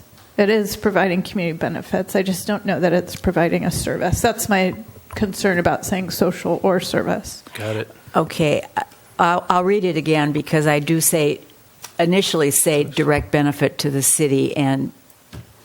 Go ahead. Okay. Go ahead. The purpose of the community grants program. It's discretionary money allocated to the City Council for making monetary grants to community nonprofit organizations to provide a direct benefit to the city or provide services to City of Morro Bay residents. And you left out the social this time. Okay, so do you want to withdraw your initial motion and then make that as a motion? I thought I just did that. Well, I'll just, do we need to go through the formal withdrawal mechanism? It might be simpler. Councilmember Addis could just amend the motion and you all agree on that. There you go. All right. You want to accept that friendly amendment? Yes. Yes. Councilmember Addis? Yes? Okay. Is there a second to that? Yes. Any further discussion? Roll call vote. First, and a friendly amendment. So we had the motion. Was by Councilmember Addis and the second by Councilmember? Councilmember Davis. Davis, thank you. Yes, thank you. I was trying to catch all the That's wording. okay. Sorry about that. I'll give you the wording. Okay, thank you. Councilmember Addis. Yes. Councilmember Davis. Yes. Councilmember Heller. Yes. Councilmember McPherson. Yes. And Mayor Heading. Yes. Motion carries 5-0. Thank you, Jen, for your work on that, and I appreciate your recommendations and your concern about standardizing this across the board. With that will... Can I just ask one point absolutely. of clarification? If Yes. this is meant to encompass the TBID grants, do you want this brought back to the TBID board before it comes to council? That'll just dictate our timing. Yeah, I believe it should be passed through the TBID board, absolutely. Seeing head shakes, yeah. Not this policy, but we're talking about a standardization in the format. Yeah. just a Certainly that they have the same requirements as this granting, so that they also have to show that same they are kinds legal. of reporting. Yeah, right. And the same Application kind of and reporting requirements. Yeah. They do that now. In a different way, yes. In a very different way. Yes, you are correct. You are correct. Are we clear, Jen? Good. All right. With that, we'll move to item C5, Harbor Management Lease Policy Update. Welcome. Eric, thanks for staying so late this evening. Thank you, Mayor Heading. I'm pleased to see we once again saved the best for last. Did I hear that correctly? You did. Okay. So tonight we're here to give you an update on the progress of the Harbor Department Lease Management Policy Update. With the group that we've put together, haven't quite come up with a good catchy acronym for our group yet. It's either the LPUG or the LMPG. We're still working on coming up with a good name for it. So tonight, you're looking for a recommendation, just received the update. We've got a couple things for you to look at and assess whether we're going in the right direction and give us any input that you may deem necessary. Fiscal impacts, there are none. Back in November on the 13th, Council provided staff input on the update, timeline, and process facilitation that we brought. Coming out of that, we updated the timeline, carried it on a little further. We were pretty short with the timeline that we originally proposed, as you recall. So we extended that out into the springtime and then looked towards a facilitator to help us along with the process, knowing that staff is quite burdened with what we're already doing. And out of that came Marty Lomelli, our interim city manager of a bit ago, and he's been great helping us out with that process. We've established our group. They consist of, again, Marty is our facilitator, Sharice Hansen representing the Harbor Advisory Boards. He's also a master leaseholder. at the Off the Hook site. Mark Blackford, he's a new member of the Harbor Advisory Board as well. Smith Held, he's one of our master tenants, been on the waterfront for probably a couple decades now. He currently has the Harbor Center. Bob Fowler is a master tenant at Morro Bay Landing, been around maybe 5 years now. Joan Solu, resident, former hotelier and former TBID chair. Erica Crawford from the Chamber, and myself and Lori Stiltz representing Harbor Department staff. I've got Scott Graham on call. He's basically as needed as when we have to deal with community development type things, and others we will tap as applicable and as we discover we need help with some outside professional help. The group has met formally 3 times since formation. We've got a group meeting again tomorrow. 2 subgroups have formed right now to tackle 2 areas that I'll get into a little bit later. We've created a draft vision statement as attachment 1 to your staff report, and a draft policy content outline as attachment 2. That content outline, it's not in any particular order. It's pretty much what I guess call a mind dump. It's just all thrown onto a page in outline form, so those will all be all the things that we'll be tackling. We're going to have ample opportunity in the future for council input on draft documents as they're created. As we develop this process, we'll see how it comes along in terms of what we'll bring to the council and when. Tonight, staff are primarily seeking council input on the draft policy content outline. In other words, does it hit all the topics and areas that we want it to hit? We've decided the group is going to be taking the outline, the numbered items in the outline, and in a sectional form with subgroups forming and doing out research and providing recommended content, and then staff writing the policy and bringing that policy back to the overall group for content before moving on to the next section. And the sections we're tackling right now are sections 4 and 5. Council liaison input and HAB review will be taken periodically when appropriate and when necessary. Our group meets approximately every 2 weeks, and the process is working pretty well with Marty facilitating. Group's getting on its feet, and we're developing a cohesive process and kind of figuring out how this whole thing's going to work and get put together. That's about all I've got from the outline standpoint, or from the update standpoint. I've got the vision statement on the PowerPoint as well, and the outline, if you want to give me any input on that. But again, primarily what we're looking for is the outline, and are we hitting all the things we want to hit on, and any kind of input you want to give on those as we move along. That's it. That's it. Quick. Thank you. Thank you for that, Eric. I appreciate that. I'll open it up for council questions. Yes, Councilmember Heller. So, Mr. Endersby, I'm confused about Measure D. And I hear a lot that it's been misapplied or applied depending on how the wind blows or whatever. Can you explain to me what's going on with Measure D and what your vision statement plans to do here with that? Measure D is a citizen enacted initiative from 1986 or 1987 that addressed the city water leases, or the city leases from Beach Street north, primarily Great American Fish Company, Harbor Hut, and everything north. It was enacted to protect and preserve the commercial fishing activities and facilities that were in place at the time.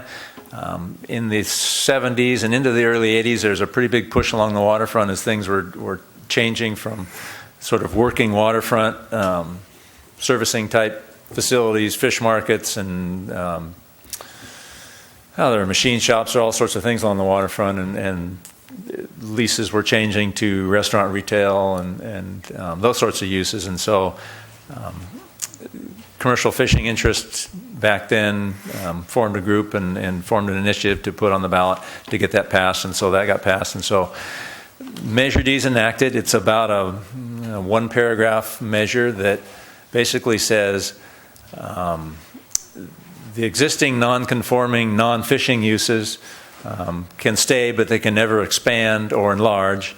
And the only new things that can be put in place in the Measure D area are those things that primarily that are there primarily for the purposes of commercial fishing or non-commercial recreational fishing. Right. So there's a new building under construction. I believe that's a restaurant on the top with retail below. That's under construction now. Correct. And so, am I missing something here? No, so before I get to that,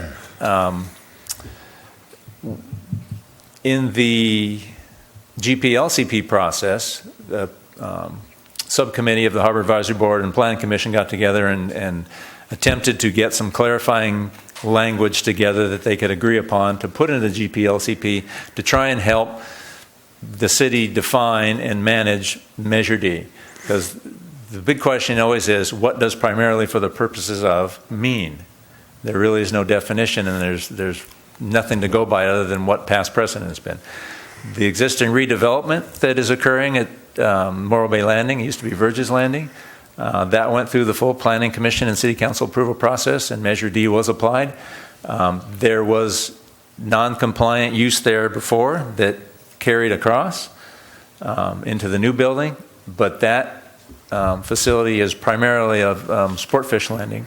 It's not Verges Landing anymore. It's Patriot Sport Fishing that's operating out of there now. Okay, that's a start. Thanks for that. Mm-hmm. Other questions? I just wanted to know exactly what kind of research you're doing. I know that you're looking into other lease policies, but are you also consulting, for example, some bankers and real estate developers and people that might be able to provide some input on some of these issues that are on the agenda? Yes, we intend to do that. That's the list of participants is the others that we will be consulting for that. Yes, absolutely. Okay. And what is your current estimate for when you might be finished? If I give you something, I'll probably just blow right past it. So, all right. Our original, I believe, was April, if I'm recalling correctly. I'm thinking we're probably going to go beyond that, just because this is an important document. There's a lot of moving parts in it, and we need to do it right. And if that takes a little more time to do, I think we should take the time and do it right. I do too. Okay, thanks. Okay. No further questions. I'll open it up for public comment. Looking deeply into the audience at this time, seeing no public comment, I'll close public comment. And maybe I'll start with discussion. You're asking for input on what appears to me to be a number of areas that lack content. So I'm not personally not quite sure specifically with regard to this if you're specifically looking for guidance that would allow you to further quantify for us what you mean by this and then bring back sections that would be further defined. Is this kind of the outline? And we're, I guess that's a question, but my comment is I'm not clear. Maybe you could help clarify that. Sure. So really just looking for input on the outline. There's no content there yet because we have not inserted the content. We're starting with the existing policy and using what we're going to use from that and then putting it in. So on all the sections 1 through 7 or 8 or whatever's on there, 7, that's all going to get infilled, and we're going to, as we move along, we'll develop a process to which we'll figure out whether we want to bring it in sections to the council. Once we get to finished sections that look like it makes sense to bring to council to get those put to bed, put in the file, and move on to the next, or whether we take in larger or smaller chunks. So yeah, at this point I'm not looking for in-depth sort of input on 6C, fair market rent. Don't look for not needing direction on that right now. Right. That's still being developed. Once we get to that point, we'll bring that back to you. Okay. So my general comment is this, that having been involved in lease administration over the past year or so on a couple of leases, my comment is regarding lease administration, specifically Area 6 under fair market value rent. My personal opinion is it's too prescriptive, and that fair market rent should be identified across not be delineated by commercial businesses versus not-profits, public benefits versus government entities. And so one of the concerns I would have is that we're getting very prescriptive with regard to this, and we should leave this as simply fair market value rent. And there will be concessions based upon community benefit and or certain community issues that come up that we'll consider as exceptions, but that's my comment with regard to this portion.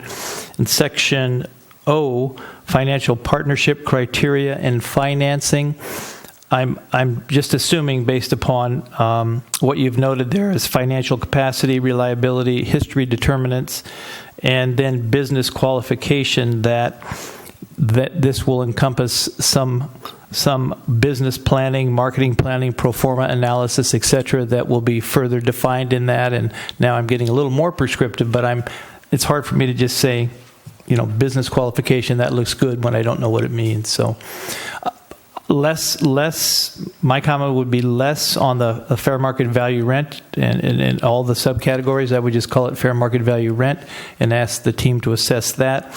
And I would, under business qualification, possibly add just a little more detail to that in terms of what you mean. So I'll leave it at that. Okay, so noted. Thank you. That's just input, yeah. Other comments? Yeah, I provided some questions, I guess, to Eric that resulted in input. So I'll just talk about that a little bit because Eric has already responded. Consulting with professional lease managers to help us develop our lease administration, particularly, as you say, establishing fair market rent rates. And then also exploring the possibility of having a professional manager operate our leases rather than having it done out of the harbor department. And then, again, the standards. When folks are doing major remodel projects and Eric brings the proposals to us, trying to figure out what is a fair extension compared to the level of work that's being done. And it's not just the amount of money that's being spent, but some of the taking into consideration some of the public benefit amenities of the project, such as widening sidewalks, establishing more view sheds, taking dumpsters off the Embarcadero, doing greening that results in LEED certification, adding boat slips, making contributions to improvement groups such as a harbor fund or an eelgrass planting operation.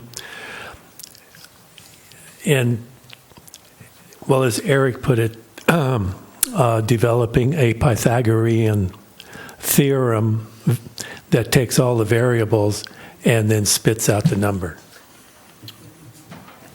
So those are all things that I suggested to Eric by email, and Eric has stated that he's going to incorporate those. And those may well fit under certain categories that you have here? Mm-hmm. Yeah, affirmative. Yeah. Okay. Yeah, I was just going to say that my reading of the outline was that these issues could be incorporated, and so we really can't comment until we see more content at this point. To your point, Mr. Mayor. Yes. I don't know how specific you thought you might get for some of these various categories of market rent, or if you thought that should be at the discretion of whoever is negotiating. Is that what you were implying? No, my implication is that to identify just three different groups: commercial, business, not-for-profit, public benefit, and government, as having different potential base rents, contributions, to me is inappropriate. It should be under. It's too prescriptive. It's too detailed. I don't think there should be those three categories. I think it should be fair market value rent, and the policy should, when it's developed, outline where concessions may be made. As an example, based on a current negotiation because of a failing seawall, there were concessions made upon future rents. That's hard to memorialize and list into a document like this, but generically, I think, could be a consideration. So is it more to identify what those areas are where we might, would that be appropriate to specify areas that we might want to make concessions on, if the following, just as a list at least? You know, the way I look at this, Marlis, is this is an outline. I don't know what any of it means, and that's my problem. And that's no reflection on Eric. I think he's looking for, is this inclusive enough? But without further definition, I don't know what business qualification means. Do I think it's important? Absolutely. I think fair market value rent is important, but I don't think it needs to be delineated in the policy by not-for-profits, commercial businesses, and government entities. I would agree. Yeah. That's the point I'm making there. I would agree. Yeah. So I think it's a good first start. Comments that Councilmember Heller made about Measure D, I appreciate, because that does get confusing at times for many of us. That is codified and available for review. Marlis's concern about completion time, I think you've addressed. It probably will go beyond the stated time initially. And then Councilmember Davis talked about consulting with professional lease managers, professional manager to operate the leases, and public benefit amenities to include something on that. He's provided that to you. That's something that I would agree would be important to consider and would support as well. So, looking for any further input. This is just for input, no motion necessary. Eric, I want to make sure you have enough or you're clear. Yeah, I'm fine. And I guess maybe if it would help some of your confusion on it is if you just take the bullet list items that are the capital letters and get rid of the sub list items. I mean, those are just draft potential areas that fall underneath those bigger categories. Are the bigger categories what we want to look at? Do we want to look at financial partnership criteria and financing? Yes. Okay. Absolutely. Don't worry about the details under it yet. That's just the item we want to hit. Yeah. Just making sure we're catching everything we want to catch. Yes. Okay. That helps. Thank you for that clarification. Yep. Any further comments on this agenda item? If not, I think you have the direction you need. I appreciate your report and your willingness to listen to us banter back and forth over these issues. And with that, if I can find my agenda, we will look to council members' declaration of potential future agenda items. Yes, Councilmember Davis. Yes, a couple of months ago, Barbara Spagnola brought us some recommendations for our advisory board procedure. And I would like to bring those back to council for discussion and possible incorporation into the handbook. And do you want to hear what they were? Could you just refresh my memory? Yes, what the details were? Yes.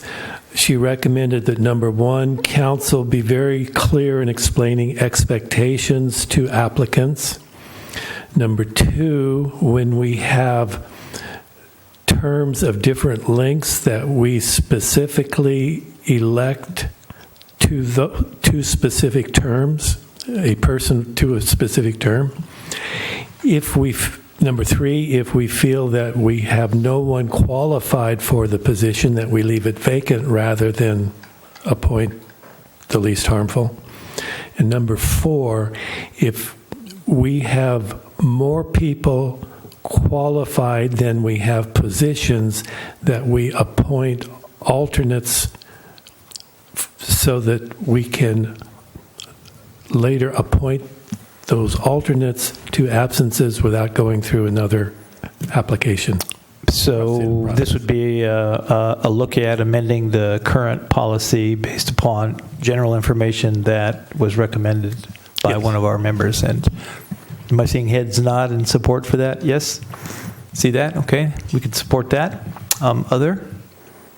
Agenda item? Yes. Yeah, I'll pass this article down. It came to my attention that Plains All American, who's been responsible for 11 California oil spills, according to this New Times article, wants to revamp their pipeline and then bring back into operation some of the offshore platforms off the coast of Santa Barbara, and a number of cities are weighing in. And so I'd like to agendize sooner than later, or ask my colleagues' support to agendize sooner than later, bringing back some kind of resolution opposing this action. It would require trucking oil across San Luis Obispo, Kern, and Santa Barbara counties. And I know in the past, Morro Bay city councils have passed resolutions supporting keeping our coast clean.